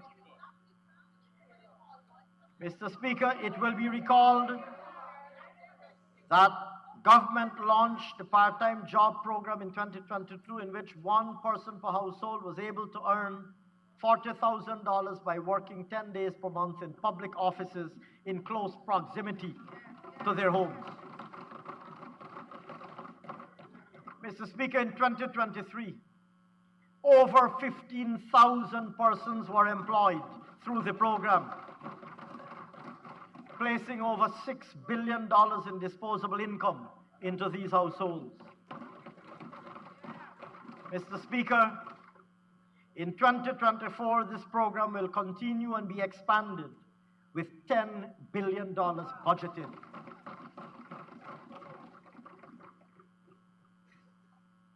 I add, sir, that the beneficiaries of this program are encouraged to acquire further skills and qualifications to satisfy the skills gap in the labor market and ultimately transition to full-time employment. Other cost of living measures. Mr. Speaker, over the past year, key food-producing countries have been terribly impacted by the effects of the El Nino phenomenon. Here at home, we have not been spared. The government has provided significant support in DNI, along with the distribution of fertilizer to farmers to maintain production, while also aiding in mitigating price increases to the customers. Mr. Speaker, in this regard, Budget 2024 allocates $7 billion for measures to be determined after consultations with stakeholders aimed at containing and cushioning the impact of price increases.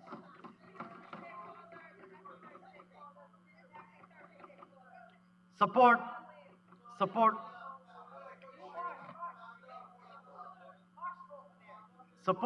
to small businesses.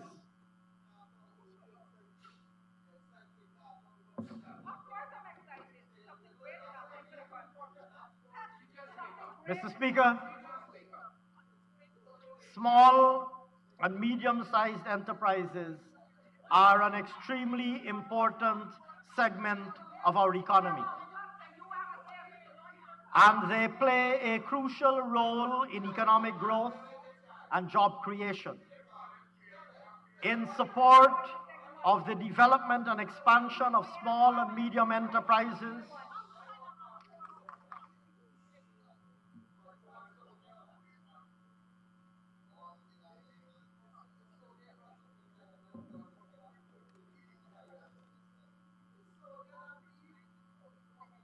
there is much more to be said. I had to exercise tremendous self-censorship.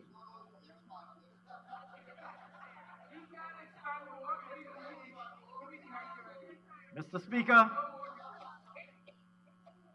in support of the development and expansion of small and medium enterprises, particularly as it relates to the cost of financing for their small businesses, government will partner with the commercial banks to lower the interest rates on loans up to $5 million, thereby reducing the cost of financing for our smallest businesses. Removal, sports equipment and technology. Mr. Speaker, in recognition of the importance of sports and technology to human and economic development, and in particular to our young people, our government has been investing significantly, as I mentioned earlier, in sporting facilities, in access to training, in ICT, etc. It would be recalled, sir, that we removed VAT on data for residential and individual use. We removed VAT on applicable taxes on cell phones. Mr. Speaker, in order to further promote access to both sports and technology for our young people, we will remove VAT and duty on sports equipment, and we will remove VAT and duty on essential sports accessories, such as chargers, charging cables, headphones, etc., along with cell phone components for repairs.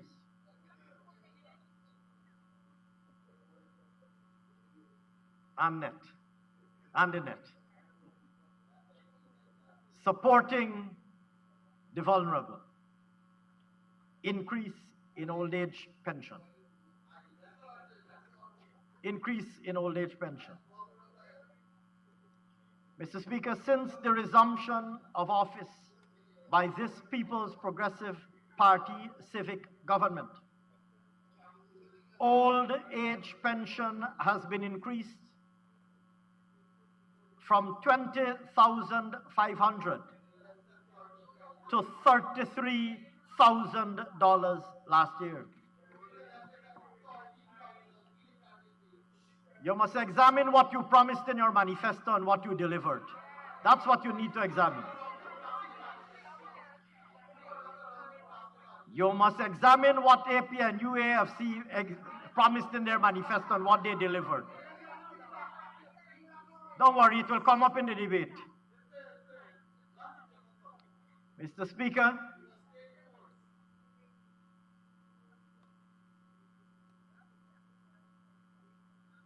we remain committed, sir, to improving the benefits received by our pensioners, and in this regard, with effect from 1st of January 2024, old age pension will be increased from $33,000 to $36,000 per month. This reflects, sir, a 75% increase in old age pension since we resumed office in 2020. And it will benefit 76,000 persons, placing an additional $2.7 billion in the hands of our senior citizens.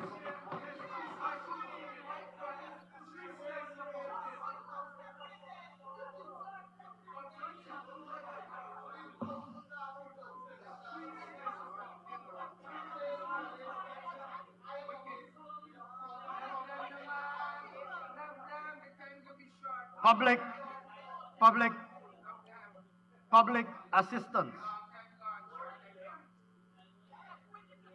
Mr. Speaker, it would be recalled that the recipients of public assistance have benefited from successive increases from $9,000 from 2020 to $16,000 monthly last year. Mr. Speaker, in 2022, government stated that all persons with a disability will be registered automatically to receive monthly public assistance. I wish now, sir, to announce an increase in public assistance from $16,000 monthly to $19,000 monthly with effect from 1st of January 2024.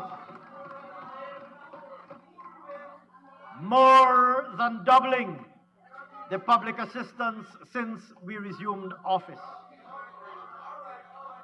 Mr. Speaker, this will place $1.2 billion in additional disposable income in the hands of over 35,000 persons.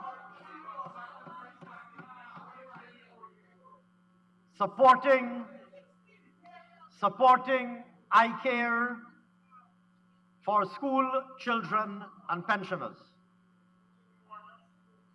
Mr. Speaker,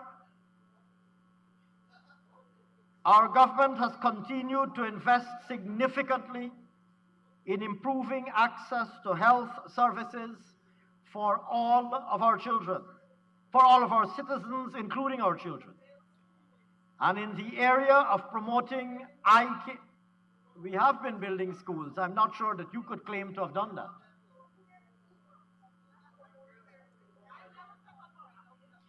Mr. Speaker, in the area of promoting eye care for school children and pensioners, our government will provide the following: eye test. A $3,000 voucher will be provided to every child to assist in meeting the cost of an eye test for over 205,000 school children and for 76,000 pensioners at a cost of over $840 million in order to determine whether the person tested requires spectacles to aid their vision. Furthermore, sir,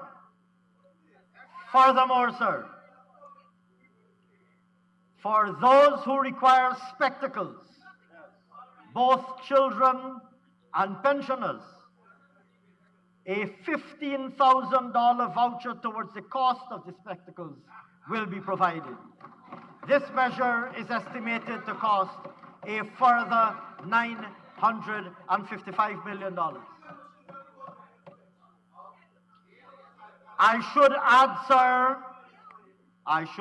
sir, that in this case of school children and pensioners living in the hinterland, where testing and prescription facilities might not be readily or easily available or accessible, an alternative arrangement will be put in place, somewhat akin to the arrangement that we have already started to implement in relation to testing teams being deployed, testing and prescribing teams being deployed to these various communities. The total cost of this intervention aggregates to $1.8 billion.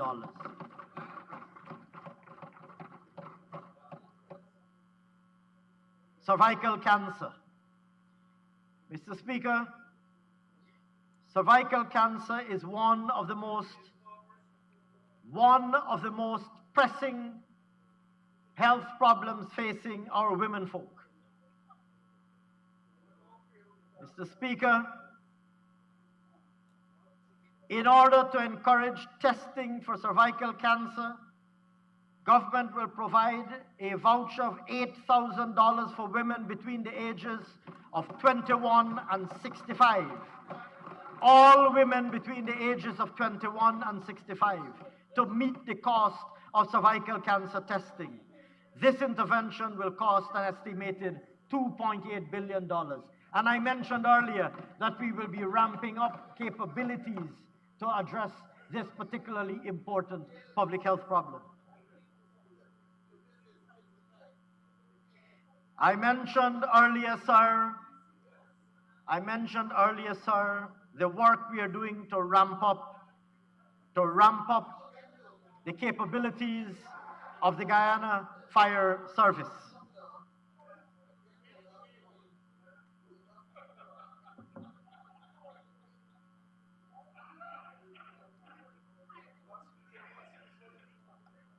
Mr. Speaker, as I mentioned earlier, we have indeed witnessed a surge in fire incidents in recent times, resulted in a tragic loss of lives in some instances and of valuable property in others. We have been investing, as I elaborated earlier, significantly in boosting the firefighting capability and responsiveness of the fire service. In order, sir, to promote household fire prevention capabilities, we propose, sir, the removal of VAT and duty on fire extinguishers and smoke alarms. Mr. Speaker,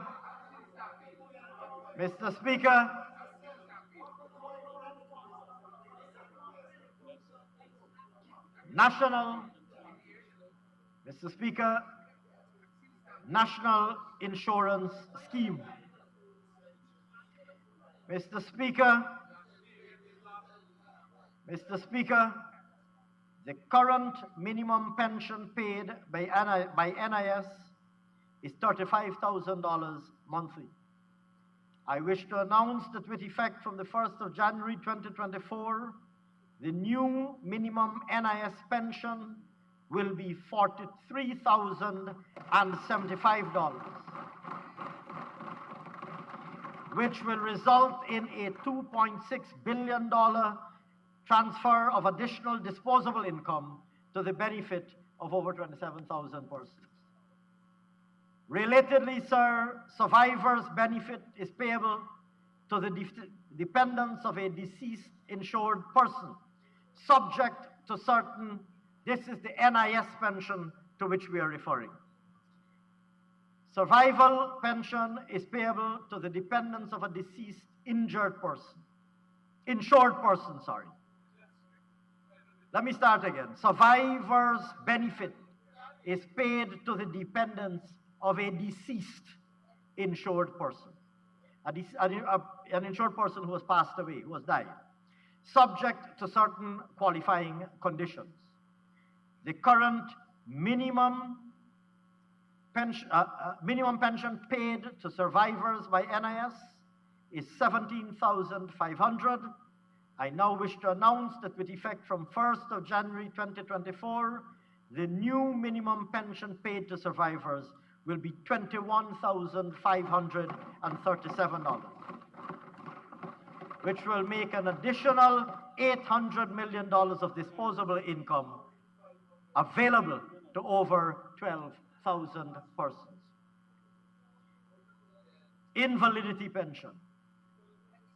Mr. Speaker, invalidity pension is paid to an insured person who is incapable of work otherwise than as a result of employment injury and has been so incapable for a period of not less than 26 weeks and likely to be permanently so incapable, subject, of course, to the laws and regulations of the scheme. The current minimum invalidity pension paid by NIS is $35,000 monthly. I now wish to announce that with effect from 1st of January 2024, the new minimum invalidity pension paid will be $43,075. This will make an additional $24 million of disposable income available to over 200 persons. One-off grant. Mr. Speaker, the NIS continually engages with persons who have attained the age of 60 and have not met the minimum requirement of 750 contributions to qualify for the receipt of an old age pension. In many instances, the previous employers have gone out of business or have closed down, rendering it impossible for alternative means of verification that deductions were made and paid over to the NIS. Mr. Speaker, in the interest of bringing these matters to closure, we will offer persons with contributions ranging from 700 to 749. It will be recalled that the qualifying number of pensions is 750. We will offer eligible persons with contributions ranging from 700 to 749 an option to accept as full and final settlement a one-off grant depending on the year in which their last contribution was made. We expect that this intervention can benefit over 3,800 persons at a cost of $550 million. The NIS, nevertheless, remains committed to working diligently to resolving all pending claims. Increasing disposable income. Because we care cash grant. The Because We Care student grant, sir, was restored by the People's Progressive Party civic government after it was callously and unconscionably taken away from the children of Guyana. Sir, we having restored this grant, sir, it will be recalled that we increased it to $35,000 last year. I now wish, sir, to announce a further increase of the student grant, Because We Care grant, to $40,000 per child.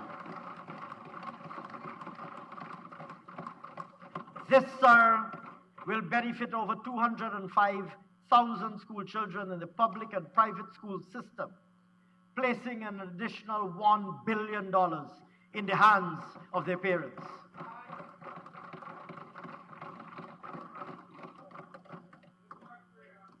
In addition, along with the Because We Care grant, the uniform voucher allowance of $5,000 will continue to be paid.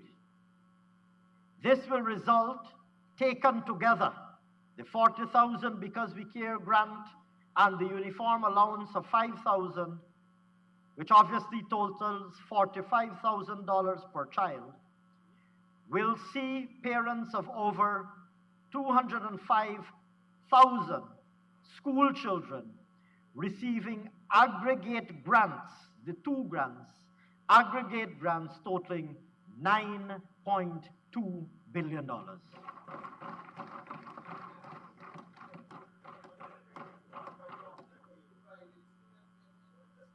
Private schools too. Support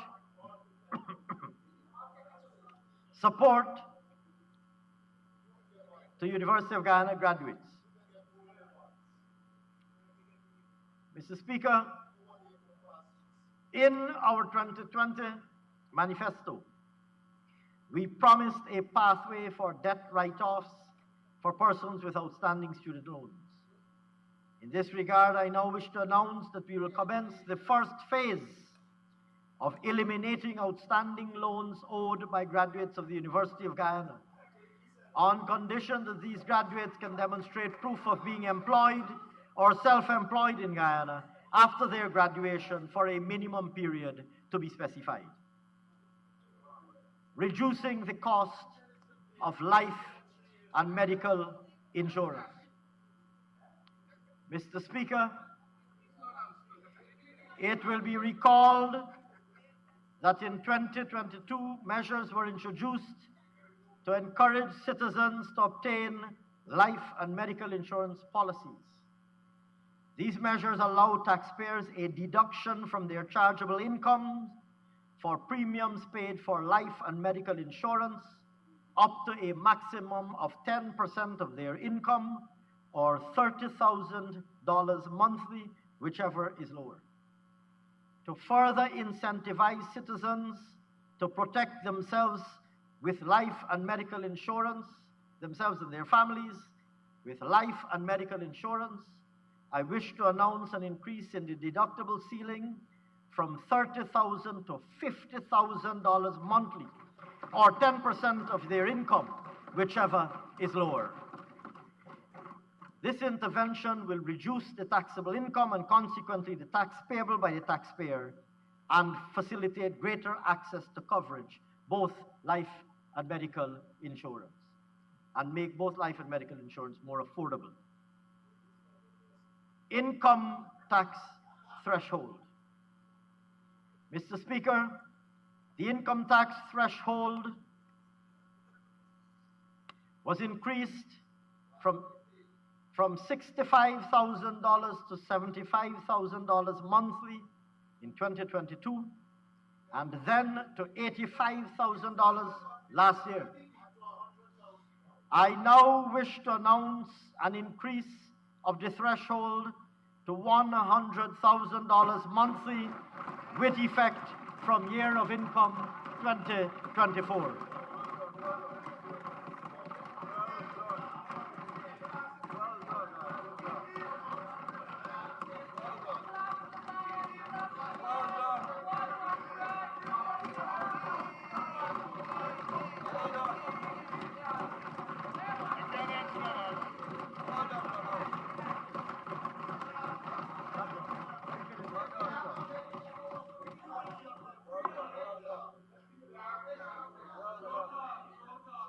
Mr. Speaker,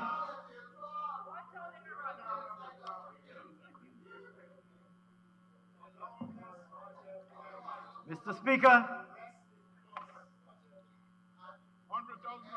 Mr. Speaker, as a result of adjusting the income tax threshold to $100,000, Mr. Speaker, 13,000 persons will be removed from paying income taxes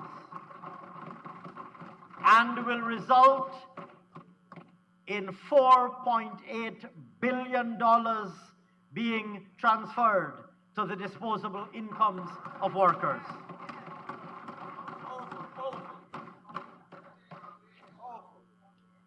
Mr. Speaker, these measures will provide over $70 billion of relief to businesses and individuals as we continue to contain the impact of imported price increases, provide relief to the most vulnerable, and promote the expansion of productive activity and job creation, and thereby create opportunity for every single Guyanese citizen.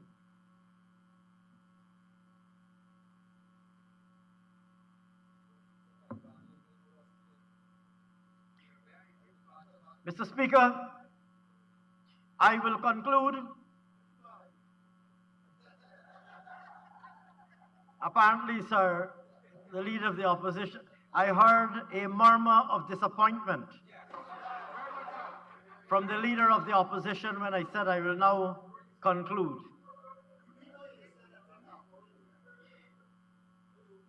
I will now conclude. Let me rephrase that, sir. I will now begin to conclude by returning to the note on which I began. Budget, this People's Progressive Party Civic Budget 2024 comes to this Honorable House against the backdrop of very challenging circumstances for our country and for the global economy of which we are very much a part.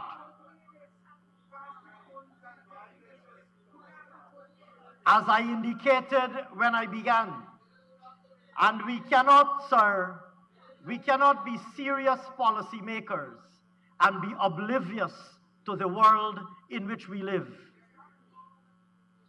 We live in a world today that is often being characterized as going through an era. The word that I used at the start, the word that is being bandied around these days, is the age of the polycrisis. Mr. Speaker, notwithstanding the interlocking and overlapping global crises we face, given the bold agenda that our government is implementing to create opportunity for every single Guyanese person, as I've just outlined in Budget 2024, Mr. Speaker, I believe it is fair to say that we in Guyana are also living in what could validly be described as the age of opportunity. This is not by accident. Despite the difficult and unpredictable global environment in which we operate, at home in Guyana, this PPPC government has remained firm in our resolve to ensure that we navigate these testing times, containing as far as we possibly can any adverse domestic fallout from the global setting, while also ensuring that the transformation of our country continues apace and the improvement of the well-being of the Guyanese people is realized in the shortest possible time. Mr. Speaker, what does this age of opportunity look like in Guyana? It almost doesn't matter where we look. Mr. Speaker, in today's rapidly growing Guyana, we need more specialist doctors and we need more nurses. We need more electricians and we need more mechanics. We need more masons and we need more plumbers. We need more chefs. We need more mixologists. We need more truck drivers. We need more excavator operators. We need more programmers, and we need more engineers. We need more banksmen, and we need more crane operators. It doesn't matter. And Mr. Speaker, the list goes on. And in every one of these categories, sir, in every one of these categories, and many more, our government is providing free or heavily subsidized training to every single Guyanese person interested and qualified to receive that training. Mr. Speaker, much the same can be said about demand for goods and services. We almost can't produce as much of any category of goods and services given the pace at which demand is growing. Mr. Speaker, it doesn't matter, irrespective of which category of goods or services we look at. We can't build out fast enough the hotel rooms and restaurant square footage that we need right now. We can't build out the warehousing or roll out the transportation services at the pace at which we need. There is unmet demand in our domestic and export markets for almost every category of fruits and vegetables we grow, and for almost every category of meat and seafood we produce. It doesn't matter which category of goods or services you consider, despite the rapid growth in all of our economic sectors, including, importantly, agriculture. Demand is there, and as a result, sir, opportunity is there. Mr. Speaker, the bottom line is that job opportunities abound and business opportunities abound, and plentifully so. This is Guyana. This is Guyana in the age of opportunity.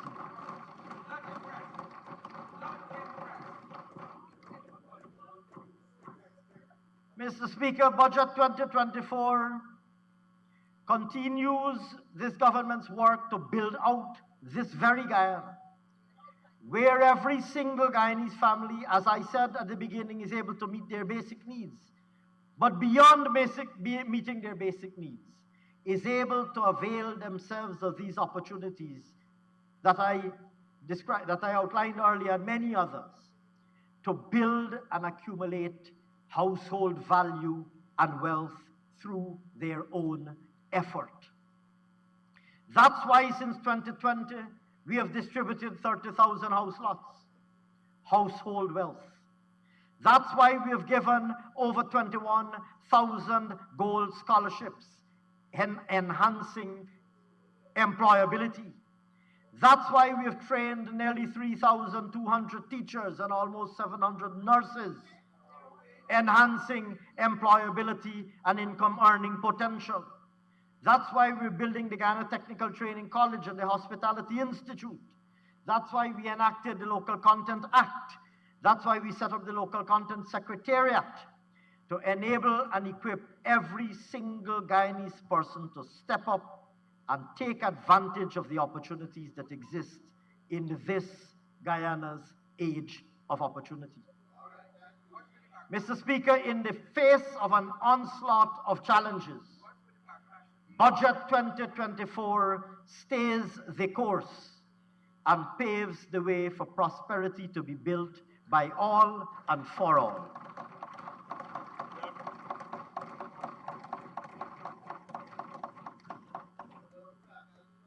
Mr. Speaker, if we were to dissect Budget 2024, it comprises allocations totaling $121.4 billion for wages and salaries for central government employees, including a salary increase that will be announced later this year.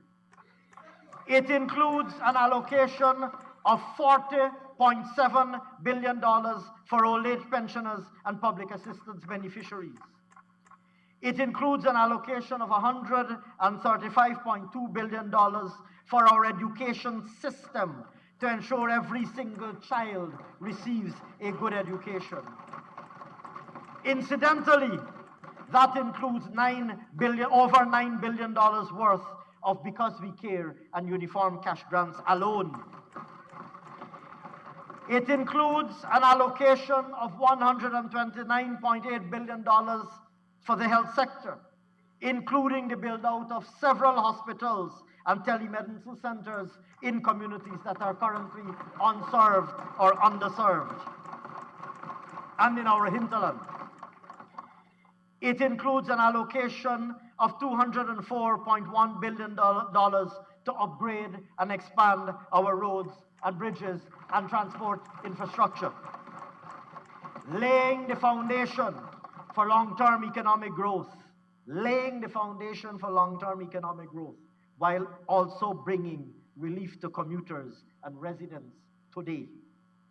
It includes an allocation of $95.7 billion for the energy sector in order to ensure that we can double our electricity production, reduce the cost of electricity by a half, and make blackouts finally an artifact of the past. It includes an allocation of $78 billion to roll out our national housing program and ensure that every single Guyanese family can ultimately own their own home. It includes an allocation of $72.3 billion to finance the upgrade of our D&I infrastructure so that we can grow sufficient food and reduce the risk of flooding, both in farms and in homes. Mr. Speaker, this is Budget 2024, a budget that will improve the lives of each and every single Guyanese citizen, a budget that addresses today's priorities, but that also importantly sets the stage for tomorrow. This is Budget 2024, a budget, sir, most worthy of the unanimous support of this Honorable House.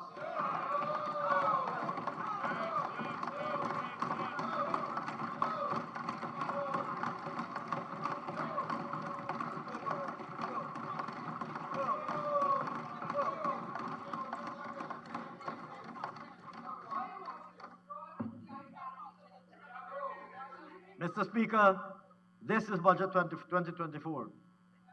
Staying the course, building prosperity for all Guyanese.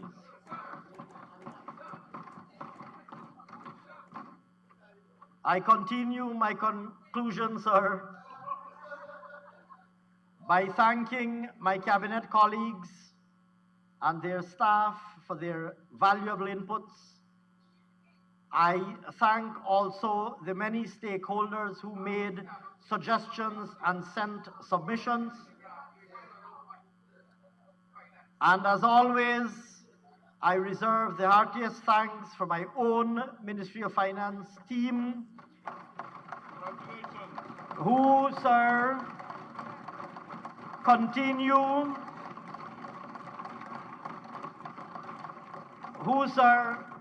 many of whom are here, many, but not all of whom, but many of whom are here, who, sir, continue to display time and time again.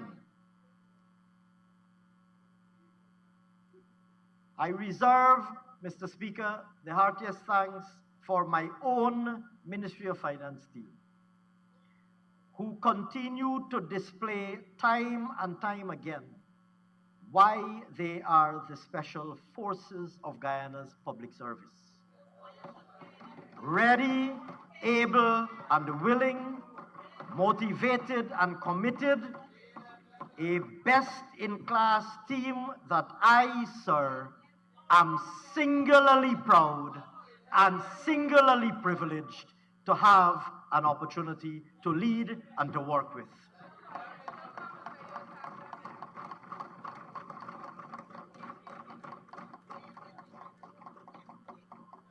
Mr. Speaker, on behalf of this People's Progressive Party civic government, I commend Budget 2024 to this Honorable House, and I look forward, full of anticipation and expectation, sir, that it will win the unanimous approbation of this House. I thank you very much, sir. Thank you, Honorable Minister. Honorable members, the motion is proposed.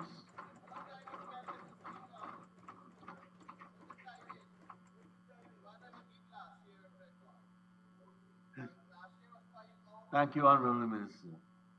Honorable Prime Minister.